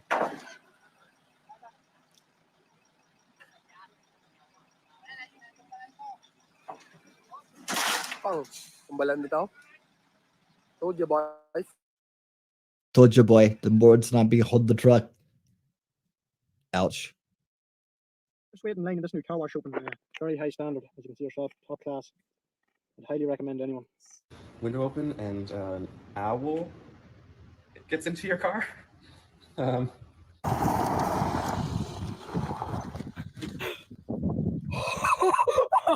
you okay? All right, we're gonna watch a few more of these, and we're gonna save the rest for next time.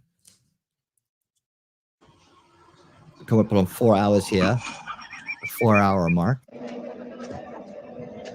A nice drone footage of the bus being stuck. Is that what it is? Yeah. Let me get the drone out and take some good shots of this. What people think about me, they still won't understand that I will not get a.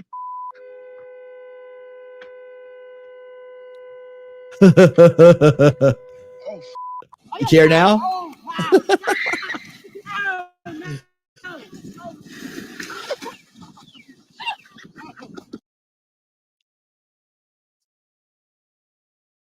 I mean, honestly, Pressure cooker. Like that. Ready? Go. Your hair. Your hair clip. That was her goal! I was. Oh my god!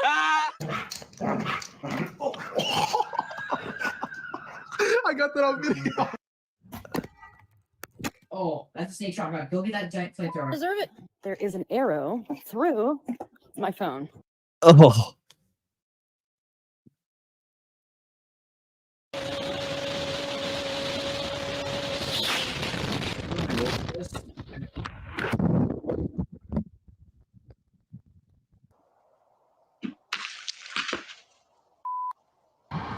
You know, mate. How do you open the window? Open the window, Dad. Stop! Oh, you idiot! Stop! Stop! Hey! Drag him! All right, Stop! Stop! Stop! Make him go. Make him go. Stop, mate! You! Whoa! Whoa! Whoa! Whoa! You idiot! Get the last minute insult in. This is like a deer or something. A little too hot. A little too hot.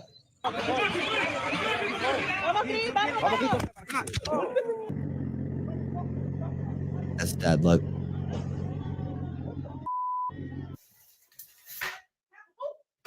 Okay. All right. We'll stop it there. Right on, guys. Hope you enjoyed funny videos. Oh, yeah. Hold on. I always forget to do this. I always forget to. That was.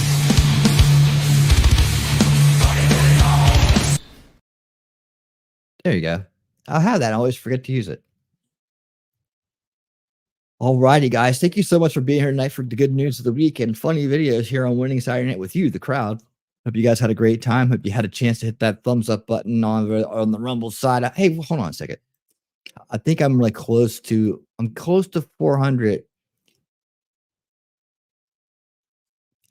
Close to 5 away from 400 over on Rumble, man. If we can get to 400 by tomorrow, 5 more followers on Rumble, man, that would be awesome. The 400 for the 2nd anniversary, not really making a big deal out of it, episode. 5 more on Rumble. That's all we need is 5 more.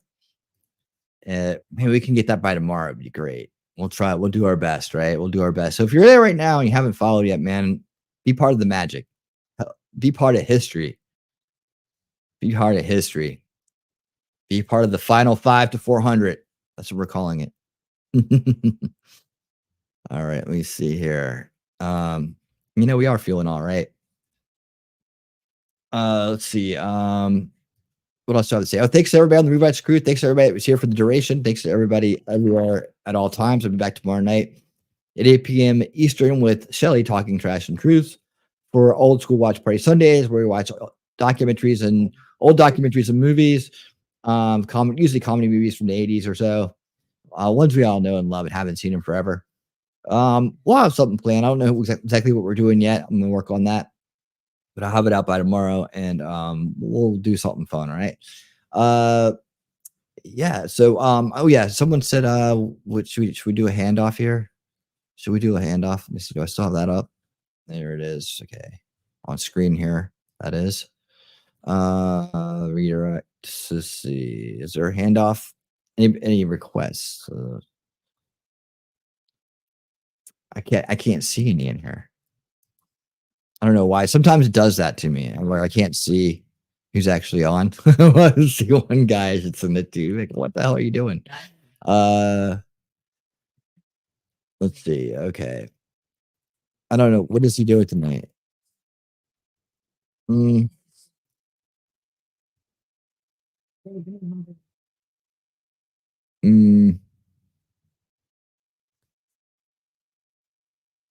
Let's see. Oh, I'm looking around here.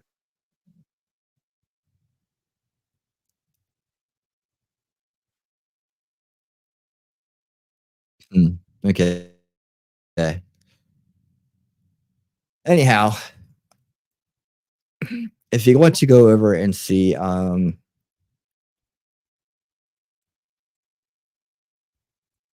there we go. I don't know how much longer he's gonna be going on, but I'll send you to MG Law because I haven't seen people there in a while. He's watching a trial. It's part 2 of some hearing, a protective order hearing. People might be over there. I'll let you go. Oh yeah, there you go, Heidi. Thanks. You get a lot of requests for that. So that's what we're doing. That's what we're doing. So thank you so much, ladies and gentlemen, for being here. I look forward to seeing you next time. And until then, everyone, keep on winning.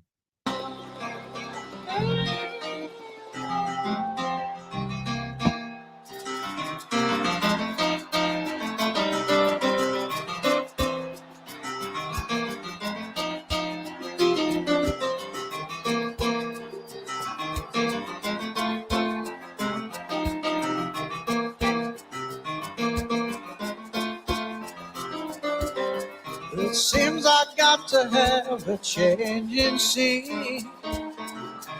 Every night I have the strangest dream. Risen by the way it could have been. All left here on my own, or so it seems. I got to leave before I start to scream. But someone locked the door, they took away a key. Feeling alright, not feeling good myself. Yeah, feeling alright, I'm not feeling good myself. My boy, you so took me for one big ride. Even now I sit and I wonder why. Why every time I think of you I start to cry. I must not waste my time, got to keep trying. Oh, I gotta stop believing, child, all your lies.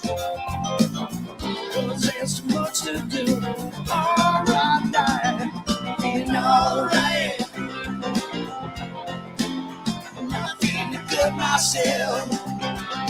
No, child, feeling alright. Not feeling good myself, good myself.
thoughts get too long in all I say.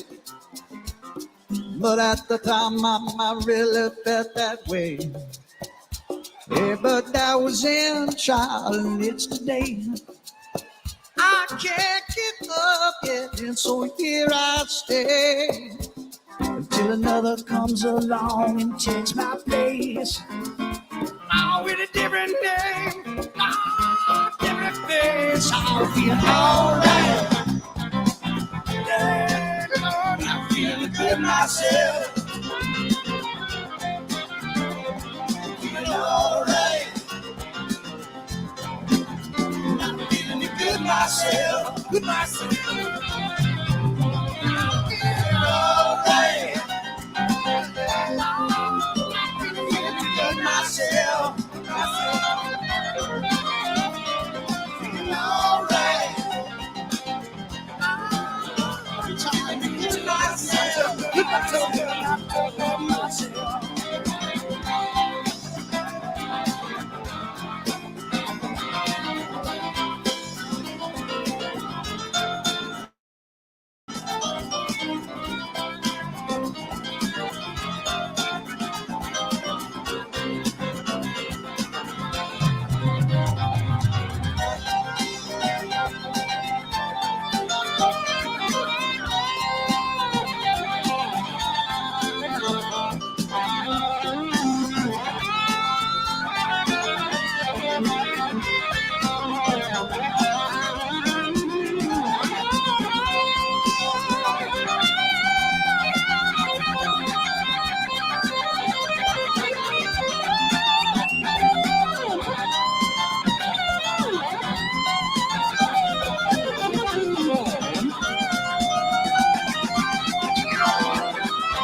Thank you to Charlie Daniels Band, and we will be right back.